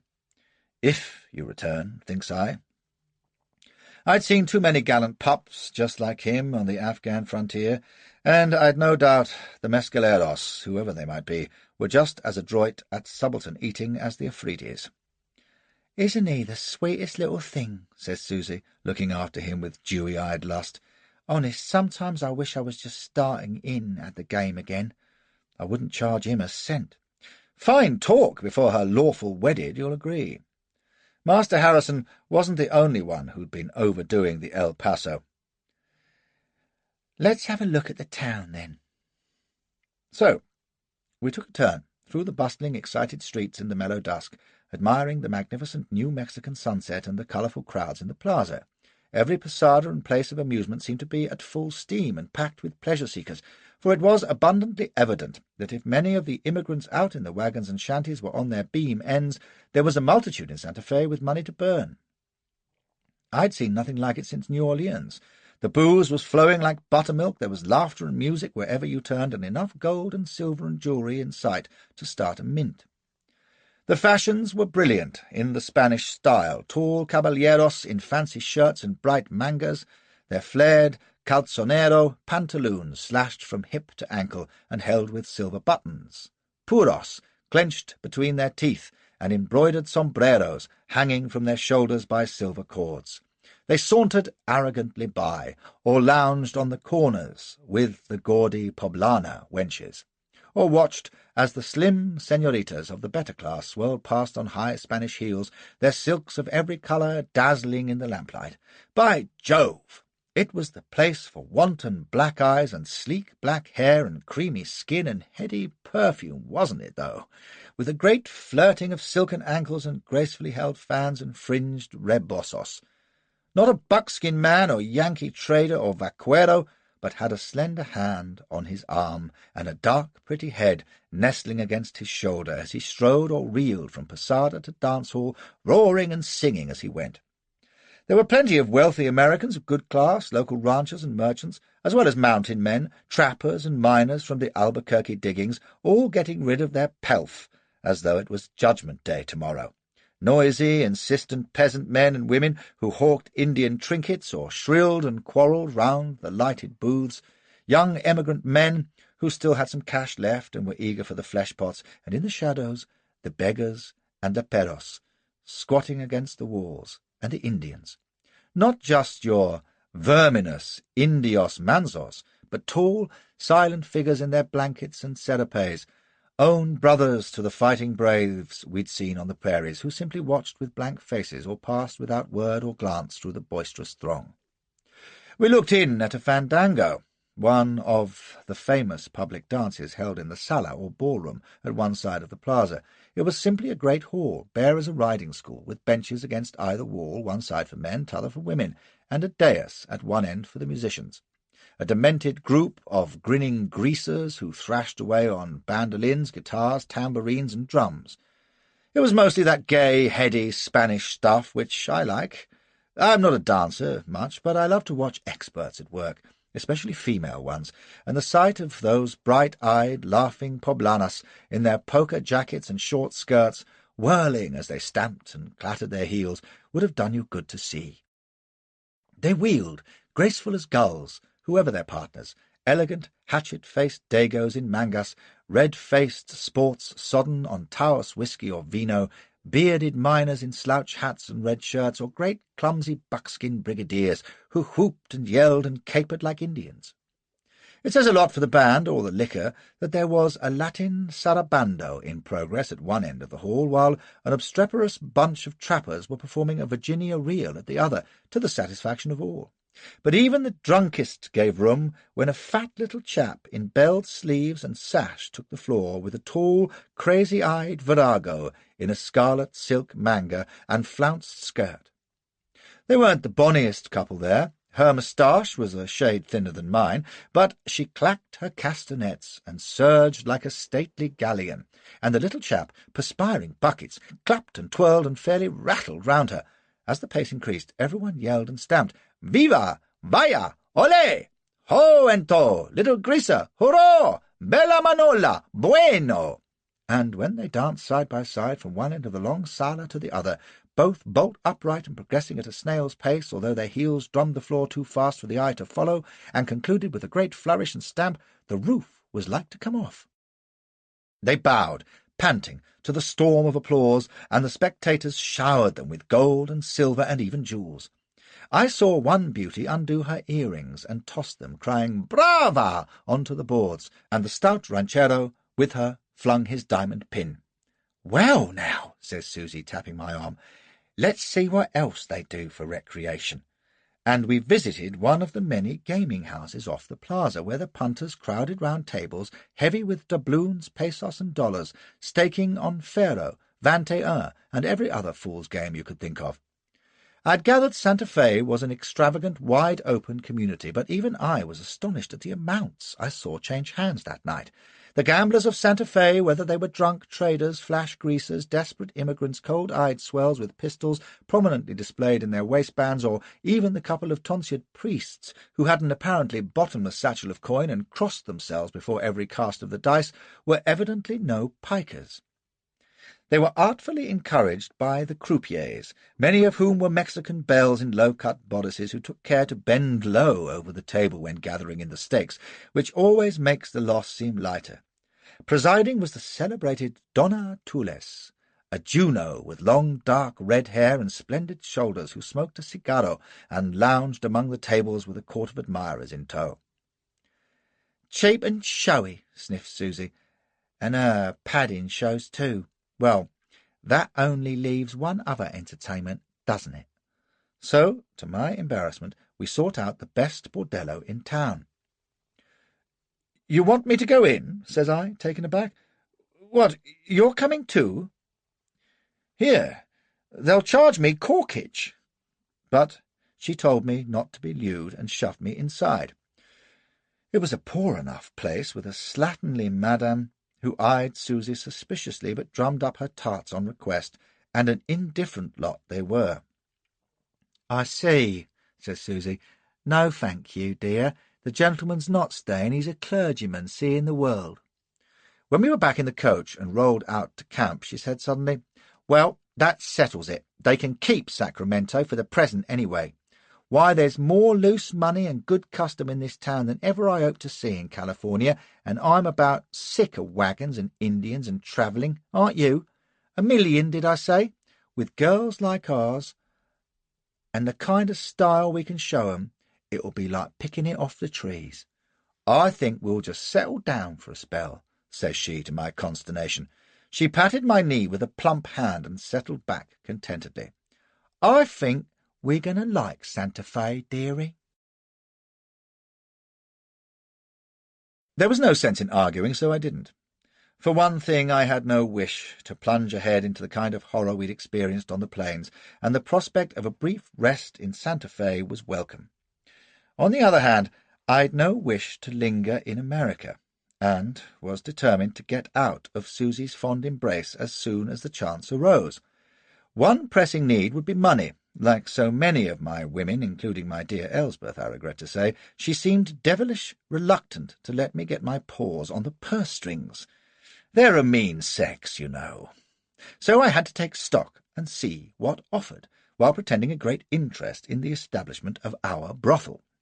Susie got her eye on a likely place just off the plaza, a fine one-story house with plenty of rooms and a good-sized courtyard, all enclosed by high adobe walls. It belonged to the church, so she paid a rare price. "But never fear," says she, "we'll make 400% on this when we come to sell." Then she hired labour to make it habitable, engaged servants and porters, and furnished it with the gear from New Orleans, which had survived our journey. My respect for her increased when I saw all the stuffs, carpets, curtains, china and crockery, tables, chairs and beds, including the famous electrical mattress, too, and realized that she'd never have come by anything half so fine west of St. Louis. Up went the mirrors, chandeliers and pictures, and out came the girls' assorted finery. Susie saw to the very last detail of their personal apartments, and to the appointment of the public rooms, which included a large reception chamber, where the wenches could be on view between engagements, so to speak, flirting with the customers while they made their selections, a buffet, and a gaming room, which I undertook to supervise, for there's no call, you know, for a man about the bawdy house apart from the porter bullies, and I didn't care to be seen as a mere jack-gagger. Also, it occurred to me that I'd be able to accumulate some private funds with careful management. We opened for business, with Susie dressed like a dog's dinner, queening it in the hall, her cashier in an office to one side, and a broken-down medico in a little room on the other. "For the only thing they're going to leave here is cash," says she, "and if they don't like being looked at by the pox-spotter, they can take themselves off double-quick." The girls were all got up in their most alluring finery, lounging artlessly in the reception on their couches under the shaded lamps, while Flashy, resplendent in new coat and pants and silk cravat, shuffled the decks in the gaming-room and waited for the gulls. And I'm here to tell you that I did a damned thin trade. You see, they could gamble anywhere in Santa Fe, but they couldn't fornicate in the style to which Susie's charmers quickly accustomed them. It was like a madhouse out yonder for a couple of hours, until she closed the doors, having made appointments for clients who kept us busy until 4 in the morning, and when I joined her at dawn and saw the pile of rhino on her office table, well, there was a cool $4,000 if there was a cent. Mind you, I won't have the girls working at this pace other nights, says she. It's important to make a good impression at first. The word will spread and we'll attract good custom. But then we can pick and choose the real genteel and put the prices up. I'm not having those dirty buckskin brutes in here again, though. They're just savages. Poor little Marie had to call the porters twice. She was that terrified, and Jeanette might have been hurt bad if she hadn't had her pistol handy. I saw there was more to this business than I'd imagined, but by George, wasn't it a paying spec, though? Better than stock jobbing or army contracts, and just as respectable, really. We throve astonishingly in that first week, just as Susie had predicted. Our fame spread, and the Dago quality began to come in, not only from Santa Fe, but from the valley below Albuquerque even, and the rancherias in the country round. We had a rare platoon of bullies on the gate and took no riffraff. Even so, there was no lack of customers, and since they weren't the kind to haggle, she was able to exact prices that she confessed she wouldn't have dreamed of charging in Orleans. Oh, she knew her business. Taste and refinement, says she, are what we're after, and she got it. I've known rowdier drawing-rooms in Belgravia. The tarts seemed to thrive on it, too. You've never seen such airs. One thing that alarmed us both, though, was the amount of cash that piled up in Susie's strong-box in that first week. It would have given you the frights anywhere, never mind in a town awash with sharps and slicks who'd have cut her throat for 20 cents. In New Orleans she'd have banked it, but here there wasn't a strong-room worth the name. Trust Susie, though. In no time she'd reached an arrangement with one of the governor's aides, and every second or third day the box was hefted across the plaza by a couple of bluecoats, and the blunt stowed under military guard at headquarters. I fancy the aide's fee was free use of Eugenie every Friday, but I'm not certain. Susie was close about business arrangements, but she confided that she still wasn't happy about keeping large sums on the premises between times, and perhaps we ought to hire a reliable guard. I remarked that I was on hand, and she went slightly pink and said, "Yes, love, but I couldn't be awake all the time, could I?" "I was thinking we might employ Nugent Hare," she added. I didn't care for this. He and Uncle Dick Wooden had been paid off with the herreros and teamsters on Susie's resolve to settle in Santa Fe, but while Wooden had gone off with a hunting party, the bold Gratin was still about the town. I was against taking him back. I said I didn't care for him. He's been a loyal servant to us, you can't deny. What's wrong with him, then? He's Irish, and his nose is too long, and I've never trusted him above half. Not trust him, 'cause his nose is too long? Whatever do you mean? Suddenly she burst out laughing, catching my hand. Here, I do believe you're jealous. Why, you silly big thing, come here. You are, aren't you? She was bubbling with delight at the idea and kissed me warmly. As if I could ever think of anyone but you. She was all sentimental in a moment, her arms round my neck. Oh, Beachy, I do love you so. Now then, let's chase them blue devils away. The result was that Gratin was sought out and offered the post of chief of the knocking-shop police, which he accepted, pulling his long nose and bland as you please. I was surprised, because while I'll do anything myself, he didn't strike me as the sort who'd lower himself to being a whore's ruffian, which is what it amounted to. We discovered why he'd been so ready 2 days later, when the son of a bitch slipped his cable with $2,000, which fortunately was all that had been in the office desk. Susie was distraught, damning his eyes and bewailing her foolishness in not heeding me. I was quite pleased myself, and comforted her by saying we'd have the scoundrel by the heels in no time, but at this she clutched my hand and begged me not to. "Why the hell not?" cries I, dumbfounded. "Oh, it wouldn't do, honest, I know it wouldn't. Let the thieving little bastard go, and good riddance. Oh, the swine, if I could lay hands on him. No, no, darling, let it be. It'll be cheaper in the long run. It gets a place like ours such a bad name, you see, if there's any commotion with the law. Really it does. I know. Anyway, God knows where he's gone by this. No, please, Beachy, love, take my word on it. Let it go." $2,000? Damned if I do. "Oh, darling, I know, but it ain't worth it. We'd lose by it in the end.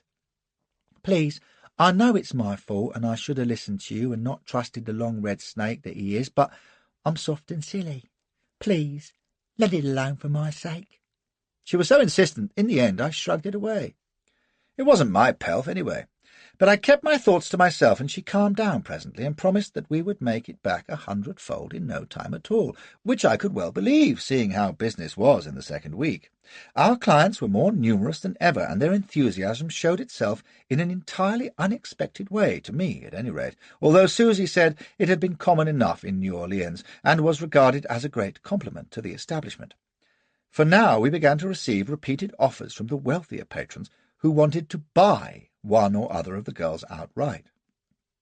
I recall one enormously fat greaser with an oiled moustache and rings sparkling on his pudgy hands, sweating all over his lecherous moon face as he made Susie a bid for Marie. She was the delicate little mulatto with soulful eyes, whose prime trick, I gathered, was to burst into tears beforehand. "She is so frail and sweet, like a fresh flower," cries this disgusting bag of lard. "She must be mine. The price? I do not care. Name it, and I pay. Only I must have her for my own, to protect and cherish. She consumes me, the little helado negro." Susie smiled and shook her head. "But I couldn't do that, Senor Cascara de los Pantalones, even for you. Why, I'd soon have no girls left, and then where I'd be. They're not for sale." "But I must have her. I will care for her like my most precious brood mare. She shall have an apartment in my hacienda, with perfumed crystals for her bath and bonbons and a silk coverlet and a pet dog from Chihuahua." "I'm sure she would," says Susie firmly, "'cause you're a real gentleman, I know. But there's the law too, isn't there? This ain't slave territory, and I'd be in a real fix if word got out." "Aye, the Americano law, who cares? Would it be known? Who should hear of it?" He grimaced like a sow in labour and wheedled horrid. "Are there not thousands of slaves? What are the peons but chattels? Do not Los Indios own many slaves stolen and bought?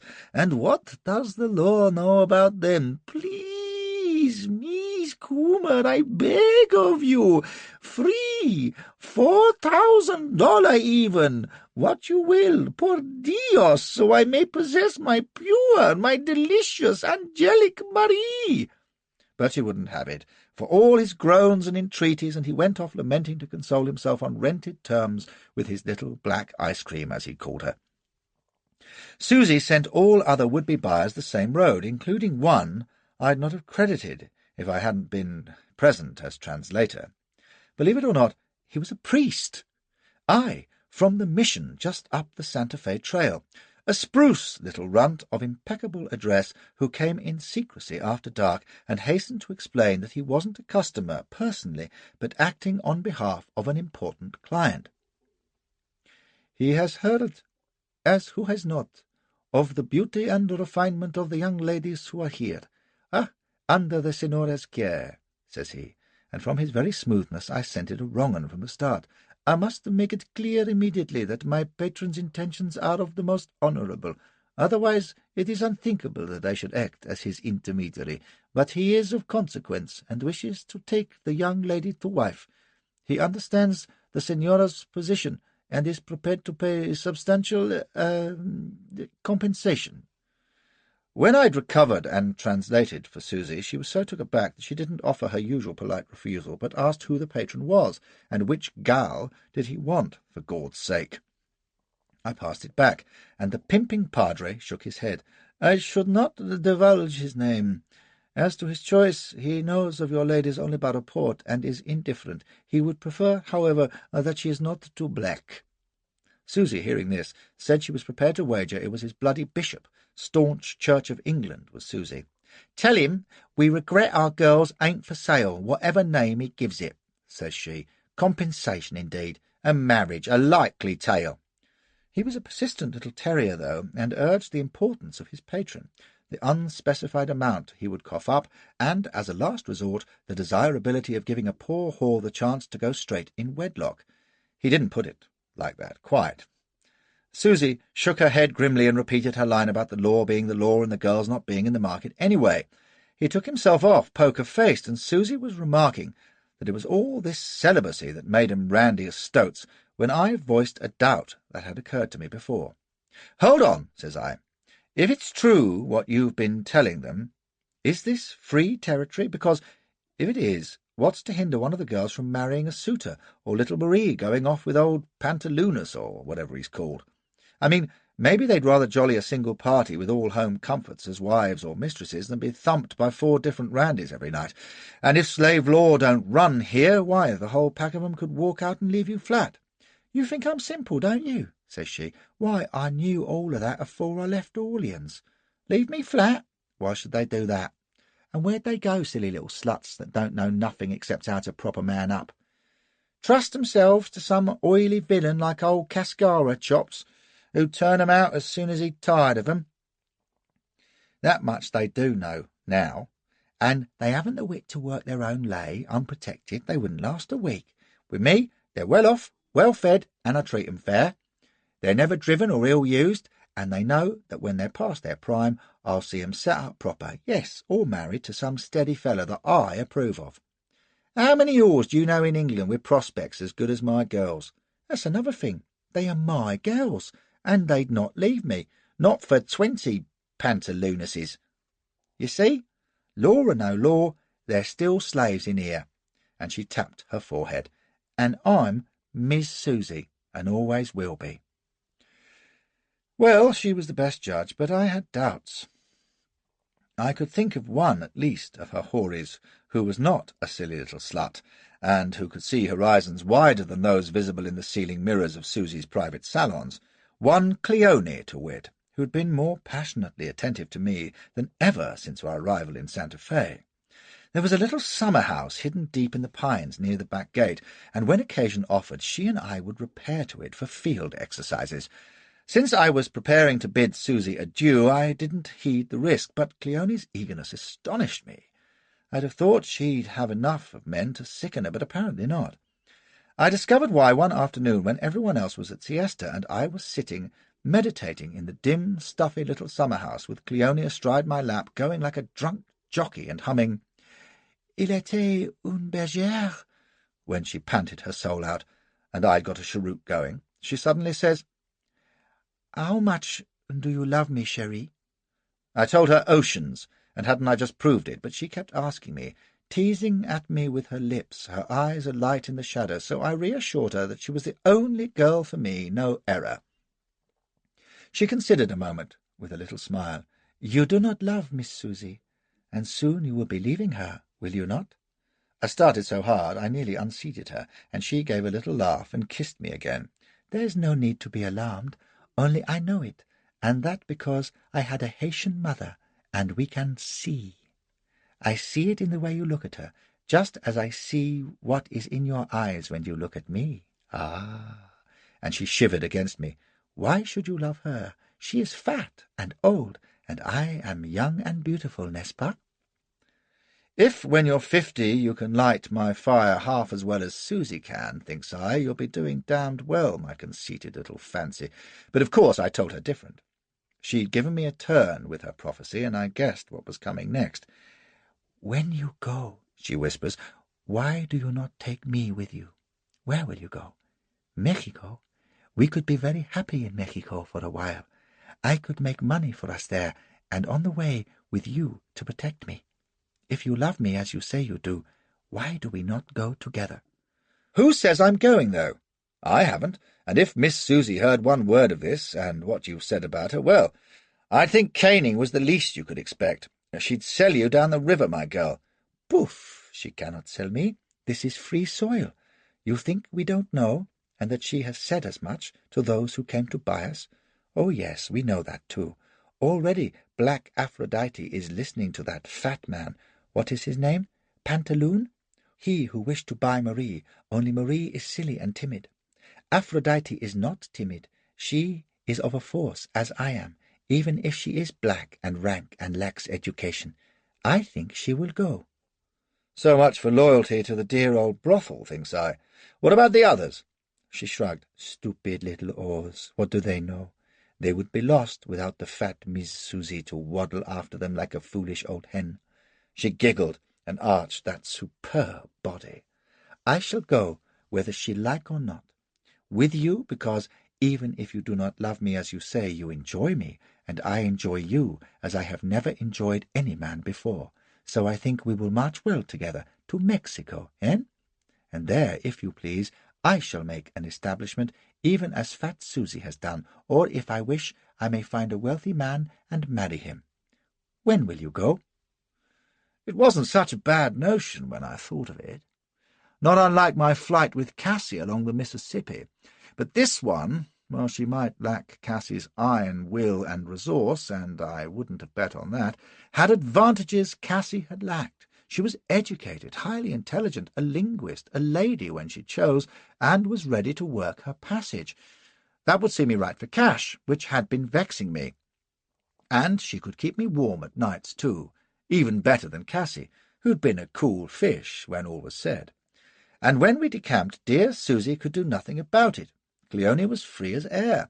We could travel by easy stages down the Del Norte Valley, which was safe enough, to El Paso, and once in Mexico I could let her make sufficient to buy me a passage to England. I couldn't see a hole in it, and I was chafing to be away. The long and short of it was that we discussed it until the end of the siesta, and I couldn't for the life of me see why it shouldn't be put in train at once. She was a smart wench and had it well figured out. I must procure a couple of mounts for the journey, which could be done in the morning, and assemble what packages we needed. I had enough ready money for that, and she had almost $100 of her own, to piquer from satisfied customers in Orleans and here in Santa Fe. So we should be all right to begin with. I must conceal our packages in the summer-house, and tomorrow night, when the frenzy was at its customary height, we'd foregather at midnight by the back gate and be off. There was no reason, really, why we shouldn't have bowled off publicly, but the less bother the better. I'm always ready, as a rule, to turn the knife in anyone's wound, but I had a soft spot for Susie, and recollections of the brisk way she'd corrected John Charity Spring's exercises for him. I'd no wish to have the porters setting about me on behalf of a woman scorned. Next day I bought a very pretty Arab gelding for myself and a mule for Cleone, left them in a livery stable south of the plaza, and busied myself for the rest of the day with the final arrangements. By late afternoon I had our packages stowed in the summer-house, along with my rifle and six-shooter. Then, for old time's sake, I surprised Susie at her toilet, and let her work her evil will of me as we'd used to in Orleans. She blubbered even afterwards, and my last memory is of her sitting there in her corset, sighing heavily, and exclaiming at her reflection with her glass of port beside her.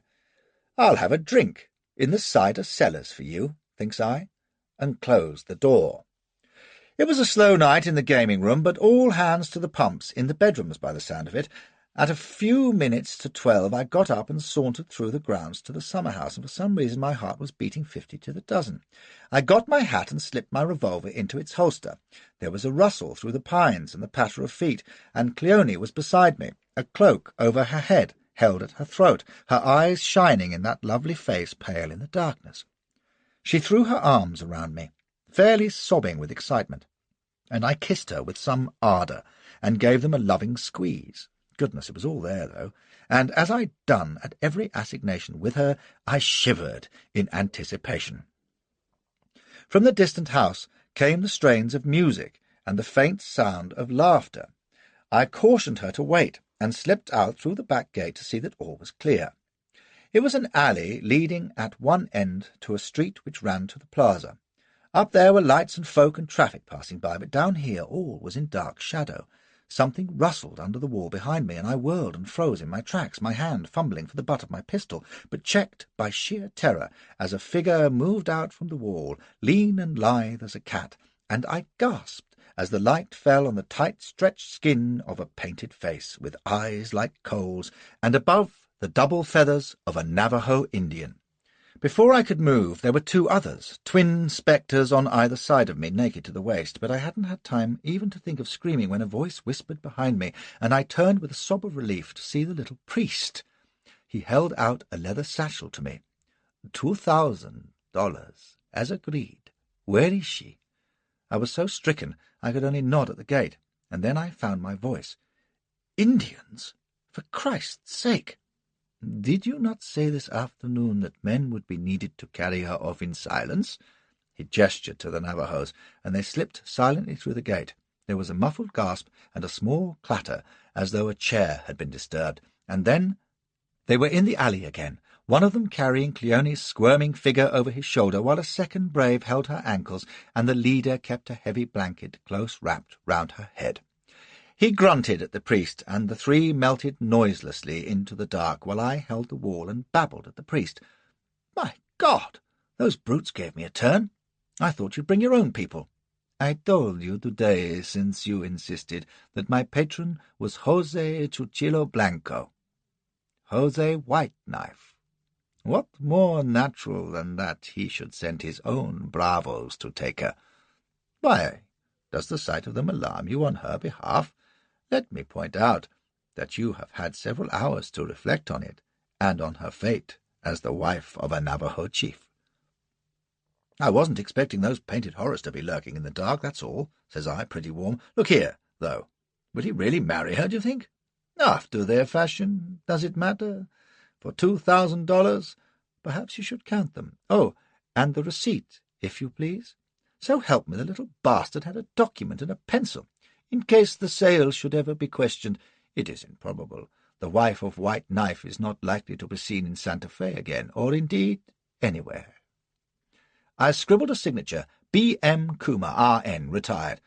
"Well now, Padre, I hope he takes decent care of her, that's all. I mean, it's only because you're a man of the cloth. Tell me," says I, for I was agog with curiosity, "I didn't care to ask earlier, but ain't it a trifle out of the way for a priest to be procuring women for savages?" He folded the receipt. "We have many missions in the Del Norte Valley, many villages whose people look to us for help. Chuchillo Blanco knows this. How should he not? He, whose bands have left red bloody ruin in the settlements these years past. He comes to Santa Fe. He hears of the beautiful white women whose bodies are for sale. He desires white women. Now, I told you, she ain't white, strictly speaking, part frog, part nigger. She will be white to him, however. He fears that there will be reluctance to sell to an Indian, so he sends word to us, 'Buy me such a woman, and the missions and settlements will be spared, for a season.' Shall I hesitate to buy him a woman who gives herself to anyone for hire, when by doing so I can save the lives, perhaps the souls of scores of men, women, and children? If it is a sin, I shall answer to God for it." I saw his eyes glitter in the dark. "And you, senor, with your $2,000, how will you answer to God for this? What souls will you tell him that you have saved?" "You never know, Padre," says I. "Maybe she'll convert your Navajo chief to Christianity." I picked up my gear from the summer-house when he'd gone and went quickly down through the crowded plaza to the livery stable, where I slung my few traps over the mule, stowed the heavy purse of eagles in my money belt, and rode out on the Albuquerque trail. I won't say I didn't regret Cleone's absence. Clever lass, fine mount, charming conversationalist, but too saucy by half, and she'd never have earned us $2,000 between Santa Fe and El Paso, not in a month of Sundays. From Santa Fe to Algodones, on the river, the trail was dotted that night with emigrant campfires, and I passed their clusters of wagons as I rode, first through cultivated land and then through scrubby mesa. The Del Norte was smaller than I expected. You think of the Rio Grande as something huge, to compare with the Mississippi, which it may be further down for all I know. This wasn't much larger than the Thames, muddy brown and flowing between banks of cottonwood with ugly black crags looming up away on the southern horizon. I pushed on through the next night to Albuquerque, a big village swollen by the caravans and by the huts of the Mexican and American miners who worked the nearby goldfield. Here I sold the mule and considered crossing to the west bank. There were wagons and tents clustered all round the ford, and crowds of people making tremendous work of floating their vehicles and goods across on rafts and flatboats. The river hereabouts was quite swift, and about a quarter of a mile across through sandbars and quicksands. I watched one schooner being poled precariously across the currents, and then the whole thing pitched slowly into the river, while fellows roared and struggled in the water and hauled on lines and got in each other's way, and all was confusion. The west bank seemed no better than the east, anyway, so I held on south along the wagon road, where there was plenty of traffic in both directions. That was when I discovered a new pleasure in life: riding in the American West. I'd spent enough time in the saddle on the plains, you might think, but this was different. Here I was alone and could take my own time. In other parts of the world, one always seemed to be in a great hurry, tearing from one spot to the other at a gallop, but out yonder, perhaps because distances are so great, time don't seem to matter, you can jog along, breathing fresh air and enjoying the scenery and your own thoughts about women and home and hunting and booze and money and what may lie over the next hill. It's easy and pleasant and first-rate in every way, and at night you can build your own fire and roll up in a blanket, or join some other fellows who are sure to make you welcome and share a meal with you and a yarn over coffee or something sensible from a flask. This is in settled country, you understand. The Del Norte seemed to be settled enough, for all Harrison's alarming talk, and if it ain't the finest scenery in the continent, it was new to me. It's not a valley, as we in England know the word. The river runs through its cottonwood fringe past numerous Mexican villages full of stray dogs and loafers in sombreros, all of them either asleep or preparing to lie down. Someone must work the place, though, for there are plenty of cultivated fields beyond the cottonwoods, with here and there a rancheria or hacienda, some of them quite fine, and beyond them again the scrubby plain stretching away on either side, with a dark barrier of mountains to the east, and little else to take the eye except one great black wedge of rock to the left, which I had in view all through one day's ride. Not Buckinghamshire, but it'll do. Any landscape without Indians suited me just then. 6 days down from Santa Fe I came to the ford at Socorro, where there was a fair concourse of emigrants. A few miles further down, the Del Norte makes a great belly to the west, and it seemed to me from the map that time could be saved by making due south, away from the river and behind the Cristobal Mountains, to rejoin it at Donna Ana. I mentioned this to a dragoon dispatch rider with whom I breakfasted at Socorro, and he shook hands solemnly and said, should he write to my family? "You take that road if you've a mind to," says he, facetiously. "It's got this to be said for it. It's nice and flat. Other than that, I'd think hard before I'd recommend it. Of course, maybe you like the notion of 125 miles of rock and sand and dust and dead bones, plenty of them, along the old wagon trail.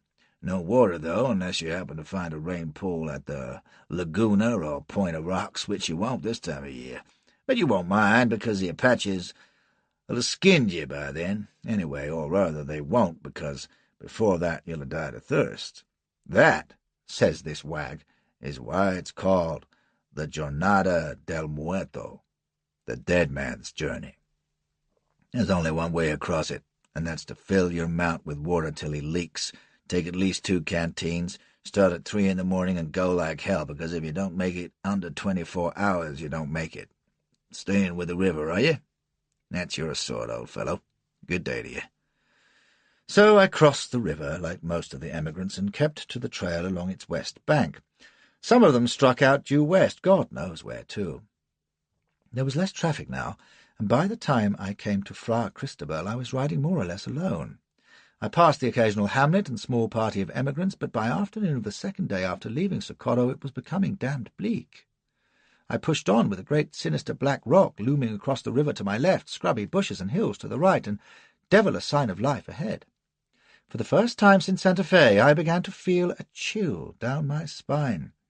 The priests' tales of savage bands who roamed this country filled my mind with visions of ravaged villages and burned-out wagons. I began to fancy hidden watchers among the rocks and bushes, and whenever a fragment of tumbleweed rolled across my path I had the vapours. Far off a prairie wolf yowled, and the wind made a ghostly rustle through the cottonwoods.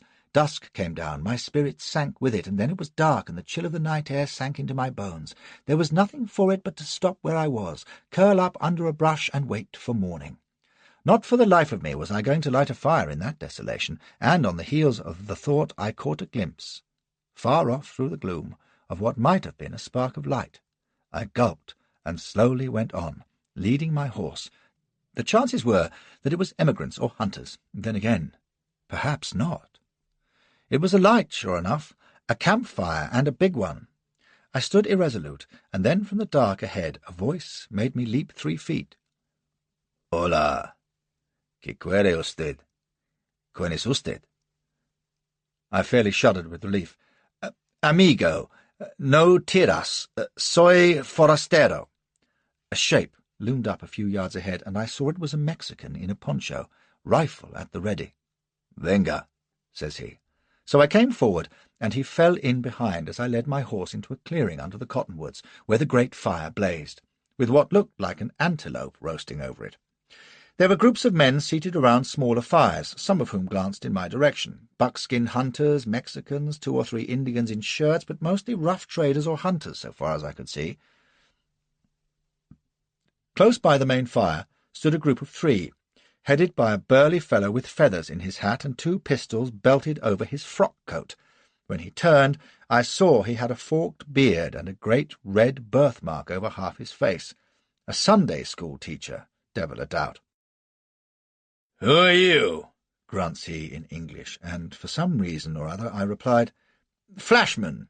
I'm an Englishman, going to El Paso." The cold eyes surveyed me indifferently. "You're late on the road. There's mole in the pan there, unless you want to wait for the buck." And he turned back to the fire, ignoring my thanks. I hitched my horse with the others, got out my Dixie, and was helping myself to stew and tortillas when one of his companions, a tall Mexican in a serape, says, "You'll go along to El Paso? It's not safe, amigo. There are mescaleros in the Jornada and jicarilla bands between here and Dona Ana." "Which way are you going yourselves, then?" says I, and the Mex hesitated and shrugged. Forkbeard turned for another look at me. "Chihuahua," says he. "In a week, maybe. Doing us some hunting in the Healy Forest. You want to ride with us?" He paused and then added, "My name's Gallatin. John Gallatin." It meant nothing to me, but I had a notion it was supposed to. They were watching me warily, and I had to remind myself that in this country men seldom took each other on easy trust. They were a rough crew, but that in itself was not out of the way. They seemed friendly disposed, and if there were Apaches on the loose, as the Mexican said, I'd be a sight safer along with this well-heeled party, even if it took a few days longer. The Mexican laughed and winked at me. "Safer to arrive, how you say, than not to get there." That wink gave me a momentary qualm for the cargo of dollars in my money belt, but I was in no case to refuse. "Much obliged to you, Mr. Gallatin.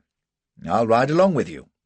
He nodded and asked had I plenty of charges for my revolver and Colt rifle, whereafter I sat down by one of the smaller fires and gave my attention to the grub, taking stock of the company as I ate.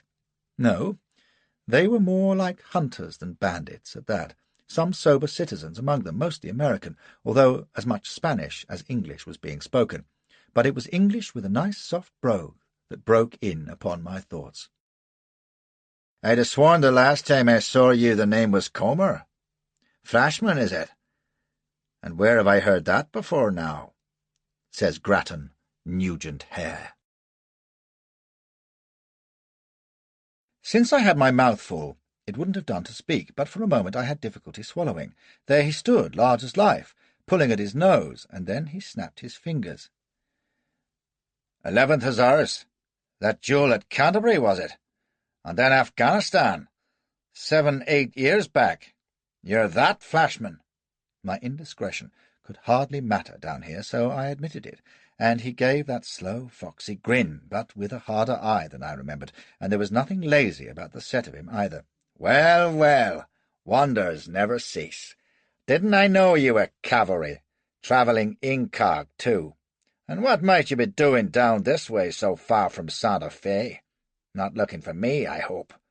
Until that moment I'd absolutely forgotten that this rascal had 2,000 of of Susie's dollars in his poke.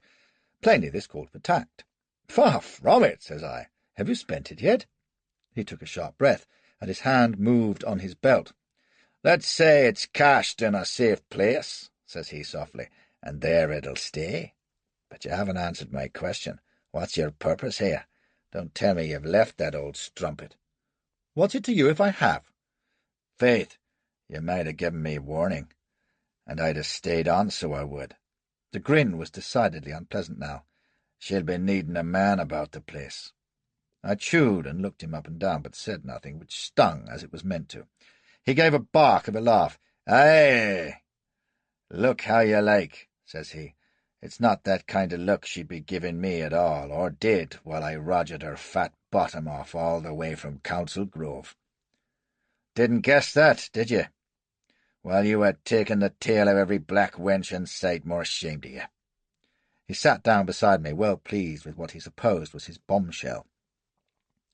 "Fair mortified at your infidelity, so she was, and her such a fine, hearty woman. Ah, well, she paid you back by making a cuckold of you." I'd never liked or trusted friend Grattan above half, even when he was being civil. Now I found him downright detestable. Not, oddly enough, because he'd kept Susie warm, for I didn't doubt his story, and it didn't diminish my affection for her a bit. The randy trot paying me back in my own coin, and why not? She'd always known well enough that I was like the Tobyman, who couldn't be satisfied by one woman any more than a miser could by 1 guinea, and that I'd stray sooner rather than later. She was another of the same herself, and it was gratifying to realize that she'd been prepared to keep me on, knowing I was unfaithful, and never say a word. Quite a compliment. Dear Susie. No, my dislike of Grattan was for his own sweet sake, nothing else. "You don't seem to mind," says he. "Why should I? She's a lustful bitch, and has to have somebody. I dare say she preferred you to one of the teamsters. Not much, though, or she'd have given you for the asking what you had to steal in the end. I think," says I, rising, "I'll have some coffee." He was on his feet when I came back, but the foxy grin was absent and the voice less soft than usual. "I don't care for the word steal, you know, especially from a man that's ashamed to use his own name." "Then stay out of his way," says I, sipping. "He can stand it." "Can he so?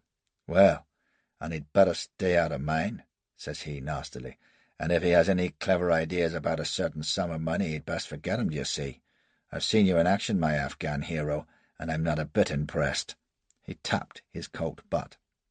I weighed him up. "Tell me, Grattan," says I, "did Susie ever cry over you?" "What's that? Why the devil should she?" asks he suspiciously. "Why, indeed," says I, and ignored him, and after a moment he swaggered off, but continued to keep an eye on me. He couldn't believe my arrival had nothing to do with his theft, and certainly it was an odd chance that had brought us together again. No doubt he too was on the run for Mexico. I'd have set his doubts at rest if he'd been less offensive about Susie, but he'd proved himself a cheap creature without style. Cheney 10th, what would you? I kept my eye on him too, and when we bedded down I changed my place after an hour, and in the morning saw that so had he. We were away before dawn, and I saw that the group was about 40 strong and well able to look after itself, riding 2 and 2 with point and flank scouts. In the afternoon, Galantin sent 2 Indians ahead to find a campsite. They came back at the gallop and conferred with Galantin and the tall Mexican, constantly pointing ahead. I was too far back to hear, but the way the word "pash" rippled down the column, and men began to look to their priming and tighten their girths, said all that was necessary. We went on at the canter until we smelled smoke, and then, in a big clearing among the woods, we came on a burning hacienda. A splendid place it must have been, but now a blackened ruin, with the flames still licking on its charred walls and a dense pall of smoke overhead. There were bodies huddled about the place, and a few slaughtered beasts, but no one gave them even a look. The party scattered on Galantin's orders, hunting among the outbuildings and stables, and the Indians circled about the limits, their eyes on the ground. Presently there were shouts, and I went with 3 or 4 others to where a couple of our buckskin men were kneeling beside a trough, supporting the body of a small white-haired woman. They'd found her crouched under a blanket in an outhouse, but even when they'd given her water she could only gaze about in a stupefied way, and then she began to sing in an awful cracked voice and laughed crazily, so they laid her down on the blanket and resumed their search. I went with the tall Mexican and found more than I wanted to, Behind the hacienda were other small houses, all of them smouldering wrecks, and among them more bodies, scalped and mutilated. They were all peons, so far as I could bear to look at them, with flies buzzing thick about them. The Mexican stooped over one. "Dead? Less than an hour," says he. "A few minutes earlier, by the guts of God, and we would have had them." He grimaced. "See there." I looked and stood, horrified. Only a few yards away, by a high adobe wall, was a row of trees, and from their branches hung at least a dozen bodies, naked and so hideously mutilated that your first thought was of carcasses slung in a butcher's shop, streaked with blood. They were all hung by the heels about a foot above the ground, and beneath each one a fire was still smouldering, directly under the heads, if you can call them heads after they've burst open. "They stayed long enough for fun, anyway," says one of the buckskin men, and spat. Then he turned away with a shrug and said something to his partner, and they both laughed. That was the most horrible thing of all. Not the hanging bodies or the scalped corpses or the vile stench, but the fact that none of Gallatin's followers paid the slightest heed. No one bothered with a body, except the Mexican when he pronounced on the dead peon. For the rest, they just hunted among the ruins, and whatever they were bent on, it had nothing to do with the 200 or more poor devils who'd been murdered and tortured in that ghastly shambles. I've served with some hard cases, but never with any who didn't betray horror or disgust or pity or at least interest in such beastly sights. But not this bunch of ruffians. Then there was a yell from the other side of the hacienda, and everyone gathered where Gallatin and the Indians were examining a ball of horse-dung in the dust. There was a great buzz of talk as an Indian and a bearded trapper poked and sniffed, and then the trapper cries, "Grabber!" and held up a peck of ordure for inspection. I didn't know then that these Indians and frontiersmen can tell from the age and composition of droppings just where a horse has come from and who owns it and what his grandfather had for luncheon 2 weeks ago. Damn near. Maize seeds in the crap mean Mexicans, and barley Americans, in case you're interested. Another Indian was crawling about, examining the ground, and presently comes up to Gallatin and says, "Mimbreno." "Copper mines banned for sure," says Gallatin. "How many?" The Indian opened and closed his hands 9 times rapidly. 90 ponies, eh? Maybe 2 hours off by now, but I doubt it. Heading west. Hey, Hilario, that smoke t'other day. Could be a camp, huh? 90 ponies. Could be a couple of hundred pash. "It's $40,000-$50,000, says someone, and there were yells and laughs and cries of "Hurrah, boys," while they brandished their pieces and slapped each other on the back. "Hey, Jack, that's betting beaver, I reckon. Better than a plug of plew of black fox, you mean? That's your style. Mimbreno has the prime crop this year." I'm not hearing right, thinks I, or else they're crazy. I couldn't make out why they were suddenly in such spirits. What was there in this ghastly place to be satisfied about, let alone delighted? And I wasn't alone, as it turned out. Hilario, the tall Mexican, roared to us all to saddle up, and when we came back to the group about Gallatin, all became suddenly and shockingly clear. 2 fellows, one a plain, bearded emigrant sort, whom I'd noted as a sober file the previous night, and the other a youngster of about 20, were in hot argument with Gallatin. I came in towards the finish, when the sober chap was shaking his fist and crying, "No, damned if he would, so there." Gallatin, hunched in his saddle, glared at him in fury and flung out a hand to point at the burned-out hacienda. "Don't you give a damn about that, then? You don't care that them red snakes butcher and burn our folks? You're one of these bastard Injun lovers, seem like. Hey, boys, here's a fella sweet on the pashes." There was a growl from the assembled riders, but the sober card shouted above it, "I'd give a damn, too, but I ain't no scalp hunter. There's a law for them red sticks, and I reckon the army can deal with them." This was drowned in a roar of derision. Gallatin's eyes rolled with rage, and he fairly spat his reply. "The army, by Christ! A sight of good the army done this place. You ain't no scalp hunter, says you. Then what the hell you jim with us for?" "We didn't know what you was," cries the youth. "You thunk we was some old ladies' knitting party, by the holy." "Come on, laugh," says the sober card in disgust. "Let 'em get their blood money if and they wants." He swung into his saddle, and the young fellow followed suit. "Scalp hunters," growls the other, and swung his mount away. "Where the hell you think you're going?" bawls Galantin in a huge fury. "Away from you," snaps the youth, and followed his partner. "Come back here! They ain't gonna put the soldiers after us, by God!" And he would have spurred after them, I believe, but Hilario snapped his fingers at one of the Indians, and quicker than light the brute whipped out his hatchet and flung it after the departing pair. It hit the youth square in the back with a sickening smack. He screamed and pitched from the saddle with that awful thing buried in his spine, and as his partner wheeled, Hilario shot him twice. The sober chap rolled slowly past his horse's head and fell beside the other.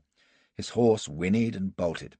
Hilario spun the smoking pistol in his hand, and Galantin cursed horribly at the two fallen men. The youth was flopping about with awful gasps. Then he was still. No one moved. "They'd have put the soldiers on us," says Galantin. "Well, there they be. Any other chill of the mind?" I knew one who was. Not to notice, though, and if any others shared my doubts, they kept quiet about it.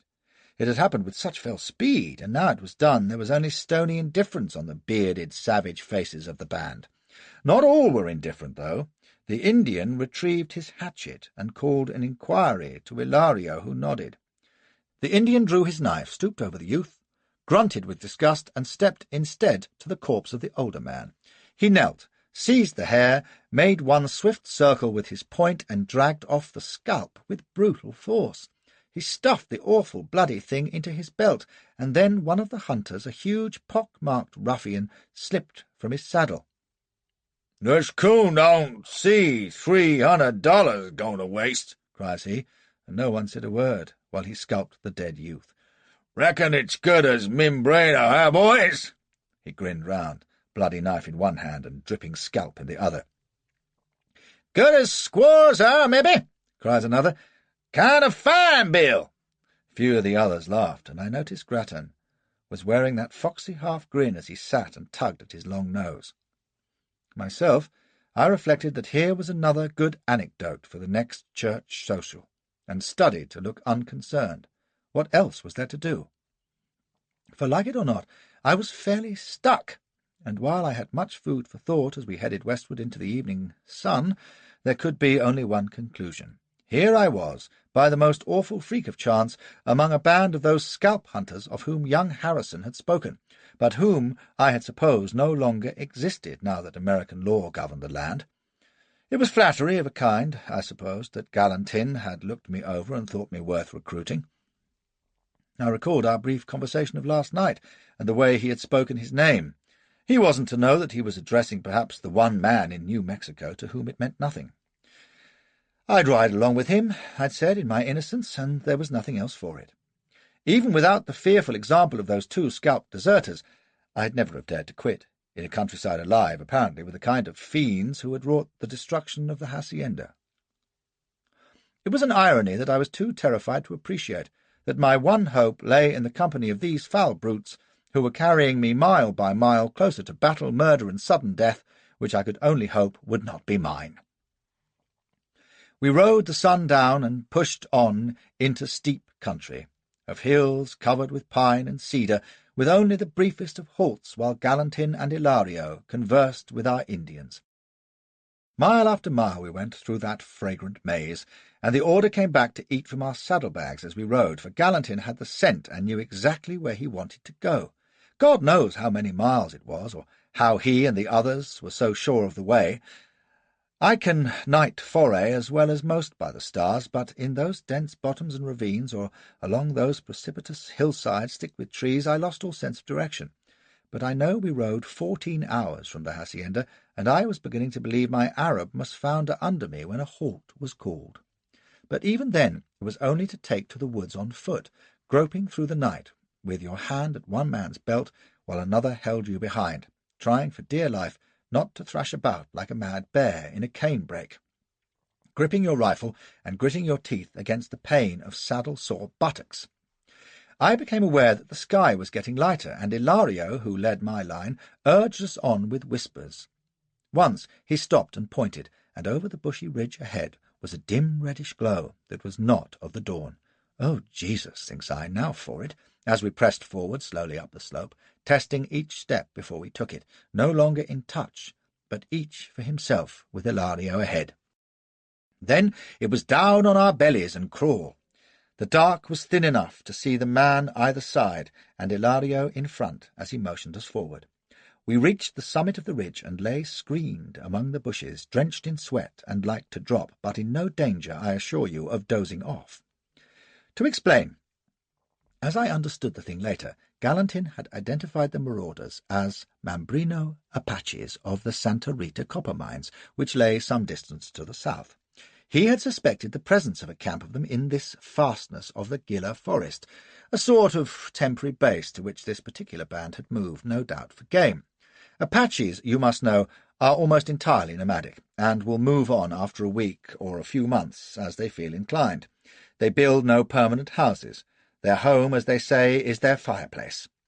Galantin had further calculated that after their successful attack on the hacienda, they would return to camp, there to whoop it up in celebration and gorge and booze on tiswin and cactus juice, and keep the girls in stitches with accounts of how their flayed victims had wriggled over the fires.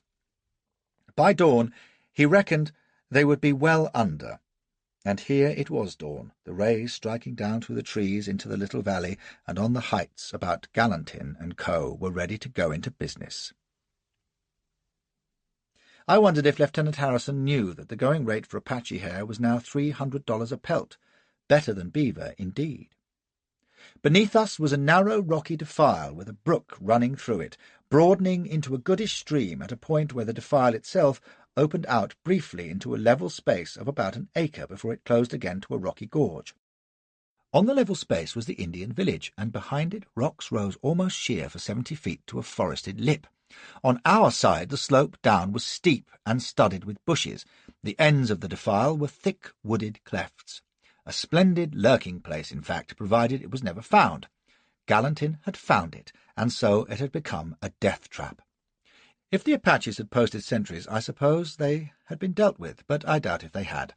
Flown with triumph, confident of their remote security, they wouldn't see the need. I half expected that we would rush the place at dawn, and wasn't relishing a melee in the valley bottom, and indeed that is what would have happened if the village had been in an open place with avenues of escape. What I had overlooked was that this wasn't a military or punitive expedition. It was hunting. The one aim was to kill the quarry and take its pelt at 60 quid the time.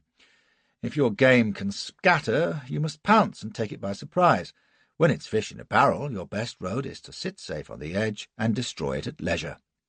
I tried to explain this once in an article to The Field entitled "The Human Quarry as Big Game, and the Case for and Against Preserving," in which I laboured the point that to scalp hunters the Apaches were no different from bear or wolf or antelope. Of course, they hated the brutes, but they ain't too sweet on wolf or lion either, and a hunter's hate tends to be in proportion to his fear of the quarry. Oh, there were some to whom the lust of slaughter was sweeter than the scalp price, folk who'd had families murdered and tortured and enslaved by these savages, or those, like myself that day, who perfectly enjoyed paying back what had been done at the hacienda, but for most it was a matter of business and profit. I cited the case I've described to you, in which the hunters scalped 2 of their own kind, and pointed out that there were those in New Mexico at that time who claimed that Galantin's practice of selling any hair he could get, Mexican, American, friendly Indian, and the like, was ethically unsound. It gave scalp hunting a bad name, they said. The Field didn't print my piece. Limited interest, you may say, but I hold that it's a matter worth serious discussion, and would have provoked a fine correspondence. So we waited as the light grew until we could easily see the sprawl of wickiups on the level ground beyond the stream. They are big skin igloos with willow frames, perhaps 20 feet across, and can hold a family with ease, with a hole on top to let out smoke and stink. The whole place was filthy with refuse, and a few curs were prowling among it. Here and there a human being was to be seen, a couple of braves sprawled and presumably drunk in the open, an old woman kindling a fire, a boy playing at the stream. Down near the gorge end was a rough corral in which were about 100 ponies. Hilario passed whispered word of the range, 120 yards. I looked to my caps, eased out my pistol, and examined my revolving rifle. Head well down in the rough grass of the crest. There were about 15 of us spread along it, 5 yards apart. The remainder of our band were evenly divided among the trees at either end of the defile. Nothing could get in or out. Nothing did. The place began to stir, and I got my first look at the famous Apaches. The Shinde, men of the woods, or, as they are widely and simply known, the enemy. I'd had an impression that they were small, but not so. These, being Mimbreno of the copper mines, were not among the largest. Even so, they were sturdy, well-made brutes, ugly as sin and lithe and easy in their movements. Their hair was long and undressed, and while some wore it bound in a scarf, most were bare-headed, except for a brow circlet. A few were in shirts and leggings, many wore only the breech-clout. The women in tunics were buxom peasants. No tall, willowy jungle princesses here. Their voices, shrill and sharp, floated across the stream as they fetched water or busied themselves at the fires, with the kidneys and kedgeree, no doubt. A few braves sauntered down to the corral, others sat outside the wickiups to yawn and gossip, and one or two began to paint, an operation which seemed to call for much care and criticism from bystanders. There must have been more than 150 in view when one fellow in fringed leggings and a blanket stood forth and told the others to fall in, at which most of the men drifted in his direction to listen. The hunter next to me snapped his fingers softly and nodded, cocking his piece. I passed the signal on, and lay with my heart thumping. At a whispered word, I pushed the rifle cautiously forward, covering a stout savage on the edge of the main group, my foresight just above his rump. I won't pretend I had a vision of these bodies at the hacienda or any nonsense of that sort. He was a target, and any soldier from the saintly Gordon downwards would tell you the same. Crack! The shot came from the gorge, and the whole rim of the valley exploded in fire and smoke. I squeezed off and saw my savage leap and topple sideways. Around him they were falling, and the whole camp boiled with dust and re-echoed with screams and the boom of shots as we poured our fire into them point blank. I missed a tall fellow, but spun another round as he bolted towards the corral, and then I was firing steadily into the brown. It was deadlier than a Gatling, for here each man was a marksman, and there were 40 of us with 6-shot rifles, except for 1 or 2 long-gun eccentrics who never missed anyway. A Sharps fires 6 to the minute, and a Colt rifle considerably faster. Within 2 minutes there wasn't a live male Indian to be seen, and the ground was littered with bodies, none of them wounded. For any that kicked became instantly the target for 6 rifles. About a dozen had reached the corral and came out like bats along the stream, but they got no distance. A few more dashed frantically through the water towards our position and were cut down before they got halfway up the hill. The slaughter was all but complete. There remained the wickiups, and now our own Indians emerged at either end of the defile, with burning arrows, which they shot methodically into the skins. There were shrieks from within as the lodges began to burn, and out dashed the females, with here and there a brave among them. The men were picked off, while the women screamed and milled about like ants. 1 or 2 may have been hit as they ran blindly among the flaming wickiups, or cowered at the foot of the cliff behind. Round the lip of the valley hung a great wreath of powder smoke as our fire ceased. Now there was no sound, except the dry crackle of the burning wickiups and the muted wails of terrified women and children. Parties of hunters broke from the trees at either end of the defile, and Hilario stood up and waved us down the hill. We went quiet and careful, without whoop or halloo, because there had been no victory, and hunters don't yell and caper when they've downed their quarry. There were 1 or 2 shots as victims were made certain, and a few shouted commands. For the rest, we splashed in silence through the stream to the corpse-strewn camp, where Galantin was waiting. Guards were posted on the women and horses, and then out came the knives, as they prepared to do what they had come to do. I shan't horrify you with more detail than I must, but 1 or 2 points should be recorded for history's sake. One was made by a buckskin hunter who was divesting a corpse of all the skin and hair above its ears, at which his mate, neatly removing the top knot from another head, remarked that the first chap was being unnecessarily thorough. Surely, to which the buckskin man replied that the Chihuahua authorities liked to see a full scalp. "You see, some sons of bitches," says he, as he panted and sawed away, "has been taking 2 scalps off'n 1 head, so the Mexies is grown chary of little scalps. You want your full money, you take the whole shebang. Come up, you bastard, there now." Another thing I noted was that all scalps went into a common pile, which a popular novelist would no doubt describe as reeking. Heaven knows why. They don't reek. En masse they look like a cheap and greasy black rug. Galantin stood by and kept careful count as they were sorted. There were 128 all told. You may wonder if I took a scalp. The answer is no. For one thing, I wouldn't touch an Indian's hair on a bet, and for another, it's a skilled job. It did cross my mind, though, as something to have done, if you follow me, as I wrote for the Field. It's a nice point, which trophy on your wall does you greater credit, the head of a pretty, gentle impala, or a switch of hair marked Membreno Apache, Gila Forest 49.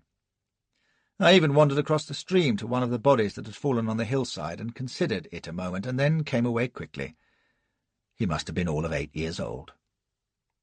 That was the point at which I sickened, I confess, by that and the cold, brisk efficiency with which the scalpers worked.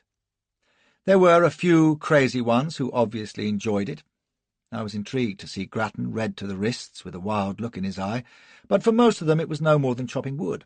And if you cry out on them, as you should, well, be thankful that you weren't born along the Del Norte, and the matter never arose for you. As for the massacre itself, I've been on t'other end too often to worry over much. The scalping was beastly, but I couldn't regret the dead Apaches any more than Nana's people regretted us at Cawnpore. And if you've marched in the Cabul retreat, or fled from Isandlwana, or scaled the Alma, well, the sight of 6 Corps Indians piled up without any tops to their heads may not be pretty, but when you reflect on what deserving cases they were, you don't waste much pity on them. I won't say I was at my cheeriest, though, or that I ate much at noon, and I was quite happy to be one of a party that Galantin sent out to circle the valley for Indian sign. There wasn't any, which is the worst sign of all, let me tell you, and we came back at evening to find the camp cleared up, with a great fire going and the real devil's work about to begin. You will remember that the women had been rounded up, more or less unharmed, and if I'd thought about them at all, I dare say I'd have concluded that they would be spared, give or take a quiet rape or so. In fact, I discovered that the habit of Galantin's gang of charmers was to while away the next night with them, and then slaughter and scalp them the next day, along with the children. If you doubt me, consult Mr. Dunn's scholarly work, among a score of others, and note that the Proyecto made distinctions of age and sex only by price. I was eating my stew like a good lad and washing it down with more corn beer than was good for me when Ilario came over to where I and a couple of others were sitting. He carried a leather bag, which he shook and proffered. Not thinking, I reached in like the others and came out with a white pebble. Theirs were black, at which they cussed roundly, and Ilario grinned and jerked his thumb. "Felicitaciones, amigo. You're first," cries he, and wondering, I followed him over to where the main party was seated round the great fire, with Galantin in the place of honour. 3 hunters were ranged before him, grins on their ugly faces as their mates chaffed them, and they answered with lewd boasts and gestures. Then I saw the 4 Indian women off to one side and understood. Presumably they were the pick of the crop, for all were young and presentable as squaws can be in dirty buckskin and an agony of fear. "He the last?" cries Galantin, and if you had seen that blotched fork-bearded face and the crowd leering and haw-hawing either side of him, you'd ask no better models for Satan and his infernal crew. They'd been brisk and disciplined enough in action, but now they'd been at the tiswin and cactus juice, and the true beastliness was on the surface as they waited eager for their sport. "Now then, Ilario, look alive, shouts Galantin, and Ilario faced us with his back to the squaws. Who shall have her? Galantin was pointing at one of the girls, unseen by Ilario, who grinned and kept everyone in suspense before indicating a squat, bearded fellow next to me. The brute whooped and rushed to grab his prize, and to my disgust he set about her then and there in front of everyone. How they yelled and cheered, those charmers! I can see their bestial grinning faces still, and the bearded man on top of the struggling squaw, his backside going like a fiddler's elbow. Galantin yelled above the din for the second girl, and again Ilario named a man. This one, at least, had the decency to haul her away, half fainting as she was, to some private place, pursued by the groans of that mob of devils. Then it was the third girl, and this time Ilario pointed to me. "God damn!" yelled the ape beside me. "I wanted that 'un!" And they catcalled with delight at his disappointment. "Hoorah, Jim! Don't you wish you could? Ho, ho, she's your sort, though!" And as he made off with the last wench, they egged me on to be at the third one. "Go on, horse, lay aboard. What? He's the Englishman. I say, old fella, give her the Union Jack. Ho, ho!" If she'd been Cleopatra, I wouldn't have wanted her, not then. I'd never felt less like venery in my life, not in that ghastly place after the sights I'd seen, and with that obscene mob about me. Even apart from that, she did not prepossess, which shows how wrong you can be. As I looked across at her, I saw only an Indian girl in a grubby, fringed tunic, with long braids of hair round a chubby, dust-stained face. The only thing different about her was that where the others had cowered and trembled, she was straight as a ramrod, and looked dead ahead. If she was frightened, it didn't show. "Go on!" roars Galantin. "What ails you, man? Go get her!" And he seized her by the shoulder and thrust her forward at my feet. Nice point of etiquette. I didn't know what to do in that company, as they roared drunken encouragement and vile instruction, and the bearded man and his victim heaved and gasped on the ground a couple of yards away. Turned on my heel, possibly, or said, "Your bird." My girl scrambled to her feet, eyes wide now and fists clenched, and for no good reason that I can think of, I shook my head at her as I stood irresolute. The mob bayed and bellowed, and then a well-known voice sang out. "Hey, cat! The great soft limey bugger! Well, here's one'll deputise for him, so he will." And Grattan Nugent-Hare stood forth, a trifle unsteady on his feet, flushed with tiswin, and a triumphant sneer on his face as he reached for the girl. Now, I ain't proud, and I'll run from a fight as fast as any. If it had been another man, I don't doubt I'd have swallowed the insult and slunk off, but this was the detestable Grattan, who'd bullied Susie unbeknownst, and had a nasty long nose, and gave himself airs, and was 3 parts foxed anyway by the look of him. He was unprepared too, as he grabbed the girl by the wrist, and my temper boiled over. I lashed out with all my strength and caught him full in the face. He went back like a stone from a sling into the circle of watchers, who whooped with glee, and then he was on his feet like a cat, his nose spurting blood, mad rage in his eyes, and a hatchet in his hand. There wasn't time to run. I ducked his murderous stroke and sprang away, and Galantin yelled, "Yeah, boy!" jerked out his bowie, and flipped it towards me. I fumbled and grabbed it, diving aside as Grattan swiped at me again.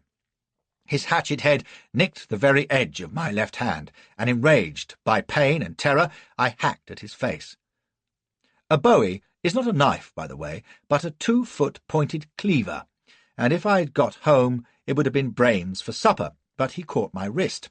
In a frenzy of panic I flung my weight at him, and down we went, Flashy on top, but drunk or not, he was agile as a lizard and wriggled out from under, letting drive with that razor-sharp axe as we regained our feet. It whisked so close above my head, I believe it touched my hair, but before he could swing again I had my left hand on his throat, and would have been well set to disembowel him if he hadn't seized my wrist again. I was bellowing with rage and funk, throwing up my left elbow to hamper his axe-hand. Strong as he may have been, he was no match for Flash in brute coward strength, and I bore him back in a great staggering run, and with one almighty heave pitched him headlong into the fire. There was a terrific yell from the onlookers as he rolled out, sparks flying and his shirt smouldering. I'd have run then, but seeing him helpless, I leapt on him, stabbing the earth by mistake in my eagerness. He hacked and clawed, and as we grappled on our knees, I butted him hard in the face. It jolted him sideways, but he surged up at me again, axe raised, and I just managed to block his arm as he let drive. The jar of our forearms knocked me back. He hurled himself on top of me and gave a horrible shriek of agony. His face was only inches from mine, mouth wide and eyes glaring, and then I felt his body go limp and realized that my right hand was being drenched with something warm. It was gripping the bowie, and the blade had impaled Nugent Hare as he fell on me. I flung him off, and as I scrambled up, he rolled over and lay with the hilt protruding from his midriff. For a moment I was rooted with shock. There lay the corpse, and just beyond it was the bearded fellow, still on top of his squaw, his eyes round in fear and amazement. That was how quickly it had happened. A mere few seconds of fevered hacking and struggling, with no respite for truce or flight, and Nugent Hare was in a pool of blood, his eyes sightless in the fire glare, with that awful thing in his body. There was dead silence as I stood in a daze, my right hand dripping blood. I stared round at the faces, astonished, curious, frozen in grins, or just plain interested. Galantin came forward, stooped, and there was an involuntary gasp from the watchers as he retrieved the knife. He glanced from me to the girl, who stood petrified, her hands to her mouth. Galantin nodded. "Well, hoss," says he to me, conversational-like, "I reckon you earned her for the night." That was all. No outcry, no protest, no other observation even. By their lights it had been fair, and that was that.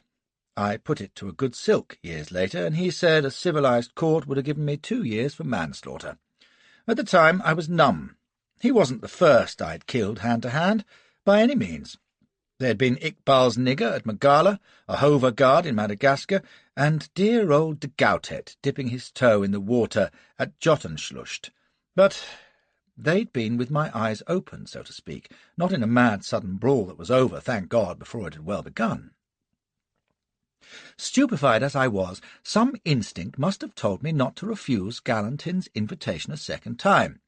It's a good rule, as I hope I have demonstrated, that when scalp hunters offer you a squaw, you should take her away quick and quiet, and if you don't fancy her, then teach her the 2 times table, or Tinton Abbey, or how to tie a sheepshank. I think I may have taken her wrist, and no doubt my aspect conquered resistance, for next thing I knew I was leaning against a tree in the grove beyond the corral, being sick, while she stood like a graven image and watched me. When I'd recovered, I sat down and looked at her, not carnally, you understand, but bemused-like. It was middling dim away from the fires, and I beckoned her so that I could see her face. She came, and I examined her. She was plump-cheeked, as I've said, and under the grime by no means ill-favoured. Rather a hooked little nose, small sullen mouth, and slanted eyes under a broad brow. She didn't smell unpleasant either, although her tunic was filthy and torn. What was under it looked passable enough too, but I was too shaken and fagged out to care. She looked down at me wide-eyed, but not fearful, and then she did an extraordinary thing. She suddenly dropped to her knees, took one of my hands between both of hers, stared at me closely, and said, "Gracias." I was quite taken aback. "Etiende Español?" And she nodded and said, "Si."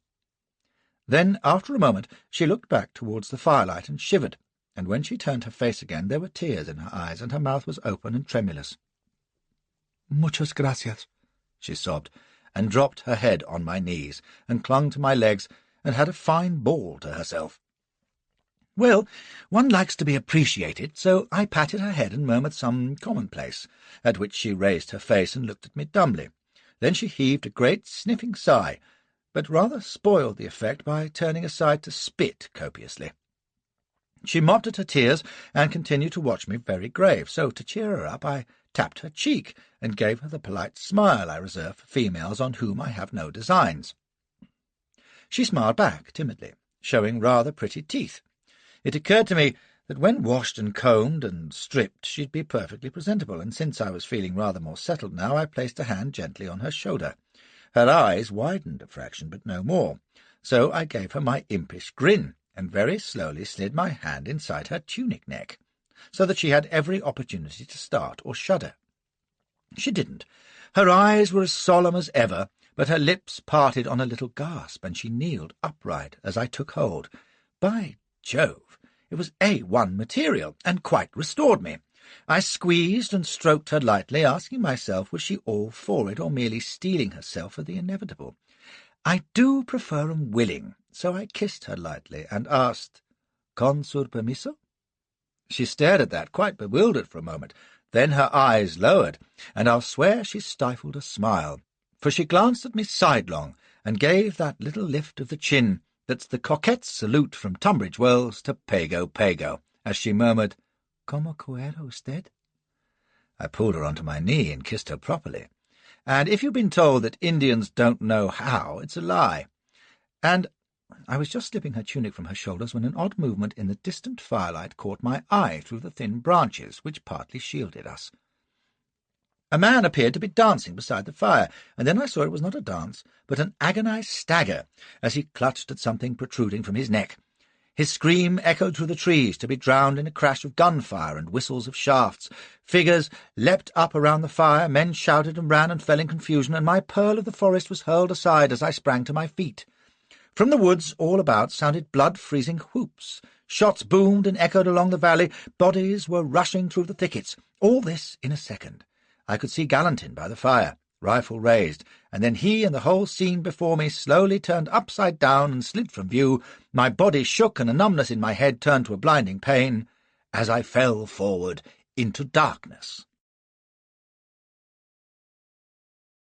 Possibly because I've spent so much time as the unwilling guest of various barbarians around the world, I've learned to mistrust romances in which the white hero wins the awe-struck regard of the silly savages by sporting a monocle or predicting a convenient eclipse, whereafter they worship him as a god or make him a blood brother, and in no time he's teaching them close-order drill and crop rotation and generally running the whole show.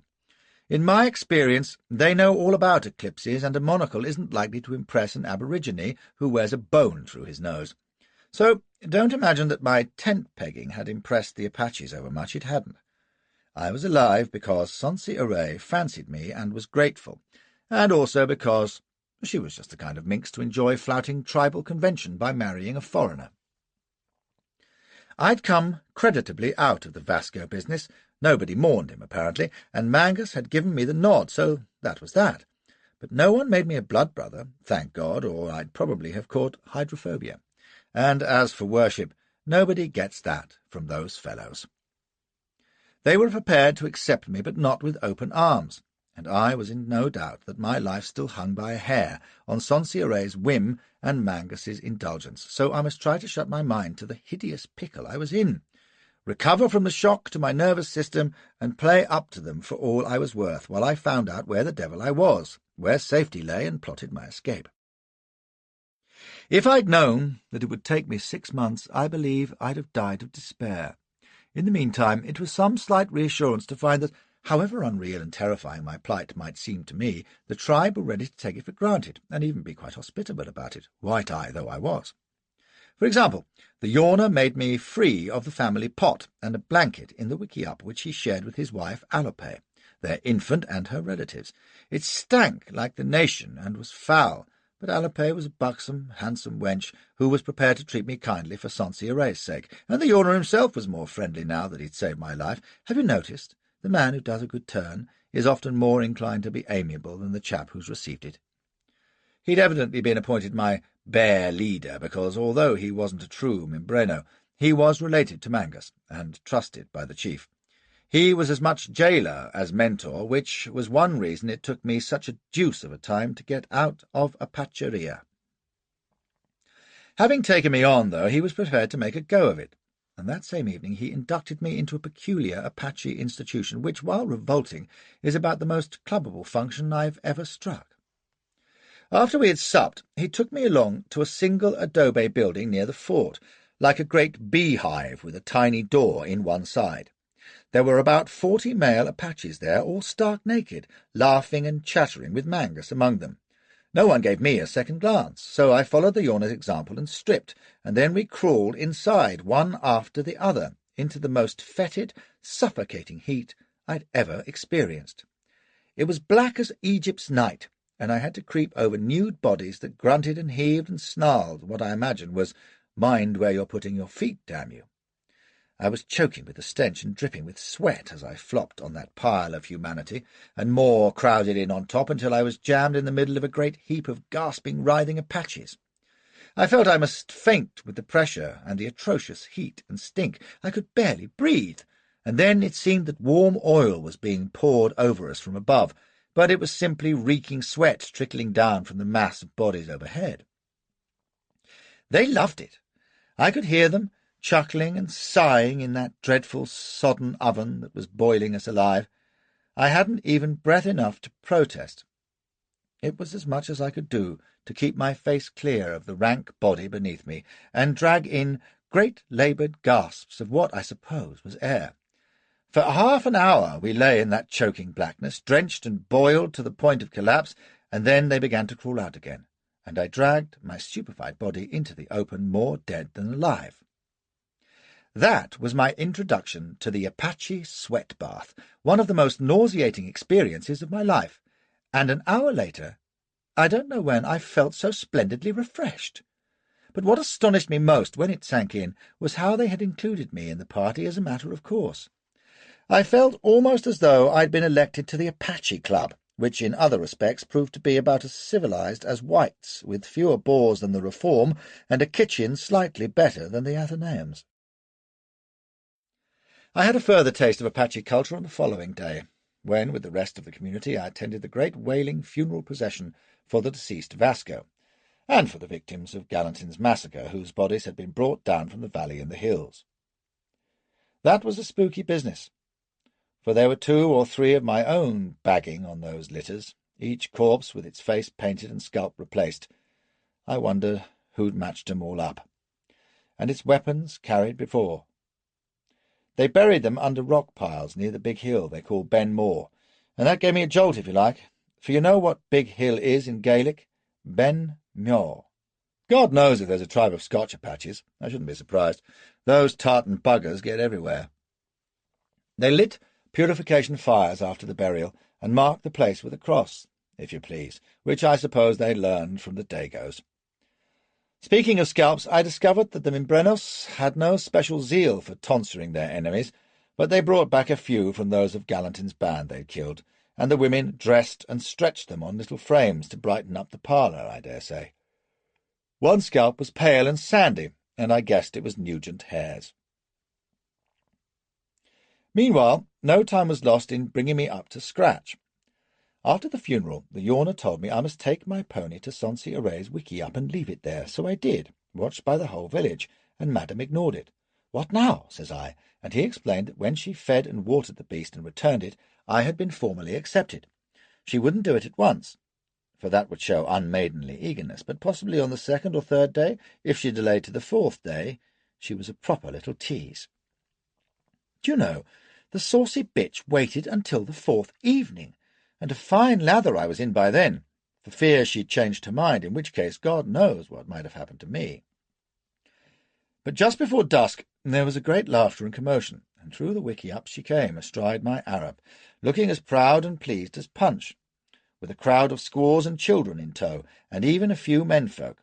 She was in full fig of beaded tunic and lace scarf, but now she was also wearing the long white leggings with tiny silver bells down the seams, which showed she was marriageable. She dropped the Arab's bridle into my hand with a most condescending smile. Everyone cheered and stamped, and for the first time I found Apache faces grinning at me, which is a frightening sight. There was even more grinning later, for Mangus held an enormous jollification on corn beer and pine bark spirit, and a fearsome cactus tipple called mescal. They don't mind mixing their drinks, those fellows, and got beastly foxed, although I went as easy as I could. Mangus punished the Tiswins something fearful, and presently, when the others had toppled sideways or were hiccoughing against each other, telling obscene Apache stories, he jerked his head at me, collared a flask, and led the way, stumbling and cursing freely to the old ruined fort. He took a long pull at the flask, swayed a bit, and belched horribly, Aha, thinks I, now for the fatherly talk and a broad hint about letting the bride get some sleep on honeymoon, but it wasn't that. What followed was one of the strangest conversations I've ever had in my life, and I set it down because it was my introduction to that queer mixture of logic and lunacy that is typical of Indian thought. The fact that we were both tight as tadpoles made it all the more revealing, really, and if he had some wild notions, he was still a damn shrewd file, the Redsleeves. What with the booze and his guttural Spanish, he wasn't always easy to follow, but I record him fairly. I can still see that shambling bulk, his blanket hitched close against the night cold, like an unsteady sphinx in the moonlight, clutching his bottle and croaking basso profundo. Mangus. The Mexicanos built this fort when they still had chiefs over the great water. The Americanos build many such. Is it true that even Santa Fe is a mere wiki-up beside the towns of the Pindalicoyi where the sun rises? Flashy. Indeed, yes. In my country are towns so great that a man can hardly walk through them between sunrise and sunset. You ought to see St. Paul's. Mangus. You're lying, of course. You boast as young men do, and you're drunk. But the Pindalicoyi people are many in number, as many as the trees in the Gir forest, I am told. Flashy. Oh, indubitably. Perfect swarms of them. Mangus. Perhaps 10,000? Flashy, unaware that 10,000 is as far as an Apache can count, but not disposed to argue. Yes, just about. Mangus. Huh. And now, since the Americanos beat the Mexicanos in war, many of these white eyes have come through our country, going to a place where they seek the Pesh Klitso, the Orohe. Their pony soldiers say that all this country is now Americano, because they took it from the Mexicanos, but the Mexicanos never had it, so how can it be taken from them? Flashy. Well, politics ain't my line, you know. But the Mexicanos claimed this land, so I suppose the Americanos— Mangus, fortissimo.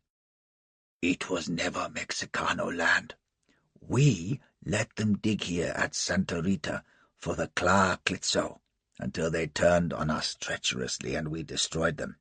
That was a rare slaughter, and we let them live on the Del Norte, where we raid and burn them as we please.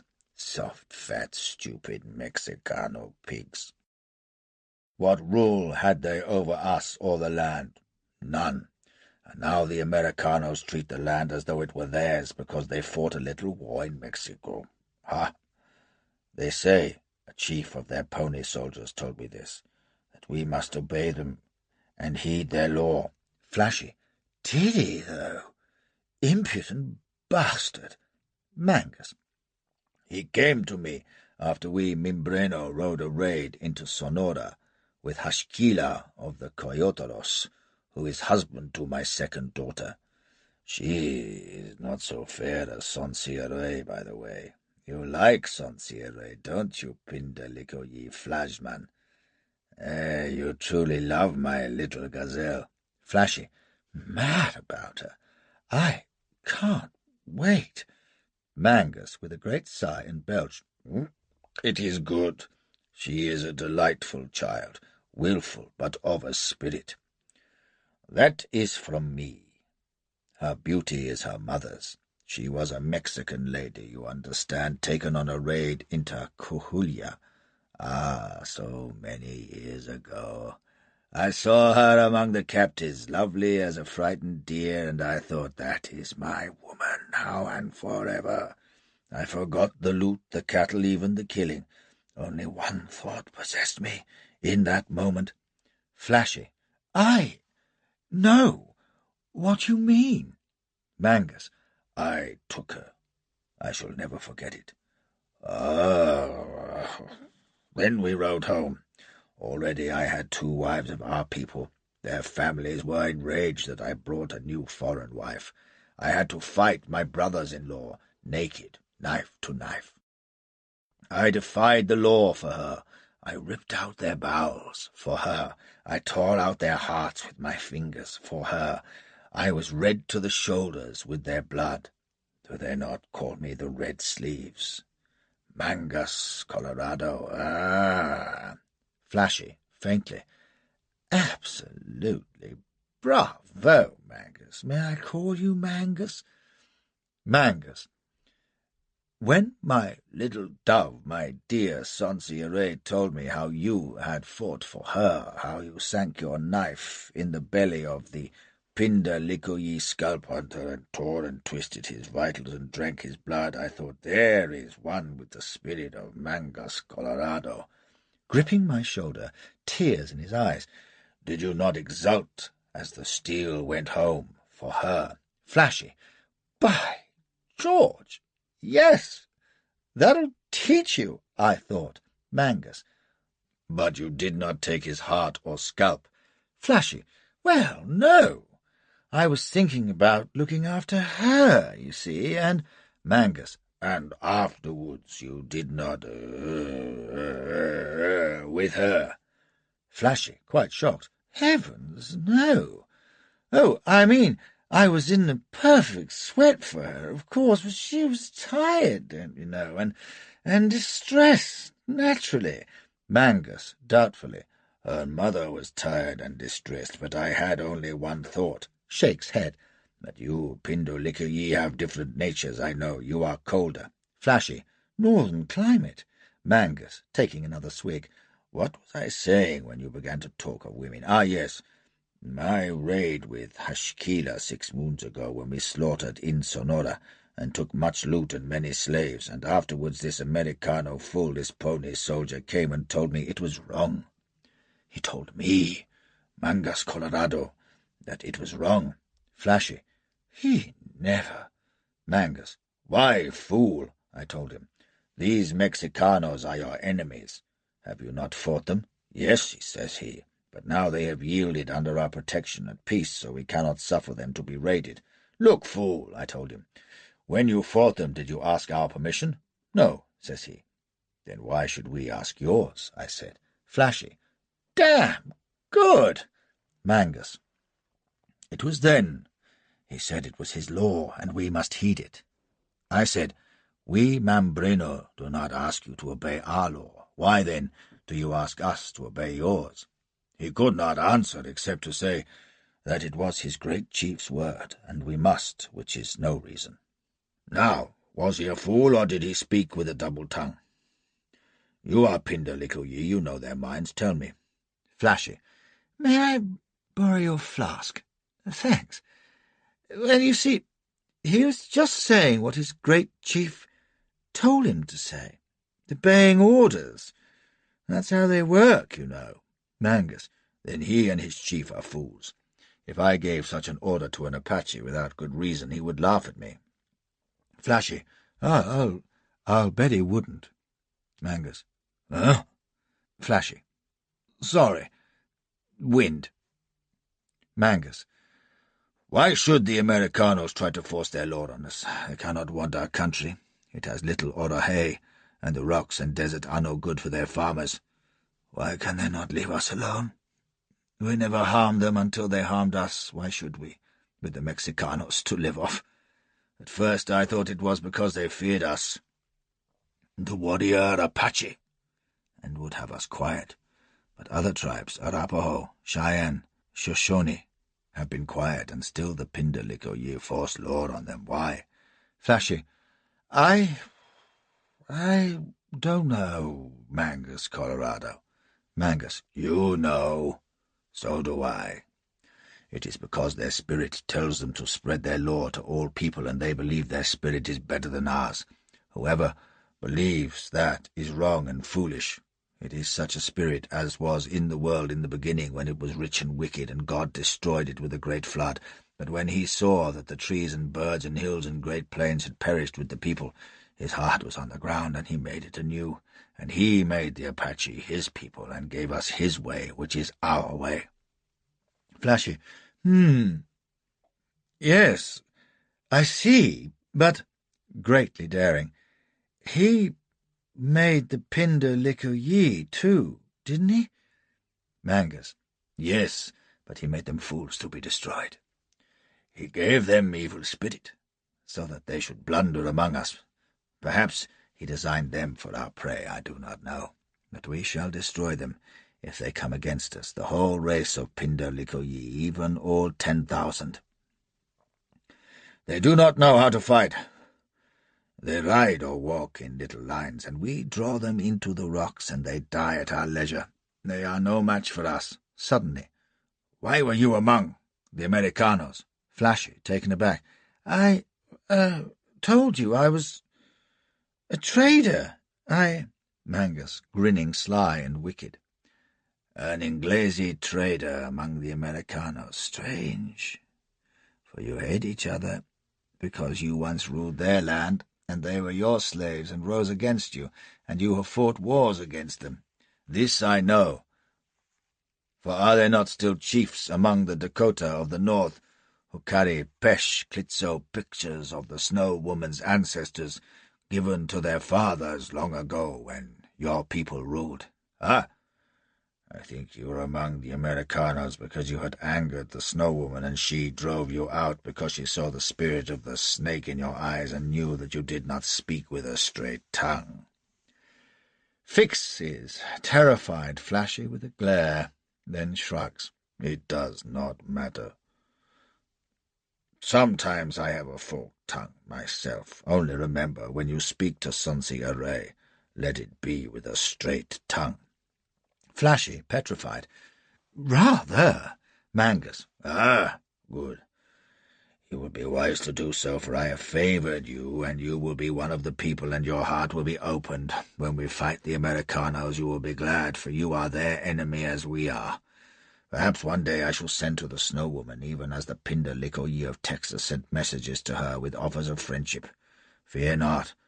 The anger she bears you will go out of her heart when she knows you come from Mangus, Colorado, huh? Flashy. Oh, like a shot. She'll be delighted. Mangus. She must be a strange woman to rule over men. Is she as beautiful as Sonsi Array? Flashy, tactfully. Oh, dear me. No. About the same build, but nothing like as pretty. No woman is. We were sitting among the ruins by now, and at this point he toppled slowly backwards and lay with his huge legs in the air, singing plaintively. God, he was drunk, but I must have been drunker, for presently he carried me home in one hand. I weighed about 14 stone then, and dropped me into my wickiup, through the roof, not the door, unfortunately. But if my final memories of that celebration were confused, I am clear about what he said earlier, and if it sounds like drunkard's babble, just remark some of the things that supposedly simple savage knew, along with all his fanciful notions. He'd heard of Spanish and British colonial rule, and of the American wars of 76 and 1812. He'd even somehow got wind of Britain's negotiations with the old Texas Republic before it joined the States in 46. At the same time, he'd no idea of what Spain or Britain or the United States or even Texas really were. Damn it! He thought the whole white race was only 10,000 strong, and obviously imagined Queen Victoria living in a wickiup somewhere over the hills. He probably thought the American troops he'd seen were some sort of tribal war party, whom the Pash could wipe up whenever they chose. And yet he could already read with uncanny wisdom the minds of a white race he hardly knew. Their spirit tells them to spread their law. They believe their spirit is better than ours. Poor old Red Sleeves. Wasn't he right, just? No, he wasn't an ordinary man. I knew him over several months, and can say he had the highest type of that lucid Indian mind, which can put the civilized logician to shame, yet whose very simplicity of wisdom has been the Redskins' downfall. He was a fine psychologist. You'll note he had weighed me for a rascal and fugitive on short acquaintance, an astute politician and a bloody, cruel, treacherous barbarian who would have been a disgrace to the Stone Age. If that seems contradictory, well, Indians are contrary critters, and Apaches more than most.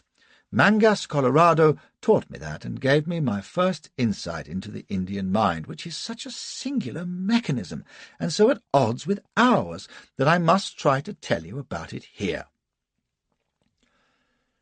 Speaking of Apaches in particular, you must understand that to them deceit is a virtue, lying a fine art, theft and murder a way of life, and torture a delightful recreation. Aha, says you, here's old Flashy airing his prejudices, repeating ancient lies. By no means. I'm telling you what I learned at first hand, and remember, I'm a villain myself, who knows the real article when he sees it, and the Pash are the only folk I've struck who truly believe that villainy is admirable. They haven't been brought up, you see, in a Christian religion that makes much of conscience and guilt. They reverence what we think of as evil. The bigger a rascal a man is, the more they respect him, which is why the likes of Mangus, whose duplicity and cunning were far more valued in the tribe than his fighting skill, and the Yawner became great among them. This twisted morality is almost impossible for white folk to understand. They look for excuses and say the poor savage don't know right from wrong. Jack Cremoni had the best answer to that. If you think an Apache can't tell right from wrong, wrong him and see what happens.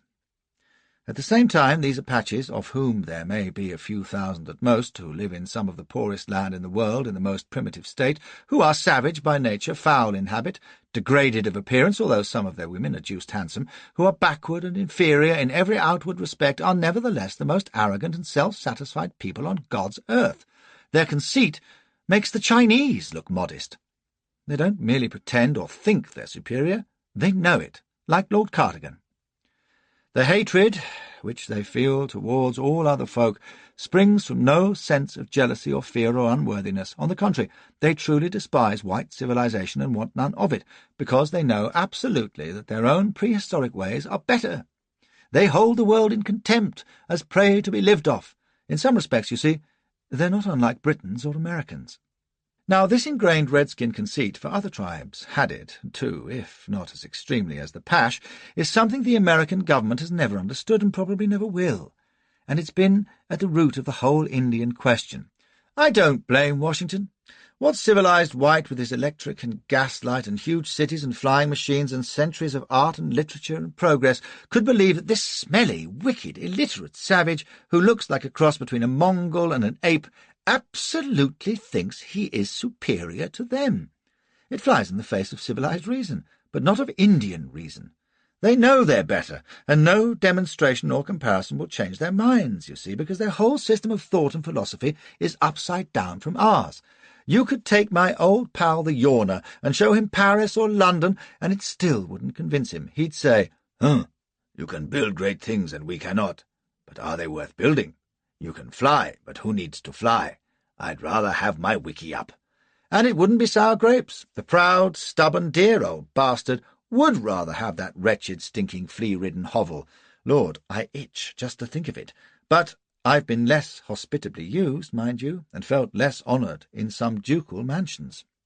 You see, it's been the great illusion of our civilization that when the poor heathen saw our steamships and elections and drains and bottled beer, he realized what a benighted ass he'd been and come into the fold. But he don't. Oh, he'll take what he fancies and can use, cheap booze and rifles, for example, but not on that account will he think we're better. He knows different. You begin to understand perhaps the impossibility of red man and white man ever understanding each other. Not that it would have made a damned bit of difference if they had, or altered the Yankees' Indian policy, except possibly in the direction of wiping up such intractable bastards even faster than they did. They knew they were going to have to dispossess the Redskins, but being good Christian humbugs, they kept trying to bully and cajole them into accepting the theft gracefully, which ain't quite the best position from which to make treaties with unreliable savages who are accustomed to rob rather than be robbed, and who don't understand what government and responsibility and authority mean anyway. You can't treat sensibly with a chief whose braves don't feel obliged to obey him.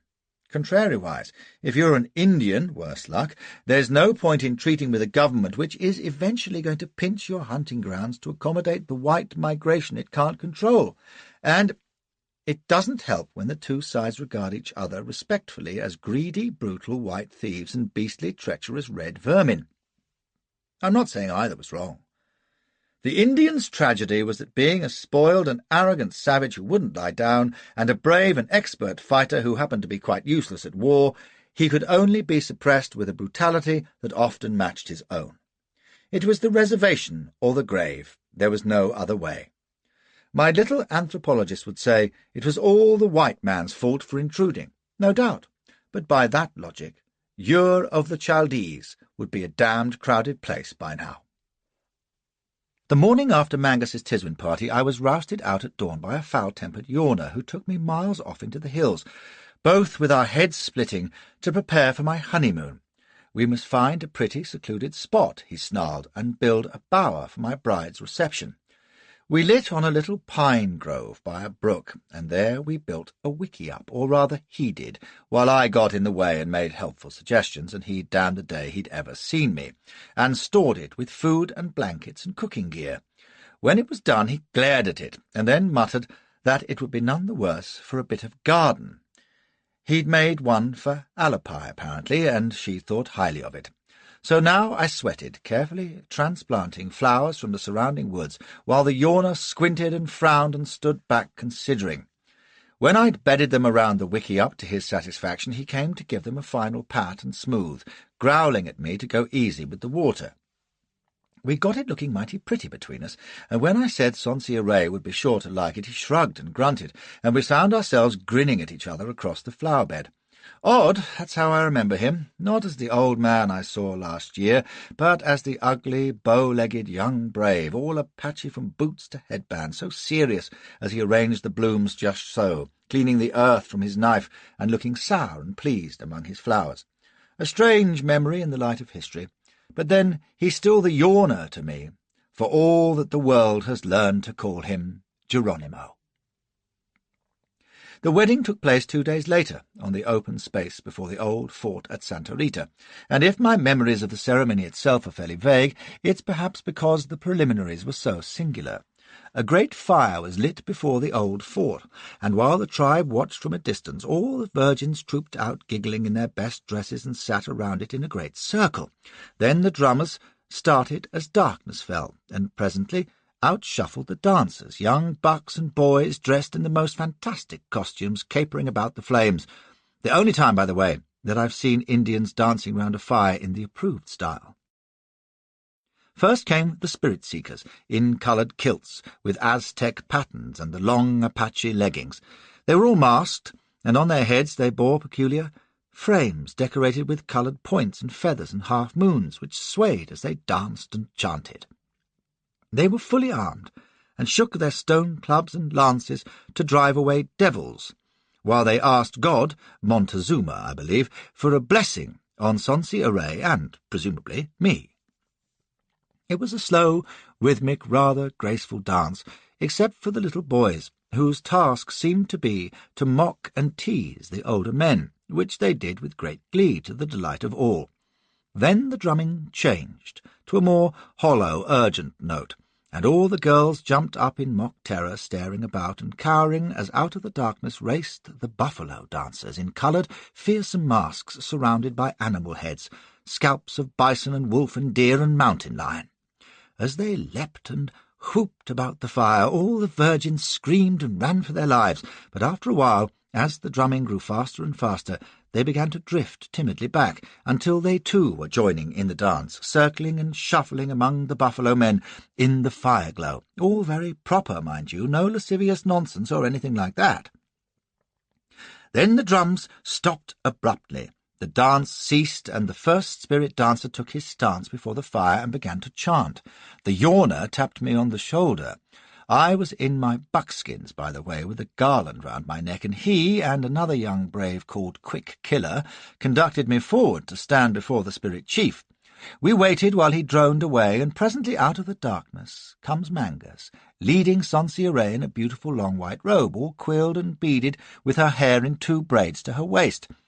She stood silent by me, and Mangus by the spirit chief, whose headdress barely topped the Mimbreno giant. Silence fell, and here's a strange thing. You know how my imagination works, and how at the hitching rail with Susie I reviewed my past alliances, Elsbeth and Irma and Madame Baboon of Madagascar. Well, this time I had no such visions. It may be that having Mangus Colorado looming over you, looking like something off the gutters at Notre Dame, concentrated the mind wonderfully, but also it didn't seem to be a very religious ceremony somehow, and I didn't seem to have much part of it. What was said was in Apache, with no responses or anything for poor old Flash, although Sonsia Ray answered 3 or 4 times when the spirit chief addressed her, as did the yawner grunting at my elbow. I suppose he was my proxy, since I didn't speak the lingo, and while it's a nice thought in old age that Geronimo was your best man, well, there was something dashed perfunctory about the whole thing.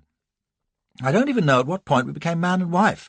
No clasp of hands or exchange of tokens or embracing the bride, just a final wail from the spirit chief and a great yell from the assembly, and then off to the wedding feast.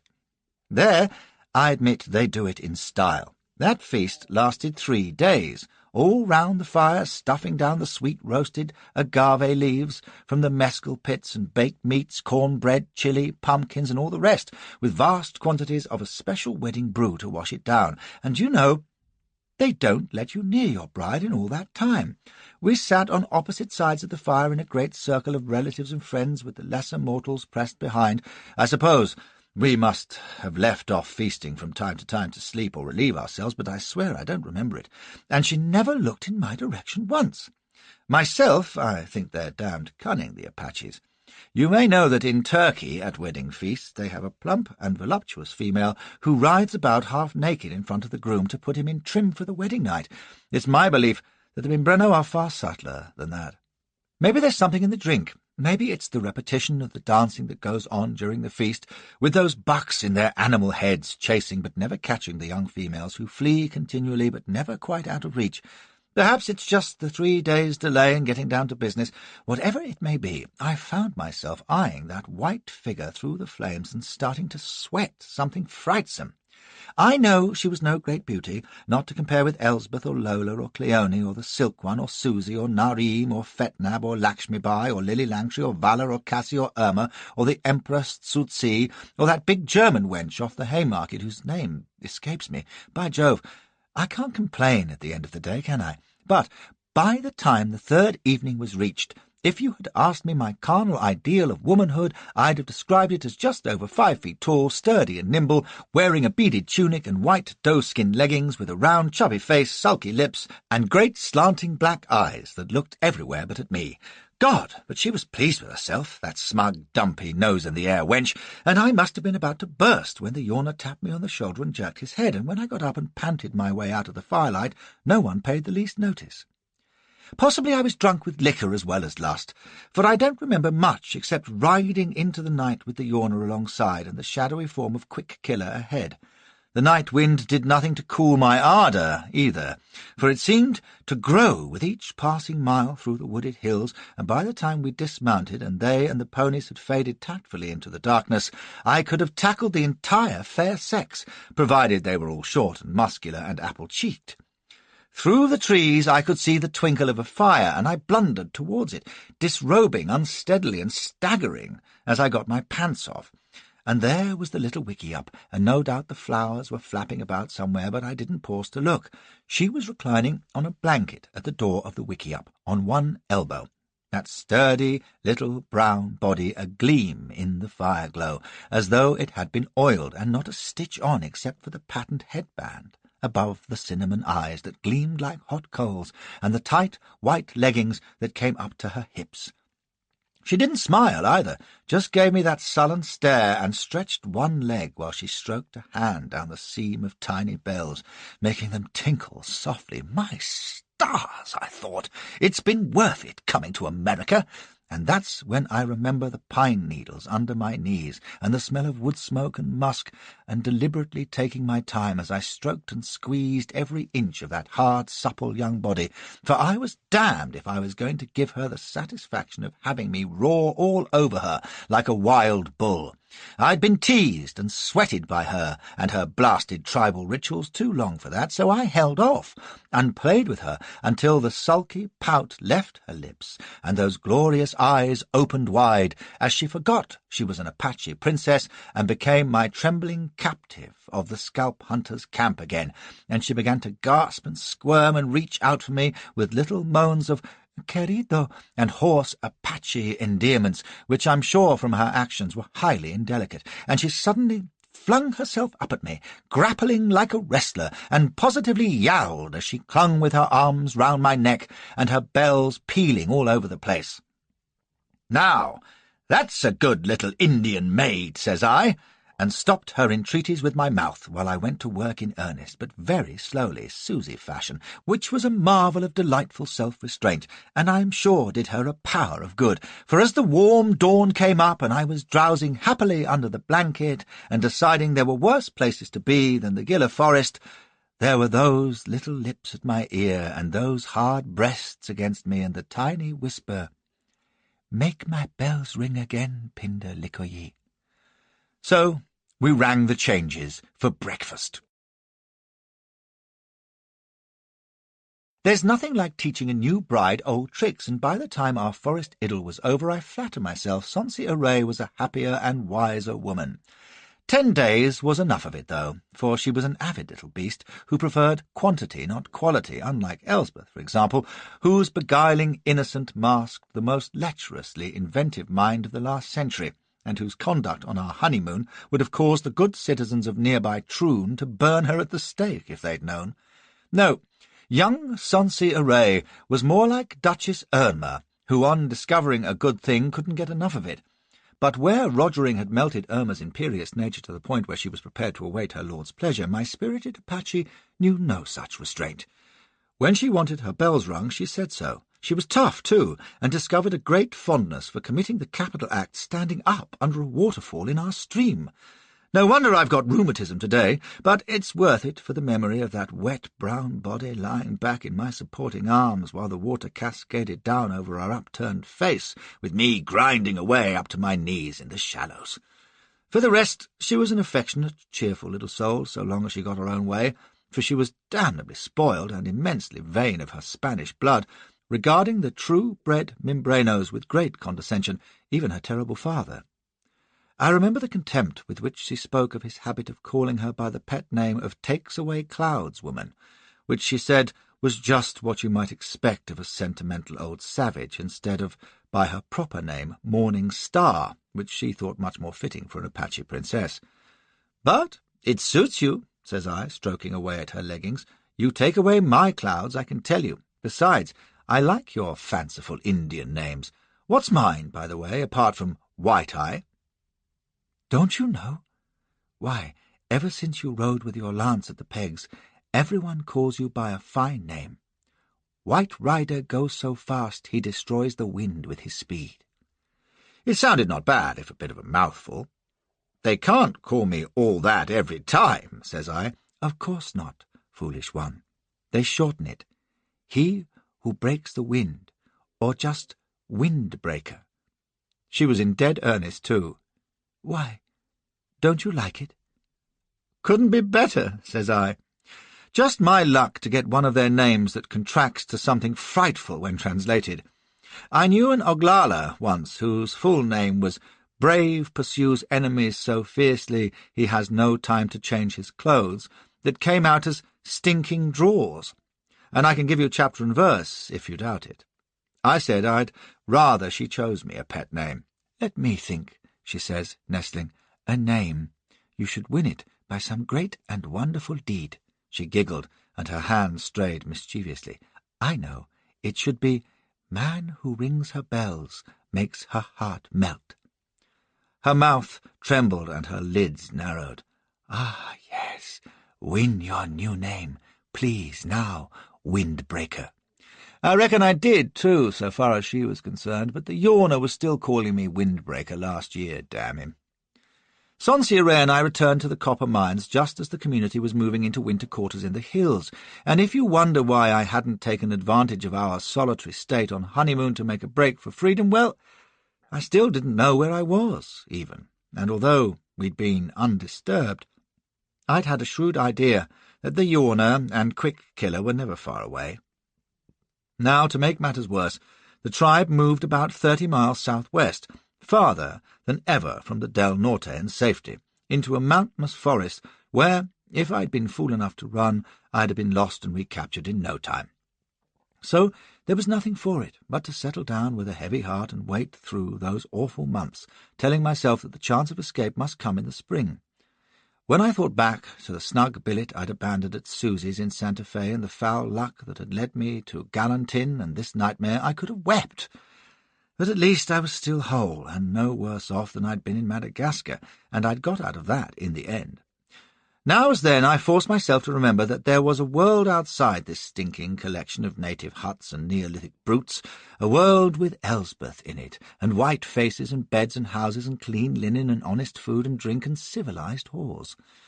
I must just wait and watch, keep my Arab up to strength, learn everything I could, and when the time came, ride like the devil, leaving the latest Mrs. Flashman and her charming relatives forever. The more I saw of them that winter, the more I grew to detest them. In case you suppose from the recent tender passages that marriage and kinship had made me at all soft on Apaches, let me put you right. I became fairly well acquainted with Mangus, Colorado, perforce, and quite friendly with the Yawner, while Sansieray was a charming and energetic bedmate, but they were monsters, all of them, and I include my dear little wife.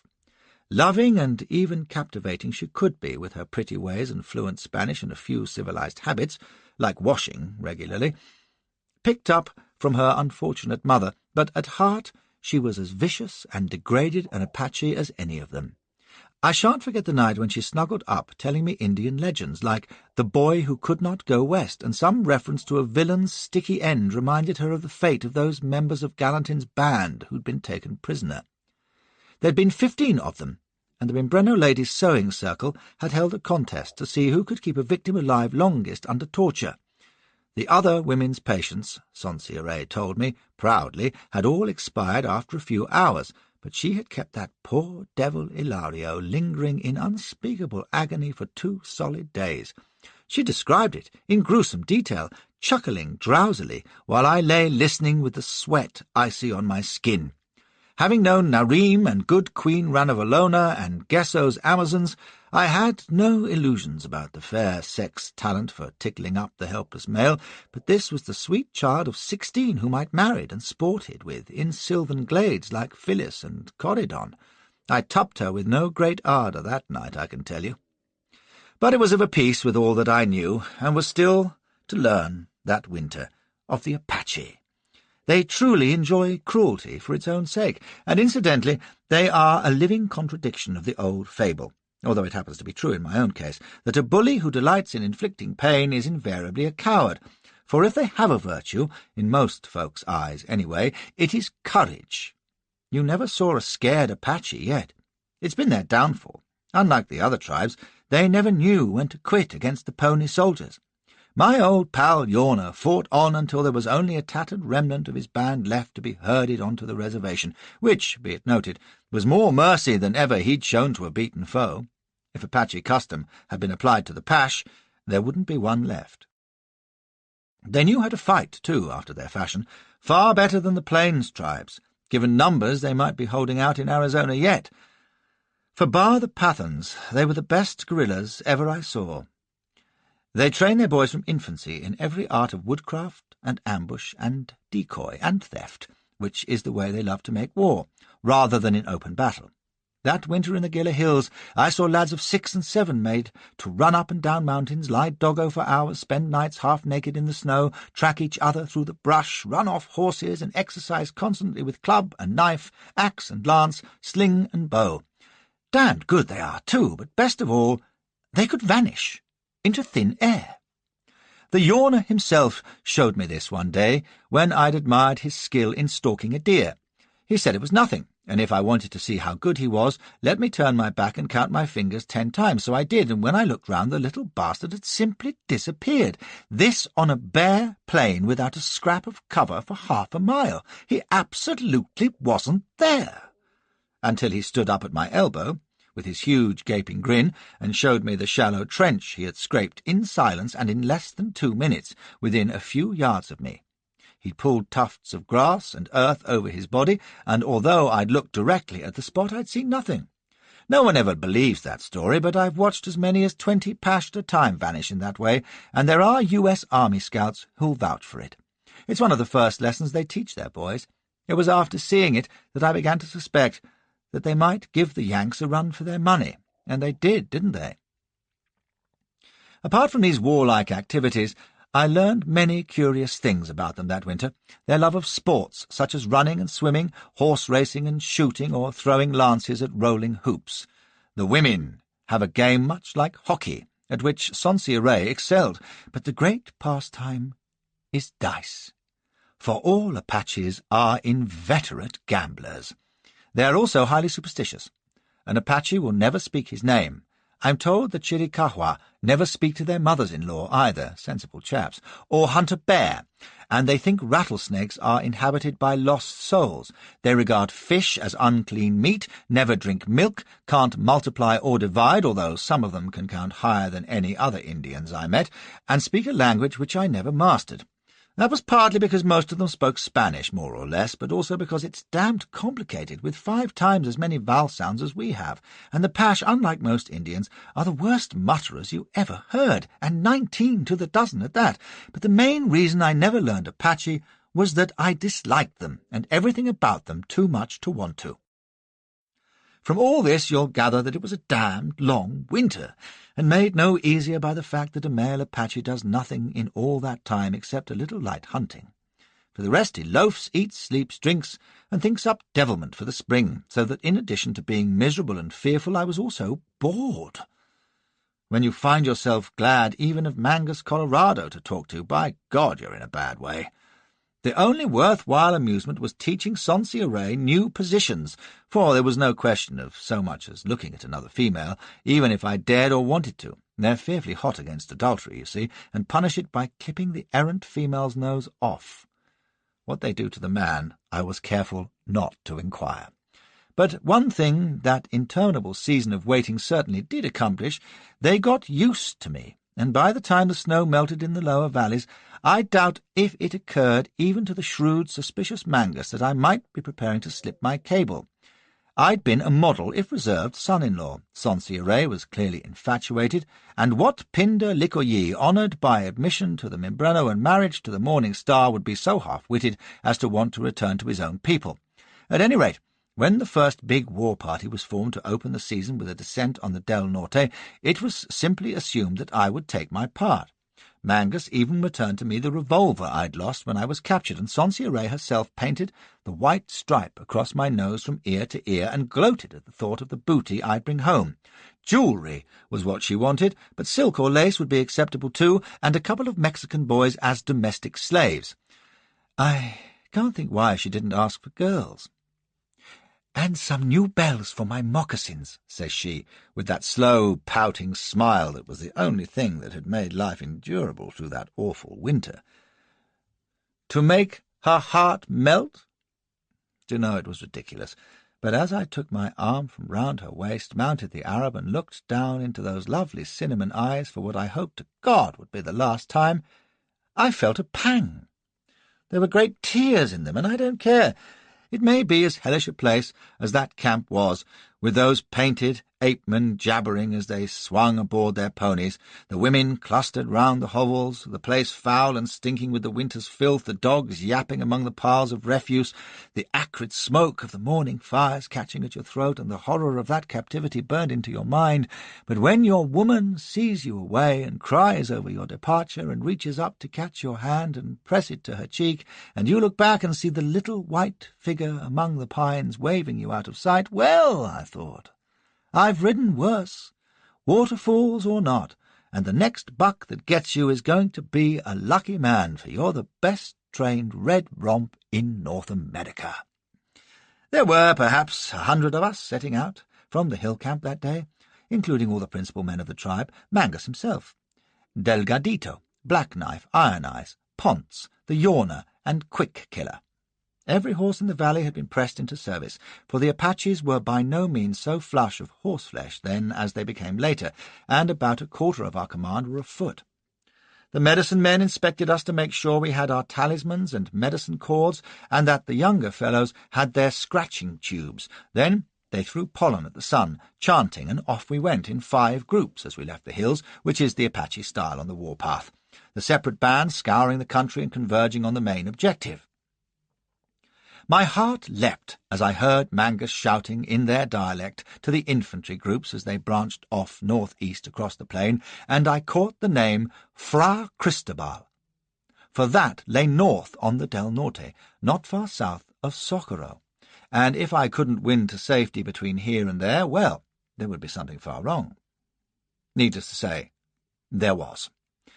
From the hills our 5 groups fanned out across the mesa, which stretched away endlessly towards the east. I was in the centre group with Mangus and Delgadito. I wasn't sorry that the Yawner and Quick Killer went with one of the south-east bands, for they were the last chaps I wanted on my tail when the time came to cut stick. We rode due east, with the sun like a pale, luminous ball in the misty morning, and made good time at a brisk trot. We must have covered 40 miles that first day, and I was pleased that my Arab showed no signs of fatigue. We saw not a living soul on the plain, but in mid-afternoon I had the shock of my life, for ahead of us on the horizon there came into view the outline of what could only be a city, and such a city as I couldn't believe existed in this wilderness. Great buildings reared up out of the mesa in symmetrical array, brown adobe by the look of them, but far larger than anything even in Santa Fe. It was bewildering, but my companions paid no heed to it, riding on in their usual sullen silence on either side of me, and it was only when we got to within a mile or so that I realized these weren't buildings at all, but enormous square and oblong rocks, for all the world as though some giant had set them down like a child's building bricks in the middle of nowhere. We passed within half a mile of them, and they looked so neatly arranged and reminded me so much of an enormous Stonehenge that I supposed they must be the work of some savage sun-worshippers, though how they transported those massive stones I couldn't imagine. We camped that night in a shallow river bottom filled with cottonwoods, and rode on next day through broken country, which began to incline slowly downwards. My excitement rose, for I guessed we must be approaching the Del Norte Valley. Sure enough, in the late afternoon we came out of low hills, and there below us in the fading light of sunset lay the familiar fringe of cottonwoods, with here and there a gleam of water amongst them, and low, scraggy bluffs beyond. Just over the river smoke was rising from a fair-sized village, all peaceful in the last rays of the afternoon sun. As we dismounted, my heart was thumping fit to burst as I realized that if this was our quarry, I'd never get a better chance to break. We were in a little gully, and while we stripped off our shirts and oiled ourselves and renewed our paint, it's mad, isn't it, a civilized white man decorating himself like a savage, but after 6 months among these beasts I never thought twice about it. Mangus told Delgadito what was to be done. We would ford the river with the last of the light, descend on the village, burn and pillage it, especially of any horses and mules it might contain, and withdraw to our present position for the night. We didn't want prisoners, since tomorrow we would be riding north, wiping up any small settlements that lay in our path along the river, making for the rendezvous where we would meet the walking bands. Mangus was not to lead us against the village in person. In many ways he was a man after my own heart, for he never ventured his skin unless he had to, but no one thought twice about it. His valour was so well established, and how many civilized generals do you know who scrimmage alongside their soldiery? While Delgadito, a slim, evil-faced villain who looked more Spaniard than Apache, gave us our tactical directions, Mangus loafed among us inspecting.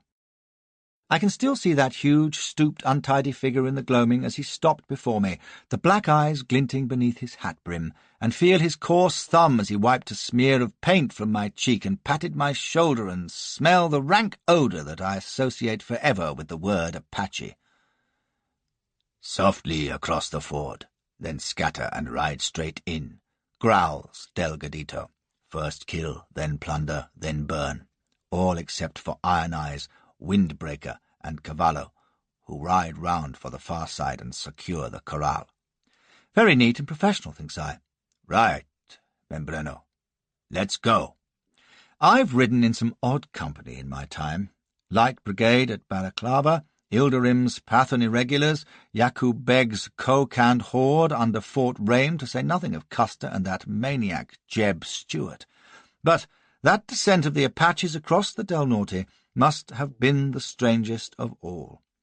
Picture, if you will, that score of primitives with their painted faces and headbands and ragged kilts and boots, fairly bristling with lances and hatchets, and in their midst a tall figure of the English gentleman, flower of the 11th Hussars, with the white stripe across his face, his hair rank to his shoulders, his buckskin stinking to rival the Fleet Ditch, lance in fist and knife on hip. You'd never think he'd played at Lord's, or chatted with the Queen, or been rebuked by Dr. Arnold for dirty fingernails. Well, yes, you might. Or been congratulated by my Lord Cardigan on his brilliant turnout. "Haw, haw, Flashman rides uncommon well, don't he, Jones?"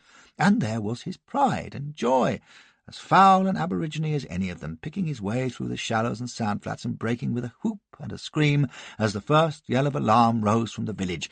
The shots rang out and the savage band charged into the mass of huts, with Delgadito at their head.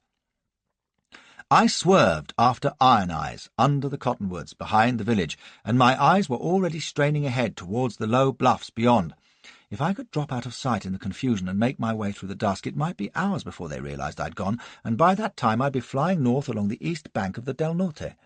By God, and I wouldn't stop till I reached Socorro, at least. There was a shriek from my left. Cavallo had reined up and was letting fly with his bow at an elderly Mexican who had emerged from one of the huts and was standing flat-footed as the arrow took him in the chest. He toppled back, clawing at it, and a woman ran to him from the doorway, an infant clasped on her hip. She stopped with an unearthly scream at the sight of Cavallo, and the evil bastard whooped with glee and rode her down. He leaned from the saddle to seize her by the hair and slashed her across the throat with his knife, and as the infant rolled free from the dying woman's grasp, he let her go and turned the bloody knife in his hand, managing his mount to get a clear throw at the helpless, squalling little bundle. Without thinking, I jerked out my Colt and let blaze at him. The knife flew as he reeled in the saddle. He was staring at me in blank astonishment as he clutched his belly, and I thrust my pistol towards his ugly painted face and blew it to pieces. It was all over in a second, and I was staring around in alarm for Iron Eyes, but he had vanished into the shadows ahead. My shots would be lost in the hideous uproar from beyond the huts, where those fiends were at their red work. Shrieks of agony mingled with the hoops and reports, and a ruddy glare from a lighted thatch was already rising to light the shadows around me. I wheeled my Arab and urged her into the concealment of the bushes beyond the cottonwoods, in the nick of time, for here were two Mexicans appearing from between the huts, one of them crying out in horror as he saw the slain woman, the other letting fly with his ancient musket at Iron Eyes, who came at the gallop out of the dark. The shot missed him, and the Mexican went down before his lance thrust, as the second Dago rose from the woman's corpse and hurled himself at Iron Eyes. I thought, now's your time, my boy, while they're well occupied. In all that melee, no one was going to miss old Flashy for the moment. I slid from the saddle, took the Arab's nose, and led her through the bushes to the far side, where I remounted and made haste towards a gully that opened in the bluff not a furlong away. The bushes and trees screened me behind. Over my shoulder I could see the glow of burning buildings and envisage the horror that was taking place, but as I gained the gully, the awful din of conflict was cut off, and I was coursing up the narrow ravine towards the dimly seen mesa ahead. 5 minutes and I was out on the flat, but there were bluffs ahead, and I veered off eastward, since to flank them on the riverside might bring me too close for comfort to the eyes of my comrades. I was free. After 6 months with those hellish brutes I was riding clear, and within a day, 2 days at most, of safety among my own kind.